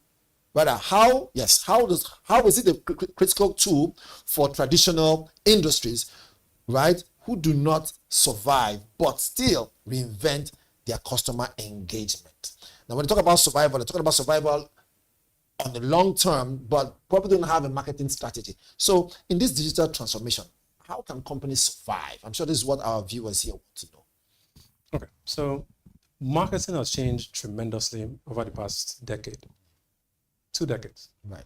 And that's because of how the internet has grown. Mm. People are able to access information as quickly as possible.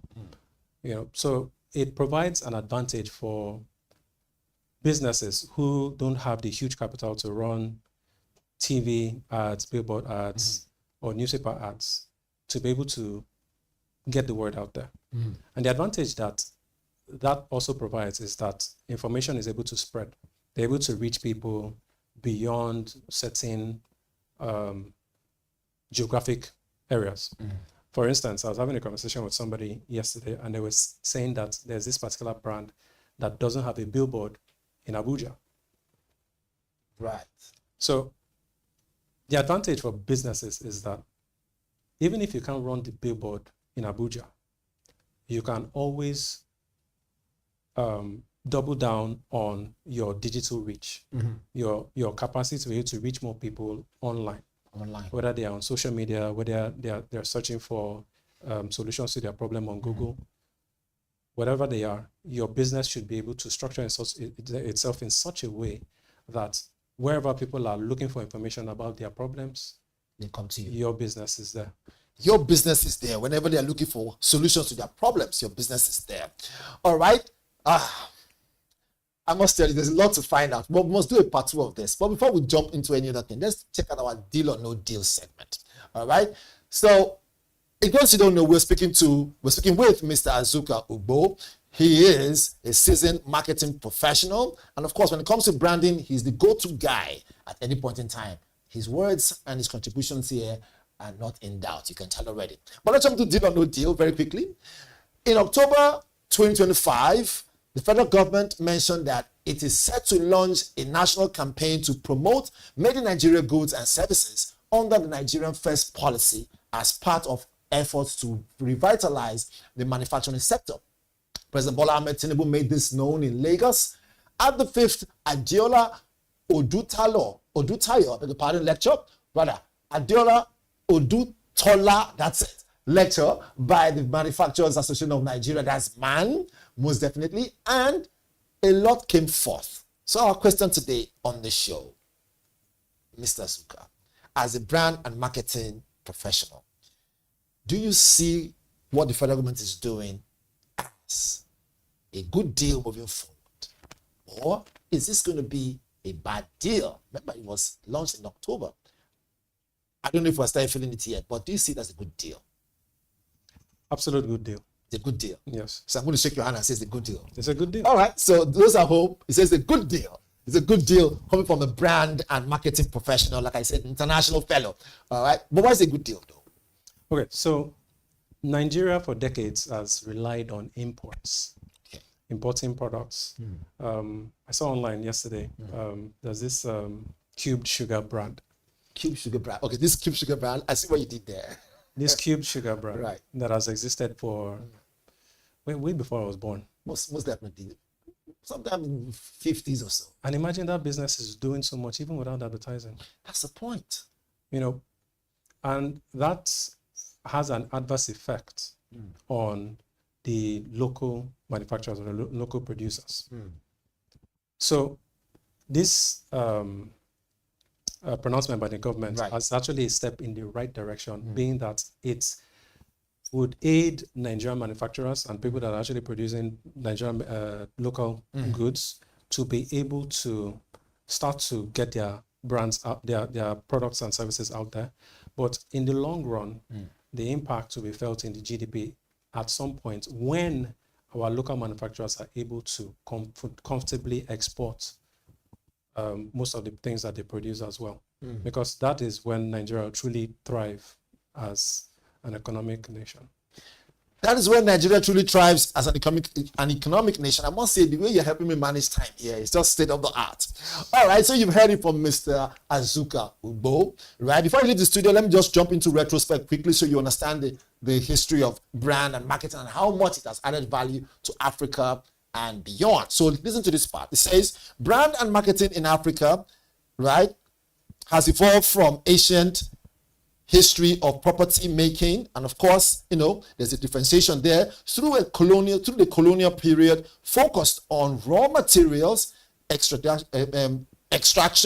right, to the modern eras where you have, like you see on TV, you see things of old that follow through to the present times, marketing and every other thing. So challenges and opportunities, all that came through. But more importantly, it is how the world saw the country as it developed over time. So you see, even though at that time there were no digital plan out, they still had trust because people were marketing and then, carving out what they, like you rightly said, carving out what they do, and they know for something.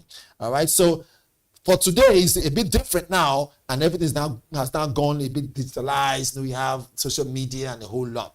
So just so you know back home, little history to help you know that branding and marketing has been there since the 50s or 60s, before independence. All right, Mr. Azuka, before we go, we cannot leave the studio without asking you what you're working on, the project you're working on, and how, it's going to add value to our GDP and where we're heading to, coming from someone like you who's a professional. So currently what I'm doing, it might be a drop in the ocean, a drop of water in the ocean. But currently what I'm working on is actually helping personal brands and corporate brands where the CEO and the founder, let me put it this way. Yes, go ahead. One of the things that I notice is that most CEOs or founders or business owners, they have this skepticism when it comes to actually showing themselves online or putting their brands out there.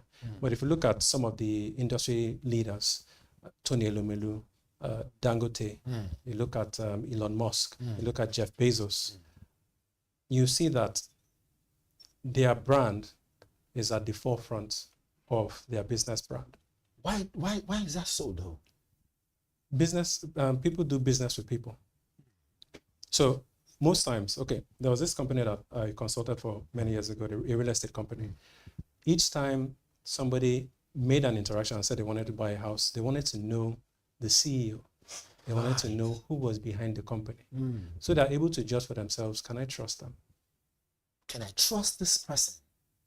So if, for instance, a Tony Elumelu comes up and says that he wants to fly to the moon, and he wants to start a company to do that, because of the leverage that his brand has created over time. The man with the red tie, they call it. It's easier for people to say, I love your dream, I'm on board with it. Why? Because he has proved himself so many times before. He has proved himself so many times before, just the way you're proving yourself right now. Hopefully in the near future, we'll probably be seeing you with the tie or have your own brand, such a way that, when we now do retrospect, we say, he's a billionaire now. But at some point in time, he came on our program. Mr. Azuka, I want to thank you so much for coming on the show. Hopefully we'll call you again. You will jump through and then do justice to our topic. There you have him, most definitely Mr. Azuka Ugbo. I read his profile at the beginning of the show. In case you're just joining, well, you missed a lot. But we do have him again when time comes. Thank you so much for joining us. Hopefully, and by the way, if I go away, what is your social media handle? On Instagram, it's Hey Azuka. Okay, Hey Azuka on all social media platforms? Yes. Okay, your last parting words for those who are into branding and marketing. That's your camera over there. You're doing this for people. So at the core is understand who your audience is and try to help them to achieve the results that they want to achieve. All right. Achieve the results you want to achieve. Thank you so much. All right, time for us to leave the studio. Ladies and gentlemen, thank you so much for being with us. It's still Business Day Television, and this has been Industry Focus. My name is Onyeka Valentine. Stay tuned. Coming up next, more programs for you. Bye-bye for now.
are wounds that never show on the body that are deeper and more hurtful than anything that bleeds.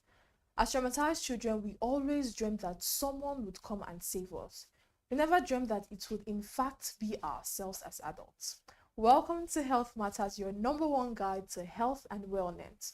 I am Amanda Emosigwe, bringing you with the statistics. Now, 50% of youth have been assaulted at least once. 39% of teenagers ages 12 to 17 reported witnessing violence. 34% of youth reported being emotionally bullied and 13% physically bullied. Now, in a 2021 survey, more than 58% of Nigerian youths experienced a traumatic event, indicating that up to 86.7% of participants experienced at least one adverse childhood experience. With emotional maltreatment at 85.3%, physical maltreatment at 81.8%, sexual maltreatment at 55.9%, and neglect at 47.4%, such high figures. But joining us to unpack this mental health issue and aid in healing from your childhood trauma is Queen Edonu. She's a holistic therapist and a wellness advocate and a reflexologist. Welcome to Health Matters. Thank you very much for having me. Good afternoon. So before we break it down, this term is quite new to me, reflexology. Explain that to me. Okay, so reflexology is an holistic therapy, is an Asian healing. It's just like acupuncture. Acupuncture is an ancient Chinese healing medicine that they've been using in a very long time to heal themselves, right? So it boils down to our general different cultures and different regions, right? So in Nigeria, I remember when you're very sick in those days that they will take you to these herbal people and they start giving you those tears on your body, believing that you get well, right? Those are true because you have acupunctures all over your body that narrate healings, direct healings, to your body generally. So those are called qis through your meridian cells. So your body has ability to heal itself by itself naturally. What you just needed to do is to activate the pressure points that you get healing. So we as reflexologists, we use our thumb to activate your pressure points and to get healing generally. So is it, maybe I'm not saying the correct term, but it's an advanced massage? Yes, it's a treatment, so to say. For example, if you're having headache, right, there are pressure points on your hand and your head that you can hold on to that the headache will absolutely go in less than 2 minutes.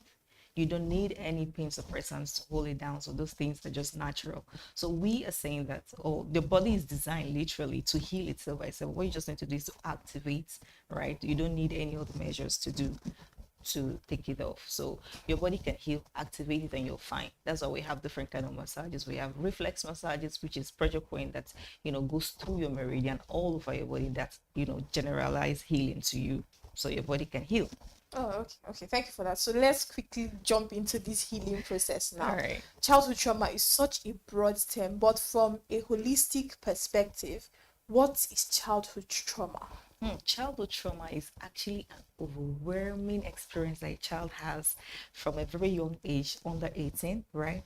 That's, it's overwhelming them that they cannot control what they feel and they cannot express themselves because children they're still developing, right? Their brains and their feelings and their emotions is still developing. So sometimes when they have some certain things that goes on with them, they cannot absorb it, so it shocks them, and it's it's a lifetime stigma that lives with them for a very long time, which if it's not properly attended to, it will cause a little bit of trouble as an adult generally.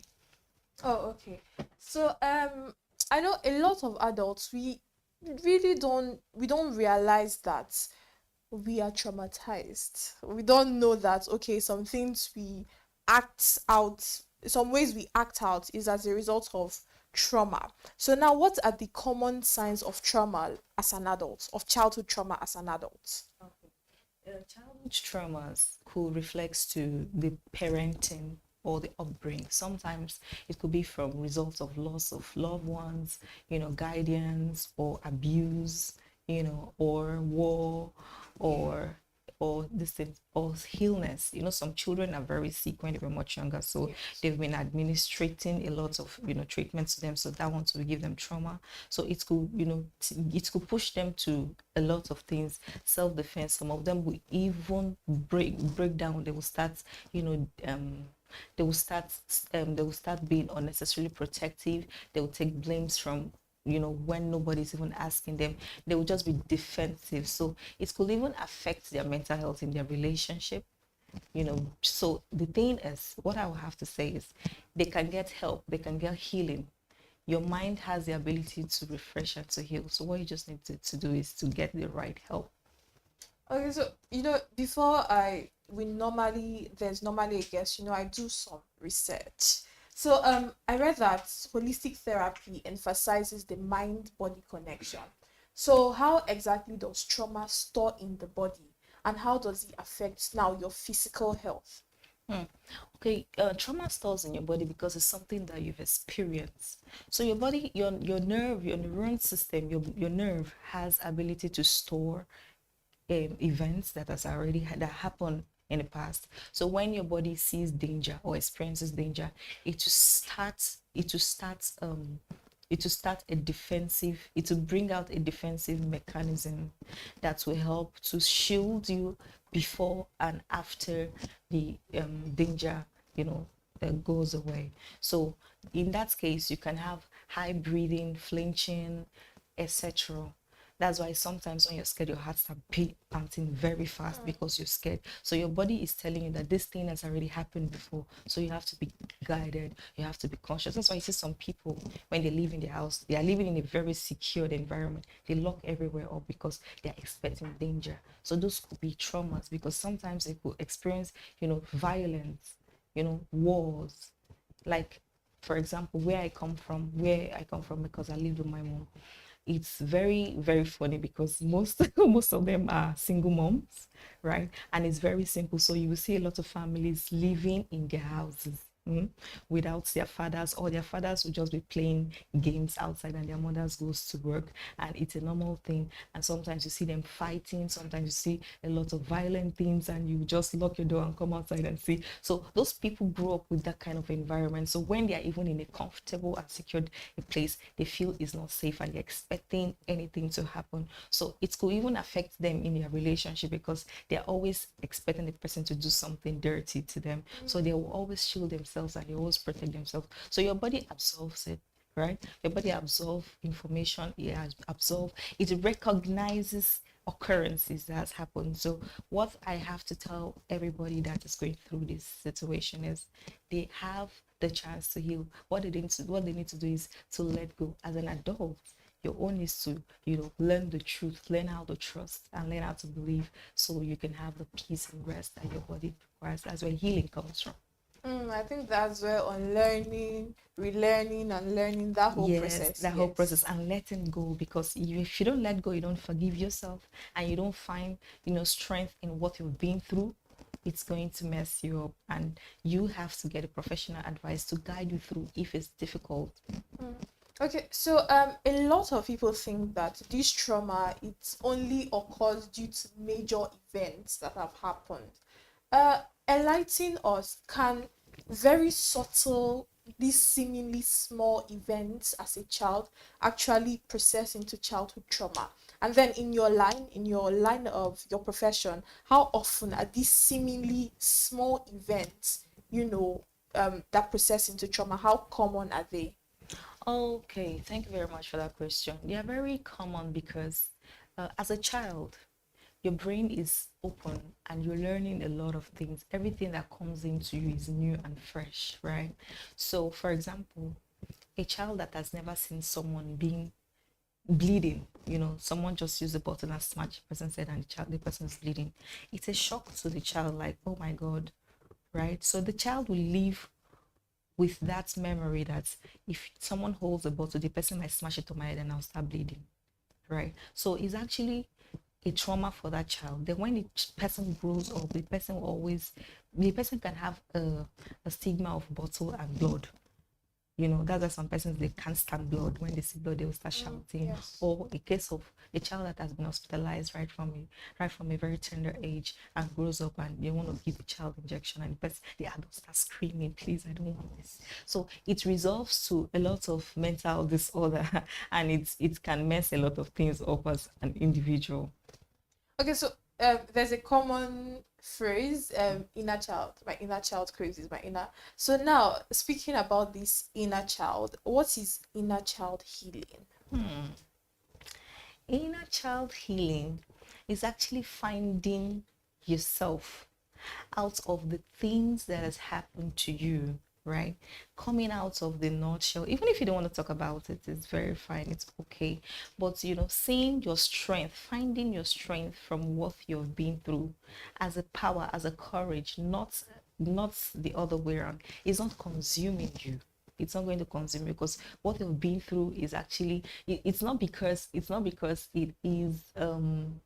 is something you could control. It's just a situation that happened that's, you know, it's beyond your control, but it happened. But you are the strength. You made it. You made it through. So that is your energy. That is your power. That's your strength. So that is your voice. So what you should do is to find your way and surface to the limelight and say, yes, you did it. Okay, finding your way, it means reconnecting with your inner child. How then do you reconnect with your inner child? How you can reconnect with your inner child is to accept and embrace who you've become, not what you've been through, right? Who you've become, what you've been through, and who you are, and what you intend to be, what your intention is to show, you know, your legacy, your world, right? That's why you are not what you've been through, you're what you are and what you project. Okay. So correct me if I'm wrong, but then I feel like crying is so much of a solution. But as much as it's a solution, it might only offer temporary relief. So what are the more permanent? First of all, we're going to talk about crying as a solution, permanent or temporary, and then we're also going to, you know, speak on some of the more permanent solutions in dealing with childhood trauma. Okay, so crying is actually a way of releasing stress for some people, right? In as much as it's a very sad experience, we all think or believe sort of that if you cry, you're very sad or something terrible is happening or the world is coming to an end. So in such cases, sometimes you need to cry to relieve yourself. That's why sometimes we tell people that you need to do physical exercises to release those toxins, to, you know, activate those happy hormones from your body. So when you cry, you relieve yourself, or when you talk about it, talk about situation. Even if you don't want to tell anybody, you can talk to your system, you can talk to your phone, or you can talk to your dog. That we never tell anybody, right? So those are a way to relieve the pressure, the tension, the burden you're carrying in your heart. So if you can cry, it could release it. That's why some people need hugs, right? So in as much as a lot of people are going through traumas, psychological disorder, you need to care for one another. Reach out to those people, and there are stages where people can go in this process. Some persons will go through acceptance, denial, and rejection. So before they get to that stage, you yourself, you know, you have to also look around, look out for the people around you, and check out for them. When they are in acceptance stage, you know, suicide comes in, or yes, it's acceptance. Suicide. Yes, it comes in, because sometimes when you feel this pain is too much, I can't take it anymore, I've been through a lot, it's unforgettable and it's unforgivable, I can deal and there is nothing I can do. You're in that pain, you can't even let it go. You start accepting, okay, I can't do this again, so let me just, you know, you see those people giving out their properties, their belongings. So you keep, as a person that you're observing such thing, you ask them, are you fine? Do you want to talk about this? How do you need me to help you? You don't need to start telling them you're not supposed to be doing this, because those people have been through phases. They might even be smiling at you, but you won't know what they've been through, because their heart is not expressed. They are not felt. So every experience that everybody has, you know, we need to take them seriously, because they're important and they're valid and they need validation. They need to be heard. Every reasonable talk, or everything that you think is unreasonable is reasonable to someone else. So that's why you need to keep in touch, communicate to your family, your friends, and your environment. It's very, very important. That's where you can find the inner self. You can also help people. So you don't even need to wait until this person is your friend. Reach out, love them, hug them, touch them. Some people just need you to ask them, how are you? And they're fine, right? So it's not even about the basic things. It's not even about the clothes. It's not even about the food. It's about emotional traumas and the feeling that they are going through. Some persons just need you to tell them, I love you. It's as cheap as that. Because some children has emotional negligence. Their parents has abandoned them. They don't have that feeling. They don't even know what love is. Right? So when they even go outside and start seeing other people, other families loving they will be wondering, so why was mine different? Right? So it's very, very important for us to look out for ourselves, because we are humans. That's what humans do. For example, you have an animal in the house. Your dog is always coming close to you. Always. They're always clinging to you. They don't want, if you go to the bathroom, they're there. If you go to the kitchen, they're there. That's how human beings are supposed to be, because they need you to feel what they're feeling. They need to express, they need to be heard. So when you're heard as an individual, you feel very, safe, and you feel very comfortable. So it all boils down to, looking out for each other, reaching out to ourselves, loving your own self. Some people don't love themselves because they don't experience love. They don't even know what love is. So generally, the help we can give ourselves is to reach out and to be there and to listen. You don't even need to advise, right? So just listen and say, okay, everything is going to be fine, and I know you got this. That's really profound. So hurt people hurt people. If you do not have love to give, then there's really nothing you can do. Let's take a quick break, and we'll be back with Queen Edoni.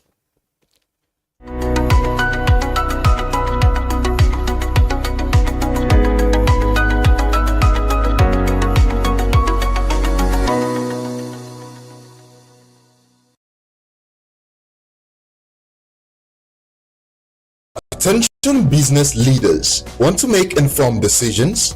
Join the ranks of the best with Premium Business Day. Access in-depth analysis and expert opinions to stay ahead. Subscribe now at premium.businessday.ng and unlock premium content. Plus, you get 50% off your first subscription. Don't miss out. Make smarter choices and seize new opportunities. Sign up now and elevate your business game. Visit premium.businessday.ng today.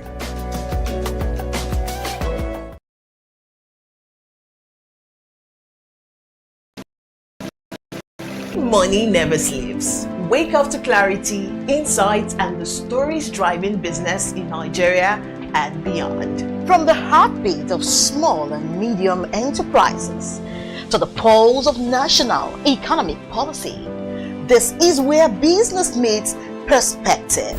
With expert guests, real-time analysis, and stories that matter to you, we go beyond headlines to bring you the full picture.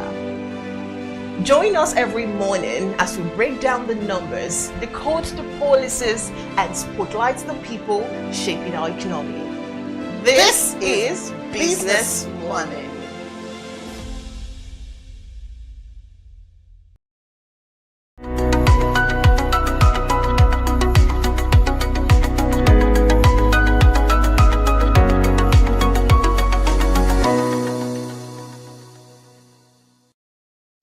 This is Health Matters, and we're still speaking on childhood trauma with Queen Edoni, a holistic therapist, wellness advocate, and a reflexologist. So, out of the box question, because we spoke about dogs, so just very out of the box question.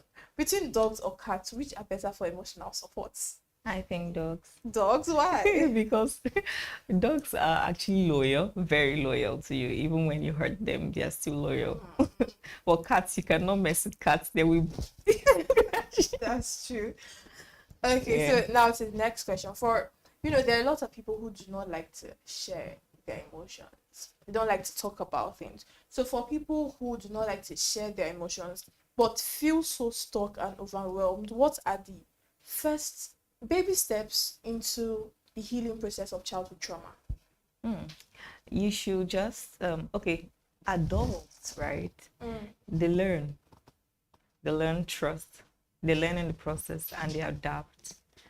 So making healthy friends, healthy relationship, going out for seminars, invest in yourself, believe in yourself, then try to bring yourself out of the situation. Don't live in it, don't sink into, come out of your shell. So when you're around positive minds, happy people, you don't need to talk about it. Just be around people that are always happy. When I mean very happy, genuinely happy, because it can't be overemphasized, right? So if I'm around you and you're always happy and I'm a sad person, what do you think? You will rub off me. So you said genuine. How do you know? Because people fake it a lot. So how do you know someone who's genuinely happy? This person does not need anything from me. The person does not even require anything from me. The person is just living his or her life. So the person must not even fake it. It could come from anybody. Trust me, you'll be surprised. So childhood trauma, it affects adult relationships. Yeah.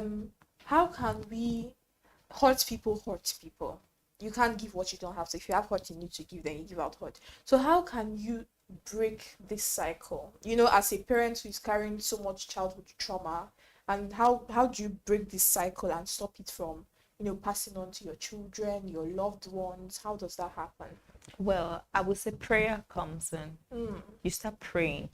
Like I said, invest in your mental health. You have to seek help from the right people. If you don't want to talk about it like you asked, just go close to, listen to inspirational speakers, even if you know that they're not perfect. Sometimes you need those words to keep you together. You need those words to stay in a very peaceful and calm environment, because your environment will also tell on you, because you can't be in a very toxic environment and expect healing. Go for vacations, go for treats. You could go for massages, go for foot pedicure, that they will give you a proper pedicure massage. You will feel rejuvenated. First of all, when you feel lots of rejuvenated and you eat good food, your nutrition, you forget about some stress that's going through your life. You feel very okay first. Then you listen to self-uplifting stories, conversations. Listen to positive words, news. Stay in a very clear and calm environment. You will be fine. Trust me. Yeah. But some persons, right, they have that environment, but they are still, struggling, fighting themselves through. You have to forgive yourself.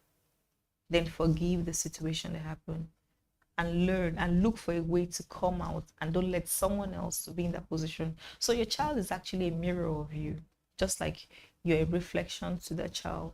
So you don't want to pass through that pain. You don't want that pain to pass through that child or that person that is looking up to you. So what you have to do is you have to come out of it and, shine, because you are beautiful. You are you. You cannot, nobody can be like you. You're the only you in the whole world. So that's why you need to listen to people that will motivate you, sparkle, bring out the sparkle in you, because everybody needs to hear those beautiful words. It's just like me seeing you for the first time. Oh, you're so beautiful. The smile is just natural. It will glow. There is nothing you can do about it. So we all need to encourage ourselves and encourage people around us, right? So that's all. Well, you just had me at vacation and good food, and when you're like you're beautiful, yes, healthy. When I mean good food, I mean healthy food, yes. Right? Okay, so now we know that there are triggers to these. Do I say melt outs? When you've had like traumatic events, and then there's a trigger, and then you like crash out rather. So how do you identify these triggers, and how do you identify and avoid these triggers? Sometimes it's challenging to even know that you have a trauma. A lot of people have traumas that they are not even aware. If you tell them, they will tell you you're disrespectful. like our average Nigerian parents, they are all traumatized, and they pass it to their children brutally without apology. Right? So in those cases, you that don't know that you have a problem, it's a problem. That's true. So it's only when you realize and you accept that you have a problem, that's when you start seeking for solution. So the people around you will be the ones to suffer. So except you now see that, okay, everybody is complaining about my attitude. What can I do to solve it? How can I be at peace? First, you have to be at peace with yourself. You cannot be fighting yourself at all time. Let it go. Have a slack. Lose it. That's why I said you need a vacation for yourself. When I mean vacation, don't just go into a room and look like, someone that, they have been enclosed in. Go out, meet people, see different cultures, tribe, traditions, explore. Then you see how they behave. It will also tell in your own behavior. Then you know, okay, there's something wrong with me, except you're a narcissist that don't want to change, right? But change is constantly human. That's why humans adapt and they learn to trust. So you have to trust the process, trust the healing. Everybody can get healed, even a child that has trauma. What they just need is attention, care, and you have to want to receive it. So in as much as you're trying to accept that, yes, I will need to get healed, you will be fine. You will get resolved. It's not difficult. Just let it go. It's okay not to be okay. It's okay not to be fine. We're all humans, right? So the only perfect person is Jesus or is God. I'm sorry, but yeah, that's just me. I have to say it because I'm a Christian, so it's good. The only perfect person is Jesus. So we are all humans. A lot of things will happen to us. Just because you're a good person doesn't mean bad things won't happen to you. Yes. Things will occur, things will happen, but your resilience, your courage, your strength will always make you, come out of it. It will. So you're not the victim. You are a survivor. That's. So I chuckled when you said just because you're a good person doesn't mean good things will happen to you. I have a friend of mine who something good happens to me and I'm like, I'm a good person, good things happen to good people. And then something nasty happens to me and I'm like, bad things happen to bad people. So when he sees this thing, he's going to call me and be like, did you hear that? So let's wrap up this healing process. Let's talk from a holistic perspective. How can we fully heal from childhood trauma? Accepting. I'm willing to let go. Forgiveness. Try to trust. It's difficult, right? It's easier said than done, but you have to try it. Sometimes, just experience it. And the experience did not kill you. Since you survived those traumas, you survived those things that happened to you, that drained you, that kept you in your shell. Why don't you explore, try new things again and see? Then you were a child, you could not express, you could not control a lot of things, right? Now you have voice, you're heard, you can control some things. So come out of it, no matter what it is, and stand to it. So at some point, you have to say no, say it. Don't just say, okay, I don't want this to happen. Whatever thing that wants to happen, let it happen. Speak out, voice it. Your voice needs to be heard. You need to tell someone else. So it's just, okay, there is this saying that they say, when an adult tell you don't pass there, you should not pass it.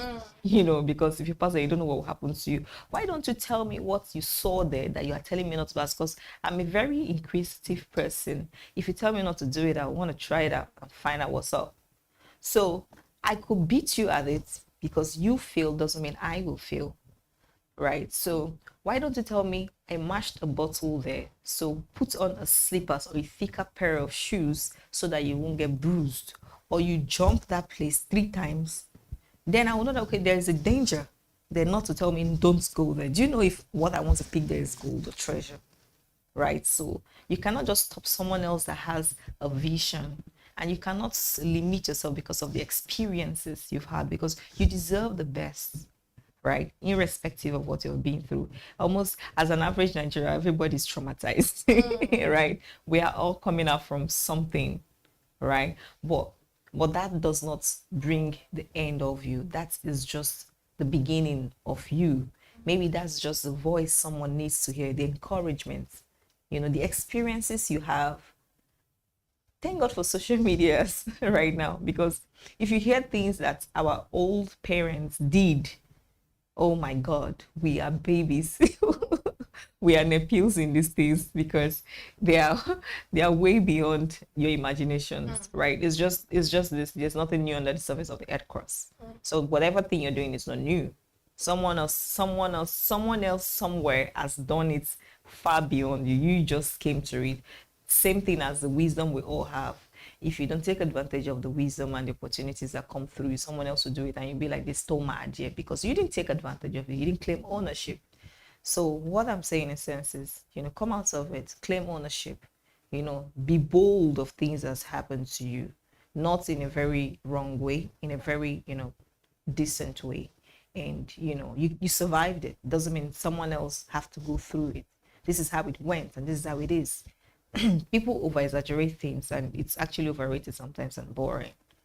But just tell them how it is. Relationship is not easy. But they will just come and tell you, yeah, it's very sweet, it's juicy, it's a blessing. No, tell them the implications, the struggle, the fights, the trials they will go through. But what you need to do is you come out of it, you forgive the person because they are humans, we are bound to make mistakes, right? So if I can forgive you for stepping on my toe, what if I step on your toe and break your finger? What will you do to me, right? So yes, that's why acceptance comes in. You tell me sorry and I'm like, okay, it's fine, right? Because I don't know what I will do to you next. You might step on my toe and what will I do to you? So we have to release ourselves, free ourselves, encourage ourselves. You have to encourage yourself. Come out. So in a way of, releasing all of these things, you can involve yourself in exercises, sports, activities, right? So there's this stress hormones that, releases when you're doing exercises. Sometimes you can get it when you're running. Some people, when they're running, you see them laughing beyond control. Some of them get it during orgasms. They start laughing. The excitement comes in from nowhere. You start feeling very happy for no reason. Those are happy hormones. So your body also falls sick when you're sad. It can lead to cancer. Different illness can happen when your body is not, when your happy hormones is not activated, because your neuron, your body, understands your emotions and your feelings. So you could fall sick if you're not happy, if you're traumatized, if you're scared, your heart pumps. What happens? Your blood pumps, everything, you're sweating, you're hot, So your body knows. That's why your body reacts to, conversations. That's why you flinch. Those are reflex reactions. For example, you have a light and you put your hand in it. Before the signal is sent to your brain, your reflex reaction has already withdrawn it from it because it hurts. So your body understands situation, recognizes occurrences. So what you need to do is sometimes let it be. Okay, yes, I know there will be fire, but I'm trying to quench it, and I will quench it. Not, oh, there's fire, I will run away, right? So if there is an outburst, the thing you should look for is a solution, not an escape route, not hiding, not telling. Even if I don't want to tell, why can't I solve it? Everybody is a problem solver. We are problem solver. That's how we are humans, right? And we have dominion to do all of those things because God has given us the ability to carry out taxes and to carry out things. So trauma happens, and it will always happen. Even as an adult, even as the most powerful people too are also traumatized. They're scared, let their wealth not go away. Someone should not come and kill them, right? Because sometimes they've even experienced a lot of things that they don't want to happen to them. So they are scared, they are shielding themselves. They're always guiding themselves. So you have to sometimes trust the process. That's the baby step you have to do. Trust the process, do your exercises, come out of your shell, smile, eat good food, go for massages. And if you need a therapy too, we can also recommend, a better help for you that can guide you through the process. Then if you also need a, personal therapist, I am here. I'll give you the right guidance on the kind of massages you need to do that will help you natural healthy. That's really nice. Yeah. So finally, I picked something from what you said. You spoke about exercises. Is it every type of exercise, or then are there specific exercises that help in releasing these happy hormones, aiding in trauma healing process? Okay, depending on your health condition, right? So a person's health condition does not require them to do some certain kind of exercises. That's why you need a therapist first. Yes. A therapist also means is a psycho person that is trying to check if you're, mad or having psychosis, right? It's not even a problem to even have a psychosis because once in a while everybody go nuts, right? So your therapist will dictate things that is wrong with you. That's why we tell you that you're traumatized. You won't be able to travel yourself. You won't. Some people do. I don't know how they do it, but they try because some people are very multitasking. You could travel yourself as far as you're having a pain and you look for a way, you trace the pain, you generate it. So doing exercises is not every exercise that everybody should do. Because a lot of people have something going on their body. Some people have broken bones. Some people discs are open due to bad posture. Some people have issues, health conditions. So you can't tell people that have different conditions to do the same thing. That's why you need to find a niche. You need someone to find it for you. If you can't find it for yourself, you need someone to get it for you. But generally, there's general exercises you can do. Some people can't swim because I would recommend swimming. Swimming is a very good exercise that works from your brain to your feet. Every part of it is working when you're swimming, right? So it's not everybody that can swim. But there are exercises a lot of people can do. There are, techniques. That's why even in massage world, we have Sayatsu, we have Sayatsu massages, we have Thai massages. Those are lazy man yogas that you can do. You don't literally have to practice the yoga thing. It's just an example, a way for you to understand what it is like. But these massages, they are going to help hold on to those pressure points to, generate healing to your body. So it's as simple as that. Movements of the body, circulation. So everybody have different things that they would do.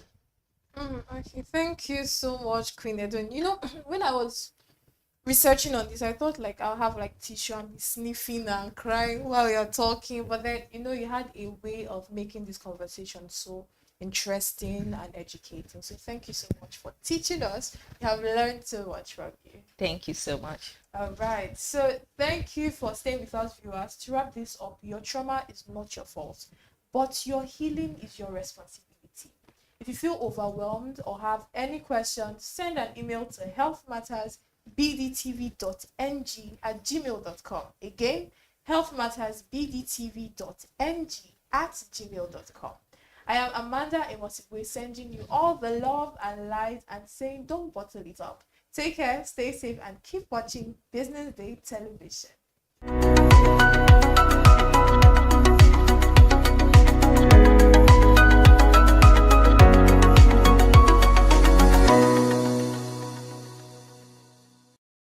Your name and your designation.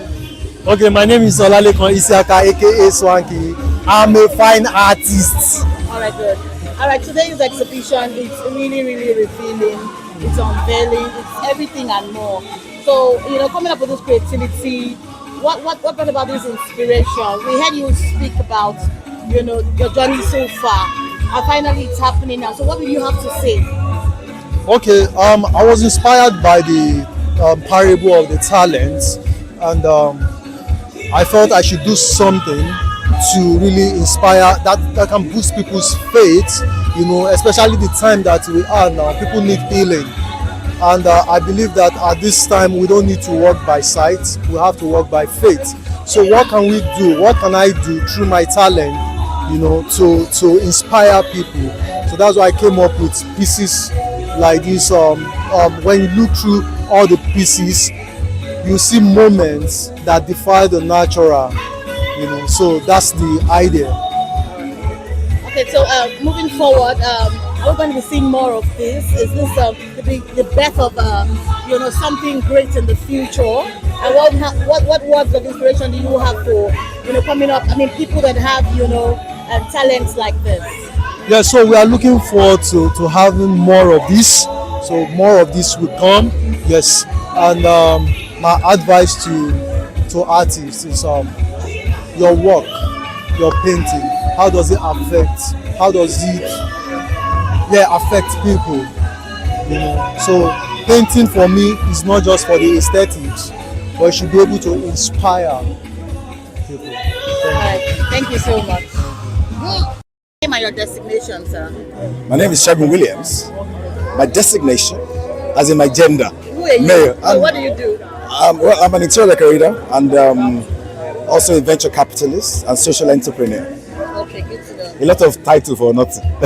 I heard you speak the other time, and I must say that you've got it. You've got the words, and you've got the inspiration. You've got everything to, help people move forward.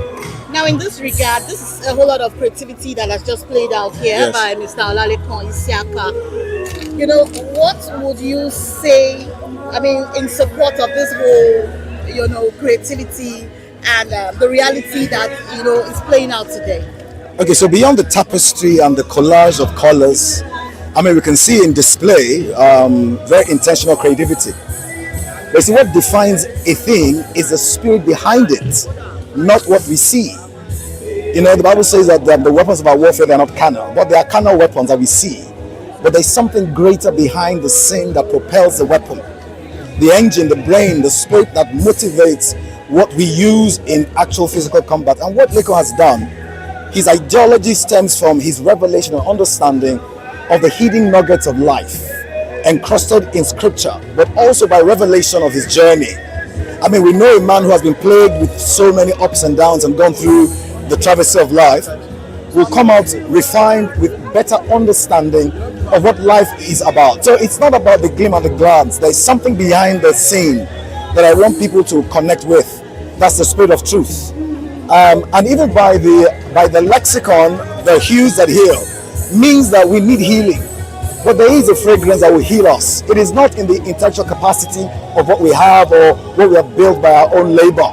There is a divine grace and ability that is found in Christ, that if we can tap into it, we'll find the healing that we require. Yeah, I've seen a lot of gospel, being displayed in this artwork, and which is very, very inspiring. Yes. And it goes a long way. There's an undertone of strong message.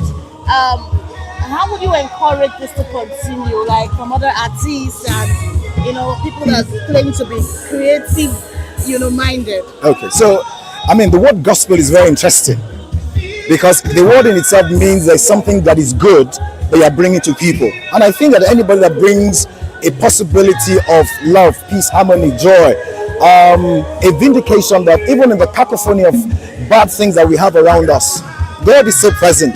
He's still the Prince of Peace. He's still reaching out even in the chaos. You see, the thing about being a child of God, I don't want us to call it to define it only in a strict sense of gospel, but the reality that humanity aches for something. We all cry, we all feel pain, we all feel the pangs of loss. We all see the travesty of life that we are going through in Nigeria. There is a truth that we need to connect with. And I say to artists that beyond the return on investment, beyond the money you're going to get, let your work have purpose and meaning. Let it go beyond the mundane. Be motivated by something. That your work becomes seeds that even when you're gone, it still speaks. Now we talk about Fela Nicola Kukuti, we call him a prophet of our time. Why? The words he spoke, even under the influence of barbiturates, resonates. Why? He was speaking from humanity. He was speaking truth to human existence.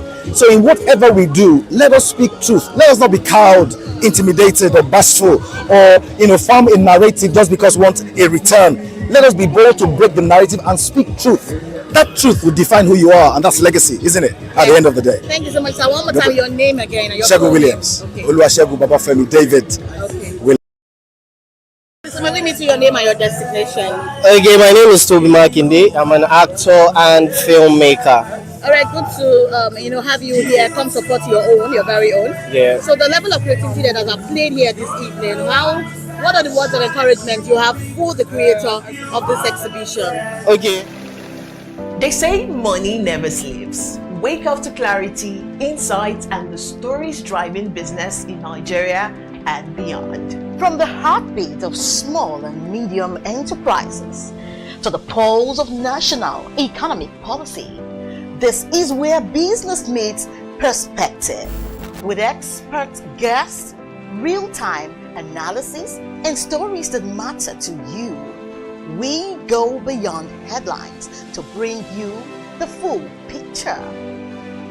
Join us every morning as we break down the numbers, decode the policies, and spotlight the people shaping our economy. This is Business Money. We are not just showing off businesses, but telling the stories behind them. The hustle, the art, the orders, and the wins. Startup Spotlight, showing every Monday on Business Day television. Welcome to the Triumph Against Odd podcast. Most people go through their lives without knowing what their superpower is, right? But if you're lucky enough and determined enough to find your superpower before you get to a certain stage of your life, you will be incredibly successful. Look, the first thing is you just decide not to look at the challenges, because if you do, it's going to end you. The closest thing I think is that I had a deeply military background, which is a bit of a never say die background. I saw an opportunity in non-interest banking, and I felt that the demand was there. There was pent-up demand for it. People were yearning for it, and I felt that if we did it properly, if we brought in professionalism into it, and if we brought in our experiences, our various experiences from various backgrounds into it, that it could succeed. Very few people do that because very few people explore their superpowers. They just explore bread and butter issues. I need to eat, and Yes, there will be challenges. This is a very difficult business environment. The government keeps working on how to make business easier. The first problem to overcome is really just starting, right? We thought about this idea for over 2 years before we even took the first step. You cannot ignore this country. No, and to be from here, I think is an incredible privilege. Nigeria will be ascendant in my lifetime. Imagine working hard for a whole year, then one error in the grading system shatters your dreams. May 14th, JAMB admits errors.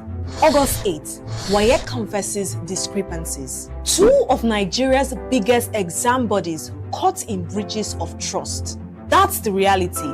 And no, it isn't just a glitch. It is the rewriting of millions of destinies. It is young Nigerians robbed of certainty, parents questioning everything. Experts are calling for reforms, private sector involvement, and transparency. But the question is, will anyone listen? What happens if they don't? And if exam results can't be trusted? Then what else in Nigeria's education system is broken? You won't hear this depth anywhere else. Only on Business Day Premium. Want to know how Nigeria can fix education? Want the full story on the children left out of school? Then subscribe today to enjoy our current series on education and other sectors. Don't stay in the dark. Stay in the loop.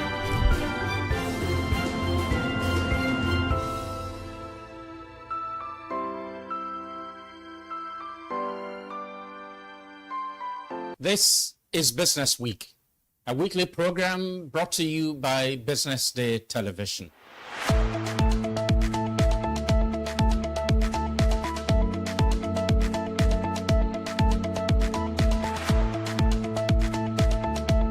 For many years, we've talked about the need to, essentially diversify our revenue stream away from, the huge dependence on oil revenues.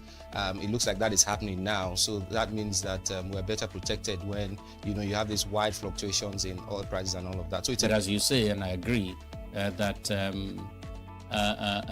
we should commend the government. At least revenues are not falling.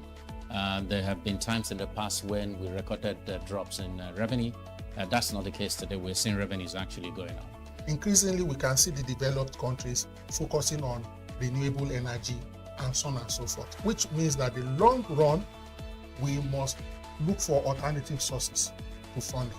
So, the government says that crude oil theft has essentially come to an end. We need to do more to ensure that we totally eliminate crude oil theft and start to think of how to boost production. But it's a good first step. I mean, by eliminating crude oil theft, it also creates an incentive for international oil companies to probably return and, start to take up more projects in the upstream industries. Stay ahead with Business Day Mobile, your gateway to Nigeria's most trusted business news, market insights, and expert analysis. With a Business Day Mobile app, you enjoy more than just news. You gain a seamless, intuitive platform designed to keep you informed and empowered. From exclusive articles to in-depth market trends, the app delivers the stories that matter most. Why Business Day Mobile? For premium access, for a clean, responsive design, for smarter navigation, for customizable alerts, and for all-in-one business hub. Whether you're a business leader, investor, policymaker, or enthusiast, Business Day Mobile brings you closer to the insights shaping Nigeria's business landscape. Download today and put authoritative business journalism right at your fingertips, anytime, anywhere.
Hello, this is News Update reaching you live from Business Day Television News Studio here in Lagos, Nigeria. Coming up, inflation, MPC may cut interest rates again today.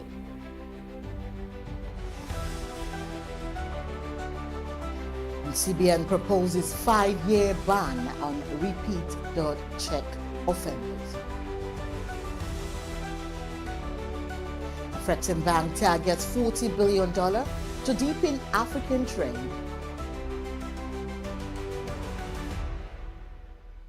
And NNPCL earns 29.21 trillion naira from crude oil sales in 2024. Thank you for joining us on News Update. I am Destiny Momo. Analysts say the Monetary Policy Committee of the Central Bank of Nigeria is likely to cut interest rates as it concludes its November meeting today. With expectations ranging between 25 and 100 basis points, the projection follows the NPC's first rate cut in years in September, when it reduced the monetary policy rate to 27% and adjusted several policy parameters to stabilize their economy. The expectation of further easing is driven largely by cooling inflation, which dropped to 16.05% in October 2025, its lowest level since March 2022. Market analysts focus varying degrees of rate cuts, citing disinflation and relative FX stability and stronger GDP expectations. And while some firms anticipate up to a 200 basis points cut, others expect a more measured 100 basis point cut, noting that the NPC may opt to keep all other policy parameters unchanged to maintain policy stability. And meanwhile, the Central Bank of Nigeria has proposed stricter sanctions for repeat check issuers, including automatic 5-year bans for each offense. The new measure was outlined in an exposure draft released on Monday for industry feedback. Under the draft guidelines, banks must report the honored checks within 1 hour to the credit risk management system and at least 2 private credit bureaus, and customers are also notified within 2 working days, and banks must retain check records for 5 years. Anyone who issues 3 checks is classified as a serial offender, triggering a 5-year ban on account access, credit, and check clearing. Subsequent offenses attract fresh 5-year bans with no limit on renewals, effectively locking persistent offenders out of the financial system. Banks and credit bureaus face penalties for non-compliance ranging from 1 million to 5 million naira per incident. The CBN says the guidelines aim to strengthen financial discipline, protect the payment system, and restore confidence in check usage, with stakeholder feedback open for 3 weeks. And also, the African Export-Import Bank has reaffirmed its commitment to expanding intra-African trade, industrialization, and value chain development under the African Continental Free Trade Area. Afrexim Bank's Director of Trade Facilitation and Investment Promotion, Dr. Gain Moore Zanamwe, said the bank is scaling up trade financing tools to ensure no African country is left behind in the rollout of the single continental market. Zanamwe highlighted flagship programs which are designed to build Africa's industrial capacity and support companies with cross-border expansion potential. And to help countries adjust to tariff changes under the AFCFTA, as Zanamwe said, Afrexim Bank and the AFCFTA Secretariat established a $1 billion adjustment fund with $100 million earmarked for commercial projects and $10 million for policy reform support. Zanamwe called for stronger collaboration among government regulators and the private sector, as Afrexim Bank remains committed to using its trade finance instrument to fast-track the continent's economic integration. And up ahead, NNPCL earns 29.21 trillion naira from crude oil sales in 2024. We bring you more details after this timeout. Stay with us.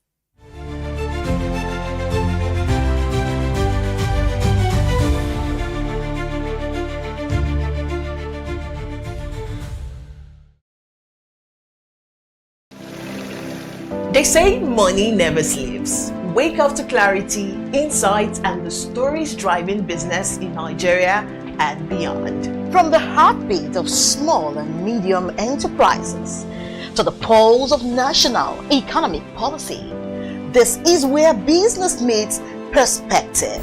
With expert guests, real-time analysis, and stories that matter to you.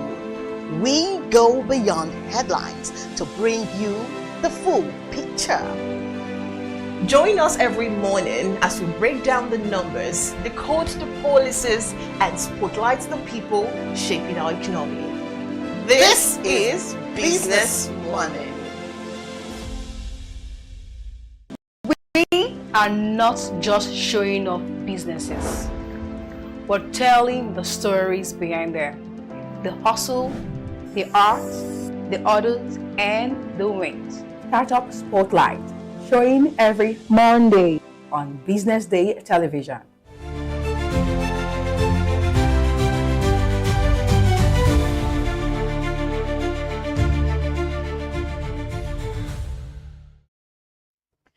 You're welcome back. You're still watching Business Day News Update. The Nigerian National Petroleum Company Limited says that it more than doubled its crude oil revenue in 2024, earning over 29 trillion naira, up from 14 trillion the previous year. The jump is credited to higher production, stronger exports, and wider market reach. Crude remains NNPCL's biggest moneymaker, helping push total group revenue to 45 trillion naira, nearly twice the 24 trillion recorded in 2023. Sales from petroleum products, natural gas, and services also surged, with gas earnings more than doubling. A Nigerian leather company's revenue map contributing more than 34 trillion naira. Switzerland, the UAE, Spain, and France followed as major crude buyers, while new markets such as Italy and Vietnam signaled broader export diversification. Now, at the company level, revenue more than doubled to 19.6 trillion naira, fueled largely by crude liftings, and NNPCLs say the strong performance reflects rising output and expanded trading operations across global markets. And also, Imo State Governor Hope Uzodinma says the state expects to unlock $1 trillion in economic value from the upcoming Imo Economic Summit scheduled for the first week of December in Owerri, the Imo State capital. The governor said the summit will feature global leaders and several African heads of state. Uzodinma also announced the revival of the Ahiajoku lecture series, describing it as a major cultural asset that his administration is committed to restoring and promoting as part of a broader tourism development plans. Speaking on infrastructure, the governor expressed concern over sabotage affecting the Light Up Imo Power project, warning that his administration will take firm steps to overcome challenges in linking the state's completed power infrastructure to the national grid. Uzodinma urged residents to support the state's long-term development plan and work together for collective progress. And meanwhile, Nigerian farmers say they are being squeezed harder than ever as crop prices fall while the cost of producing food keeps soaring. Fertilizer is up more than 40%, seeds have nearly doubled, and chemicals continue to rise, wiping out profits for maize, rice, and cassava growers. Across Bauchi and Kebbi, farmers are warning they may quit dry season farming altogether. Like Bauchi's Abdullahi Suleiman say they recovered less than half of what they invested this year. Others fear they won't plant at all without access to cheap credit. Food prices may be easing for consumers, but experts say the relief is fragile. They wondered if farmers cut production next season, Nigeria's recent drop in food inflation could quickly reverse and deepen rural poverty. Farmer groups are calling for urgent government support, from subsidized inputs to accessible loans and a stronger gain reserve system. They say without intervention, thousands of farmers could be forced out of business, threatening the country's food security. And still on the Nigerian equity market opened the week on a weak note with all share index slipping 0.08% to 143,614 points on Monday. Market capitalization fell by 68.7 billion naira to 91.35 trillion naira as losses in the financial sector outweighed gains in a few key stocks. And GTCO and Access Holdings defied a broader banking slump, closing higher despite sector-wide losses. GTCO led trading activity with 203.85 million shares exchanged, while Access Holdings rose 1.46%, reflecting selective investor optimism. And major banking stocks, including UBA, Sterling, and Fidelity Bank, dragged the index lower. The banking sector fell 2.3%, extending weak investor sentiment from the prior session, even as eTransact, Unilever, and other growth-focused firms recorded gains. Overall trading activity improved despite a market decline, with 694.8 million shares valued at 28.67 billion naira exchanged across 24,041 deals. Analysts say investors remain cautious, awaiting clarity on capital gains, tax, and the central bank's monetary policy direction. And still to come, Bank of Ghana weighs rate cut as inflation cools faster than expected. Please and more after this commercial break. Stay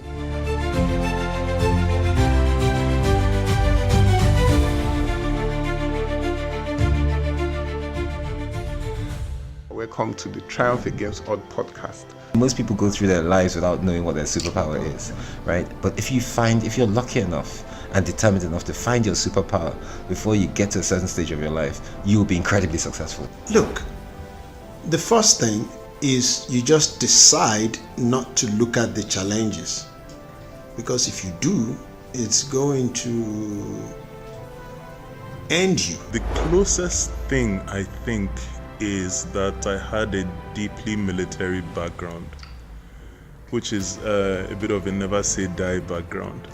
I saw an opportunity in non-interest banking, and I felt that the demand was there. There was pent-up demand for it. People were yearning for it, and I felt that if we did it properly, if we brought in professionalism into it, and if we brought in our experiences, our various experiences from various backgrounds into it, that it could succeed. Very few people do that because very few people explore their superpowers. They just explore bread and butter issues. I need to eat, and Yes, there will be challenges. This is a very difficult business environment. The government keeps working on how to make business easier. The first problem to overcome is really just starting, right? We thought about this idea for over 2 years before we even took the first step. You cannot ignore this country. No, and to be from here, I think is an incredible privilege. Nigeria will be ascendant in my lifetime.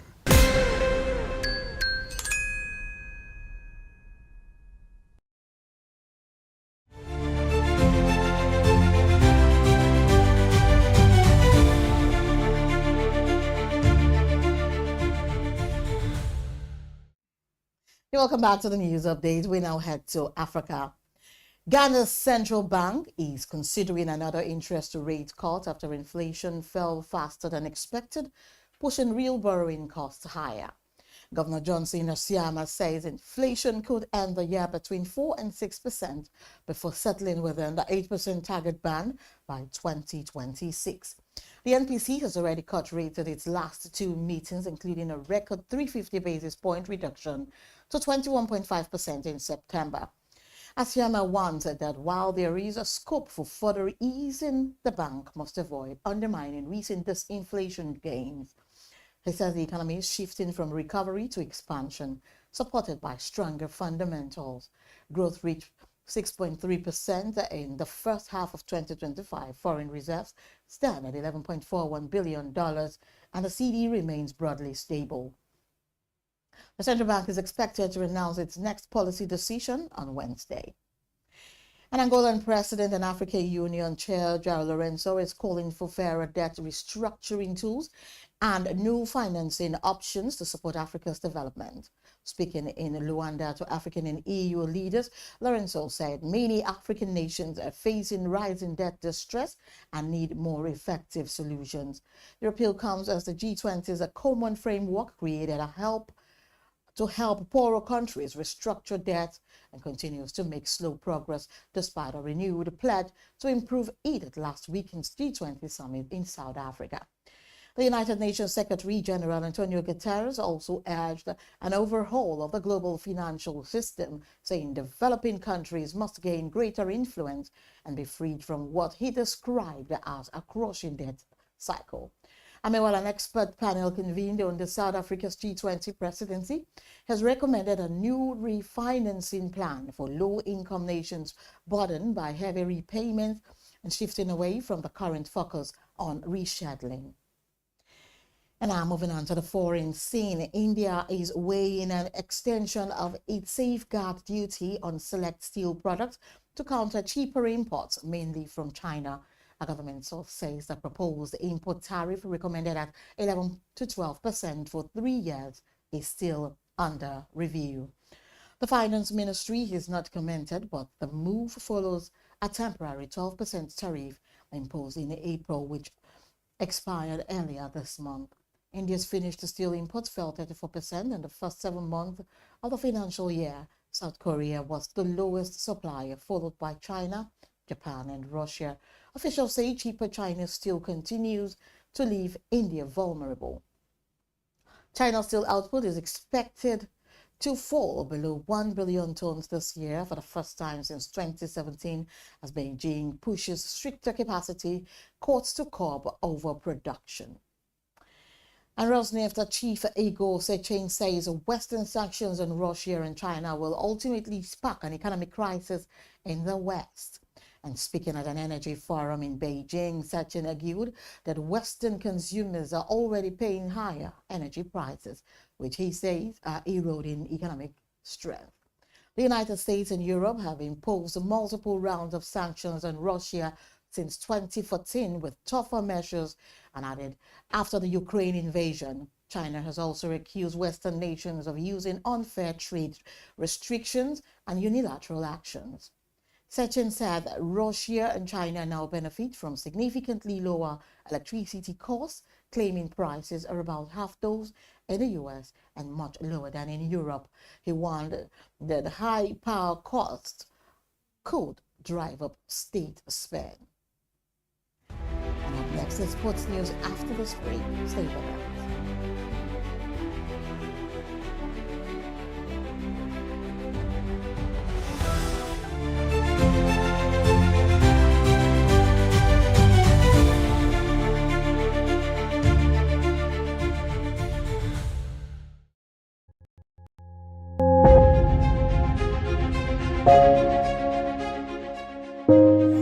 Good morning and welcome to the BDTV Breakfast Show. I am Bethel Obajabi. My name is Elizabeth Musa. And this is the social listening segment on the BDTV Breakfast Show. We're talking about the Fly Nigeria Act. Can you give us a background into what this is about? We are here today on the streets of Lagos, Nigeria, to gather opinion about a pressing issue. I go look at the cost of petrol. We get very Nigeria with the suffer. The income is not really increasing, but the prices of items are increased. Nothing like service again. No. You only pray for that money to reach you that month. There's a lot of high pressure, a lot of stress. There's a lot of high targets to be met. I was quite strict. In my mind, I said, moving from my hand, my picking go spoil.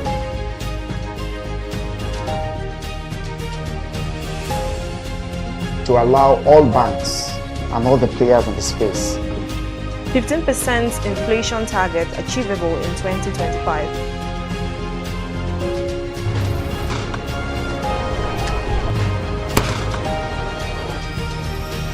The command and vision philosophy of both the Chief of Defense Staff, the Chief of Army Staff, and indeed all the service chiefs.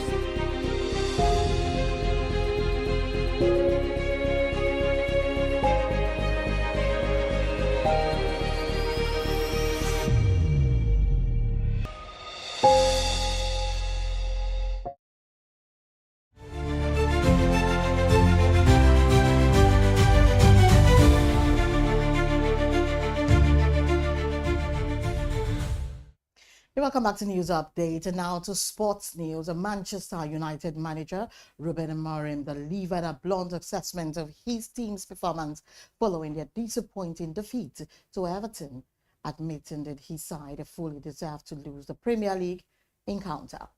Amorim revealed that United failed to match Everton's intensity and quality despite playing with a numerical advantage for more than 70 minutes. The club spent £250 million in the summer trying to lift a group of players that had plunged to an unthinkable 15th last season. Manchester United currently sits 10th in the table in the middle of a group of 4 clubs that includes Tottenham, Everton and Liverpool, just 3 points off the top 4. And now to end the news, 2 English Premier League giants, Manchester City and Manchester United, are reportedly locked in a transfer battle to sign rising Burkina Faso star Mohamed Zongo following his standout performances at the Under-17 World Cup. The 15-year-old attacking midfielder burst into global prominence during the tournament, finishing with 2 goals, 3 assists, multiple man of the match displays that placed him among the competition's breakout talent. His decisive strike in Burkina Faso 1-0 win over Germany further cemented his growing reputation. According to reports, both Manchester clubs have held discussions with Academy and Tenakoro. Zongo's current academy is current as recently as Friday, joining Villarreal and Anderlecht in pursuing the highly rated young star. Talks remain ongoing with Manchester United and Manchester City, understood to be closely monitoring the situation as competition for the teenage prodigy intensifies. And that's the much we have for you on News Update at this hour. Remember to follow us across all social media platforms and on YouTube to get more updates from Business Day Television. I am Destiny Mama. Many thanks for watching. Good afternoon.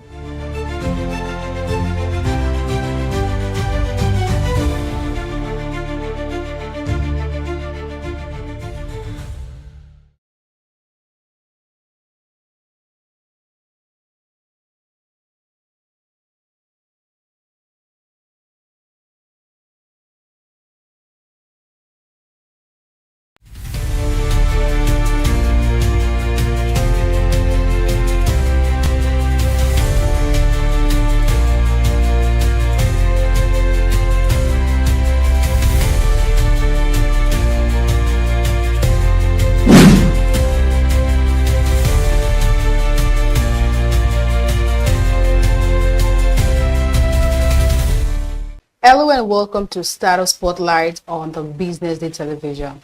This is the show where we celebrate both founders and big ideas making waves in Nigeria and beyond. On each episode, we shine a light on people changing the game, the visionaries building businesses that shape the future of innovation. Today, we're talking about how creativity can grow into something powerful, how a simple sketch can become a brand that inspires and empowers women. I'm Glory Brown Odibo, and with me today is Judith Wanwobi. She's the founder and creative director of JC Couture, a ready-to-wear fashion brand creating stylish pieces that help women feel comfortable, glamorous, and most importantly, confident. Judith Wanwobi, welcome to Startup Spotlight. It's such a pleasure to have you join me here. Thank you. Yeah, you're welcome. So let me start by asking you, what really inspired you to start JC Couture? You know, when I read your bio, you have like 5 years of experience in the fashion industry. What really inspired you to delve into the fashion brand? Great, interesting. One of the things I would say, the thing that inspired me to start my brand is God. It was a divine inspiration. Like when I was still very little, I loved to stitch pieces using needle and thread, you know, trying to make my clothes look more beautiful, trying to use my sister's clothes to do 1 or 2 things, cut some pieces and join them with needle and thread. So it's divine. It's something I do freely without, you know, trying to think it or trying to understand it, but I just do it and it just makes so much sense. It looks very beautiful, good and nice. And so when I entered the secondary school, I found myself helping my classmates, helping them stitch their uniform, you know. So it's something that I was born with. And when I start creating styles, I just think and it just start coming. Like, I don't have to think about it so much. It just comes, it flows freely. So I would say it's divine inspiration that made me to start my brand. So before JT Couture became what it is today, I started with just a needle and thread. Starting with just needle and thread, divine intervention, and also I see passion in there. You know, you started from doing these things with just needle, thread, doing it for people you love. And I know there are a lot of people how they have some misconception about starting a fashion label from the scratch. What do you think are some of these misconceptions that people have, like when you're ready to start a fashion brand from scratch? There are a lot of different opinions about it out there. Okay, thank you for that question. One of the misconceptions that people have before starting or while starting a fashion brand is that they need to have millions or thousands in their accounts before they start. It doesn't need too much money or too much capital. Just get the little money you have, start small, create one or two pieces, post them. Now, social media it's very easy. You get to post your designs on Facebook, TikTok, Instagram. People get to see your design from everywhere or anywhere in the world, and they place their orders and you get sold out.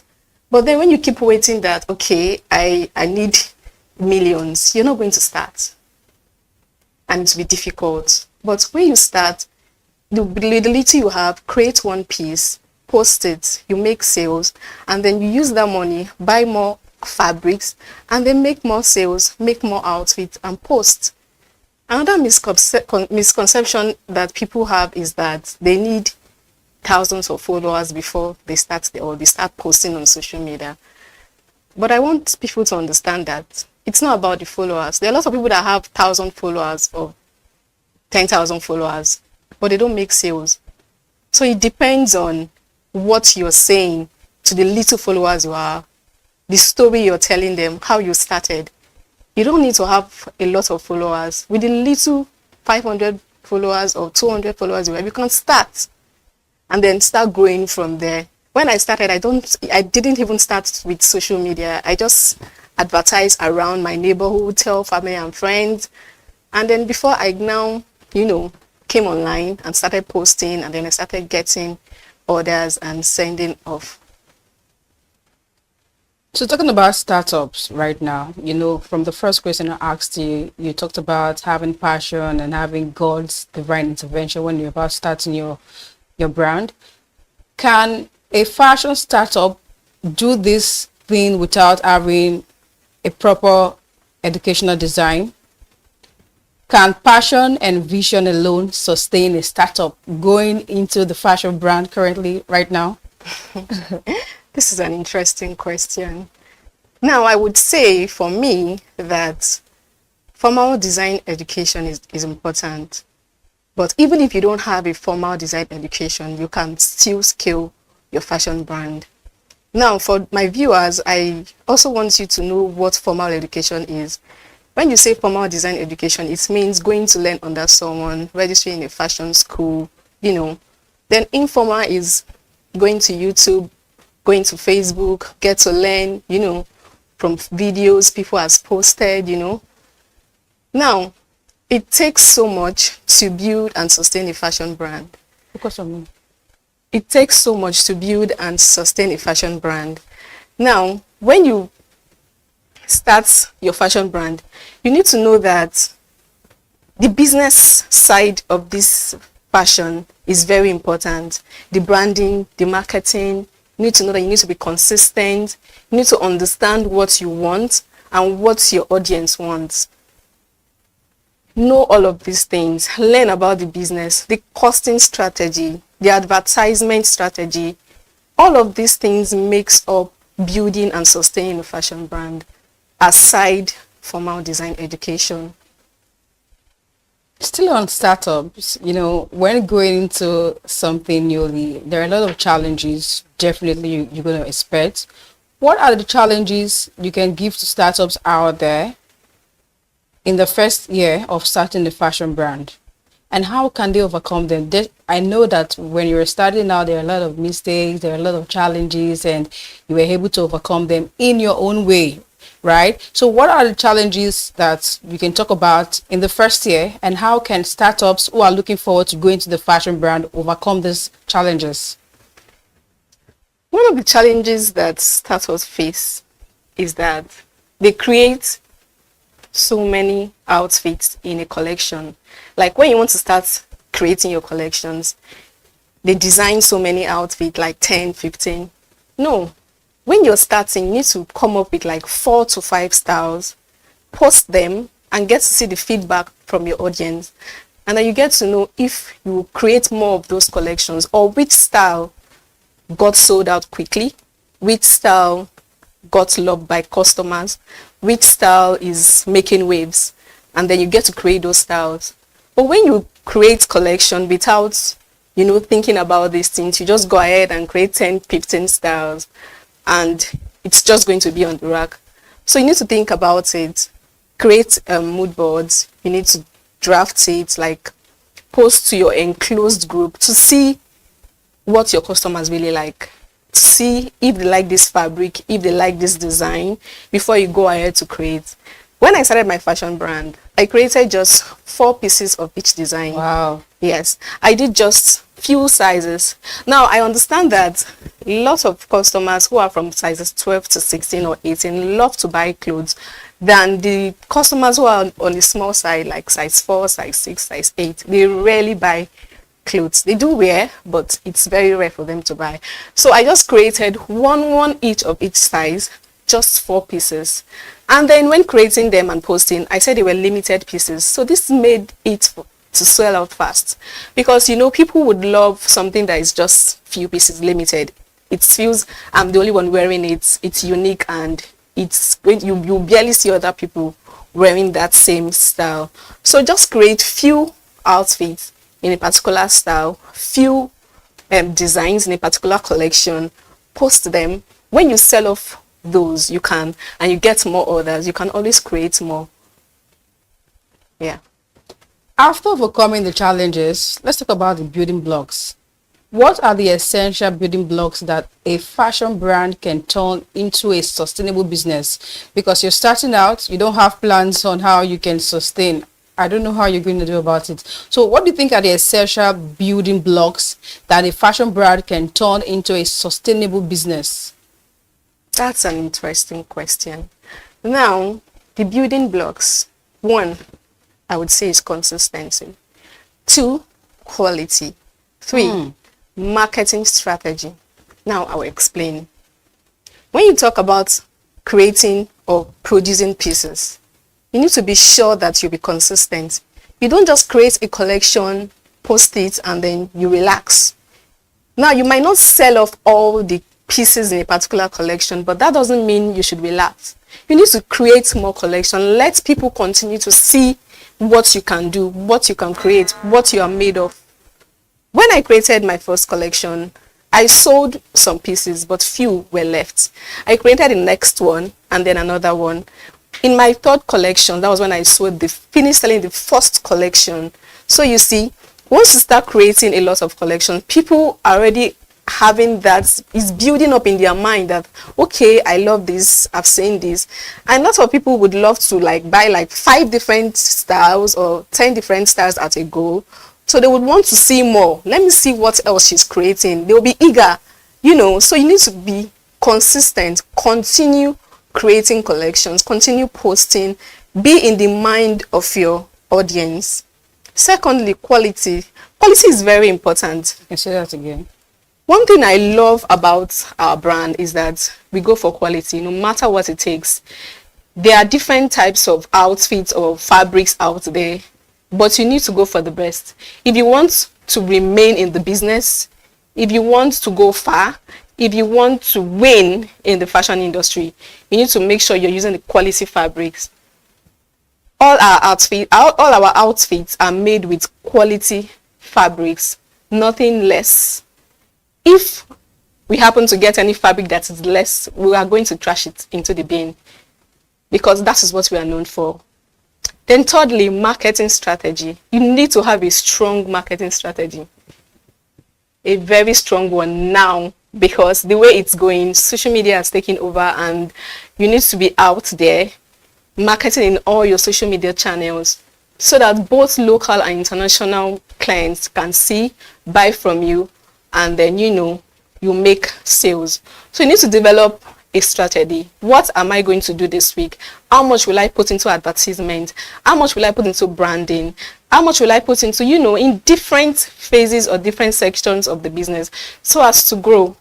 When I posted my first collection, after 1 month, I continued posting on Instagram, and a client from US found me and contacted me. She ordered for outfits, 40 pieces of our outfits at a go. She saw me, I consistently kept posting. So when she ordered for that outfit, you need to see the joy in my heart, because it was as if I was just paid in millions, or in trillions, will I say that, because I was posting consistently. Then she got to know that, okay, this person is serious, this person knows what she's doing. She ordered, she wasn't scared, she didn't even say okay, hope you will deliver, or she already built, there was already a trust because of how I have been able to be consistent. So when she ordered, she got her pieces, she was happy. Yeah, and then she ordered for another 40. So between January and June, I delivered up to 65 pieces of outfits to her. And I don't know this person from anywhere. She just met me on Instagram. So you need to have a marketing strategy that would bring more people in, get you to be in the faces of people who would want what you're selling, and then make sure you sell out. In that way, your brand will be sustainable. Thank you so much, Judith. Let's quickly go on a quick break. When we come back, it's still the Startup Spotlight. Stay with us.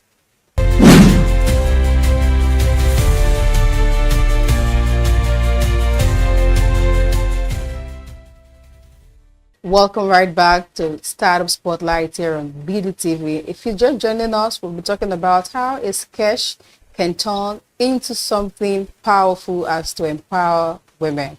And we've been speaking with Judith Umaobi, the creative director of JC Couture,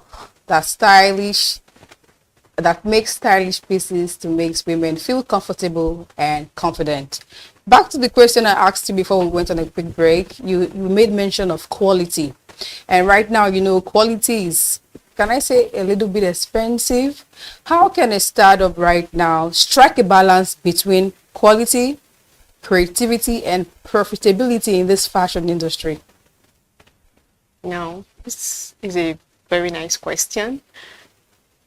For you to be able to strike a balance between creativity and profitability in the fashion industry, you need to focus on creating pieces your customers like. Because you don't just wake up and start design because you know how to design or because you're creative. What do my customers like? What will my target audience buy? What would they use daily? Where would they wear this to? So it's not about you being creative. You need to also think of the profit. And there are some fashion entrepreneurs that focus so much on the creativity that they don't think of the profits. And there are some that think of what they're going to make out of this, and they forgot to be creative in creating their own pieces. So when creating a collection, you should think of what people wear out. Like, for instance, our brand, we make our signature piece is 2-piece outfits. That is our signature piece, just like what you see me putting on. I'm wearing a pants and a shirt, and this is Achalugo outfit. If you look closely about what is written on the shirt, you see Achalugo written boldly. We also have the one for Odogo. So it is more or less like sustainability, versatility, what you can wear out. What I'm wearing, I can wear it to a business meeting. I can wear it to church. I can wear it to an evening outing. I can interswitch, use the pants and wear something else as a shirt. or use the shirt and wear something else at the pants. Now, this is creativity and profitability added together. So I'm being creative with the fabrics, and then the style is versatile. Now, if you decide to create all these like big styles, you think about it, where will they wear this outfit to? I know a lot of designers just love to create pieces that will make them know that make people know that they are creative, they are being creative, you know. It's good, but as you're creating a creative outfit, you need to also create something that will bring in profit or something that will be versatile. Now, I attended a program where I met one Mr. Debayo Thomas. He's a guru in the fashion industry, and he said something. He said you need to have a cash cow. I'll explain. A cash cow is like an outfit you know sell out really quickly. If you know a two-piece sell out quickly, you need to keep creating them in different fabrics, different styles, so that your customers can keep buying them and you keep making profits. So while you're creating the ones that you put all your creativity into, you need to also create the ones that you would sell out quickly and make profits from it. Let's talk about your brand for a little bit before we move on to the next question. So what really makes JC Couture stand out in this crowded fashion market currently?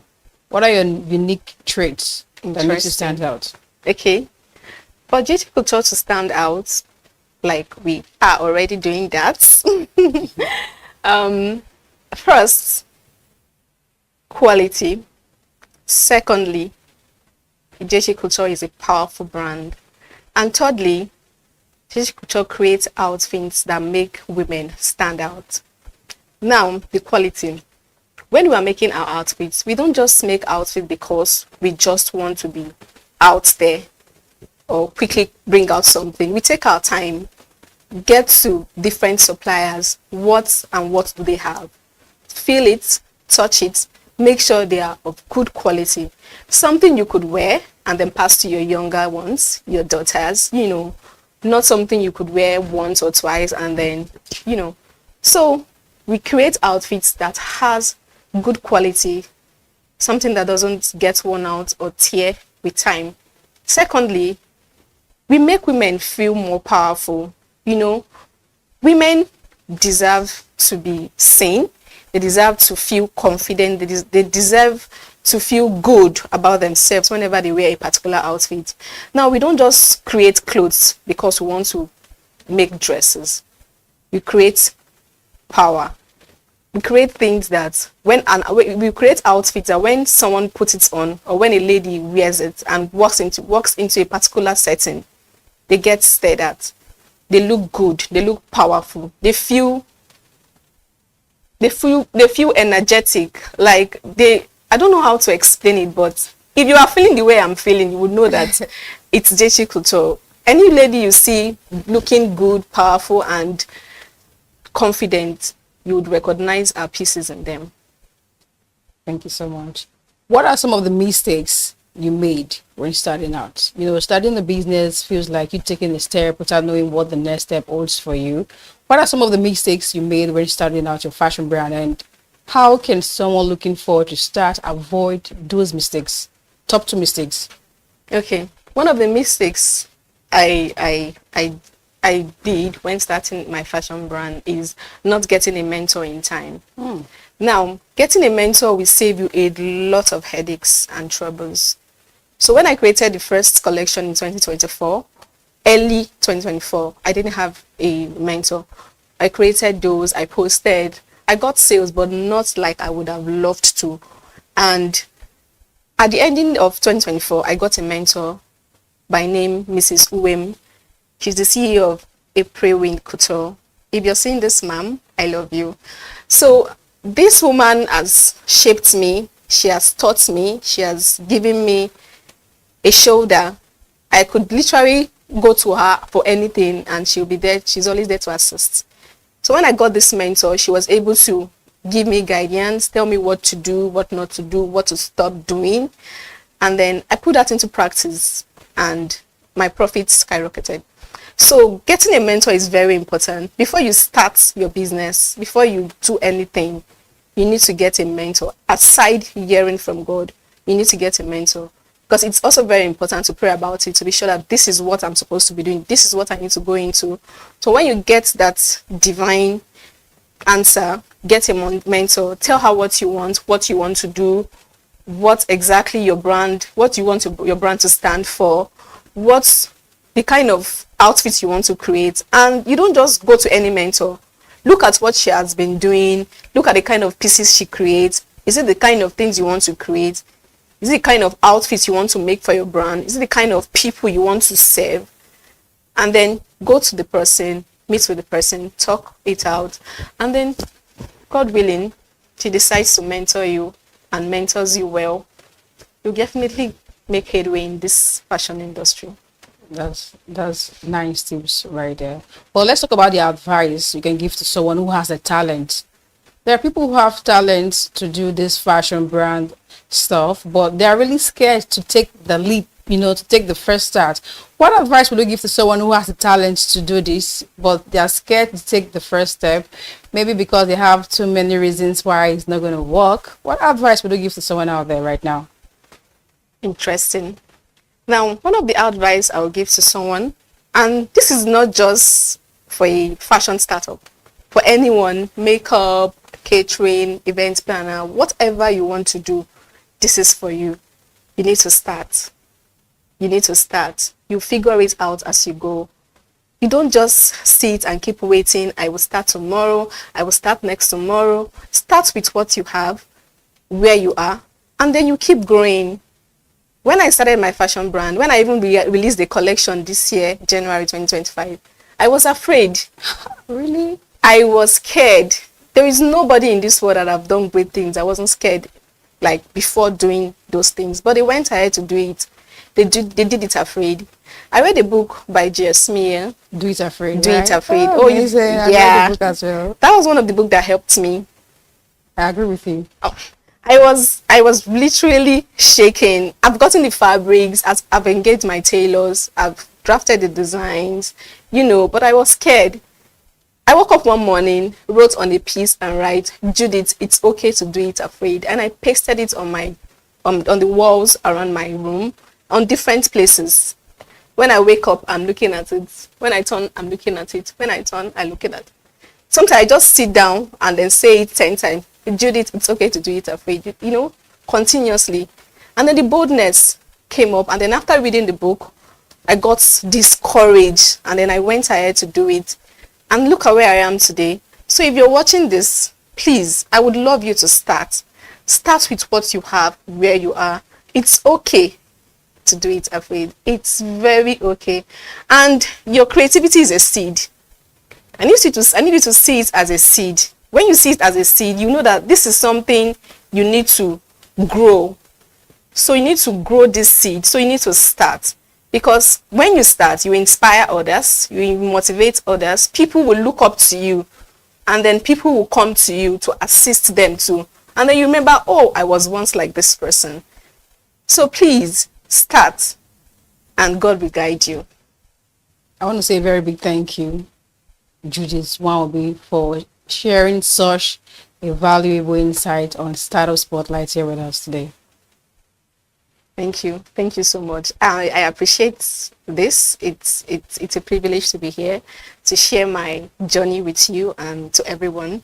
And thank you so much to you and to Business Day. Thank you. And that brings us to the close of another inspiring edition of Startup Spotlight. Today we delved into the incredible story of how a simple sketch can evolve into a brand that inspires and empowers women. Thank you so much. My name is Glory Brown, and it's been a pleasure having you. Remember, your startup story could be the next spotlight. Until next time, keep watching Business Day Television.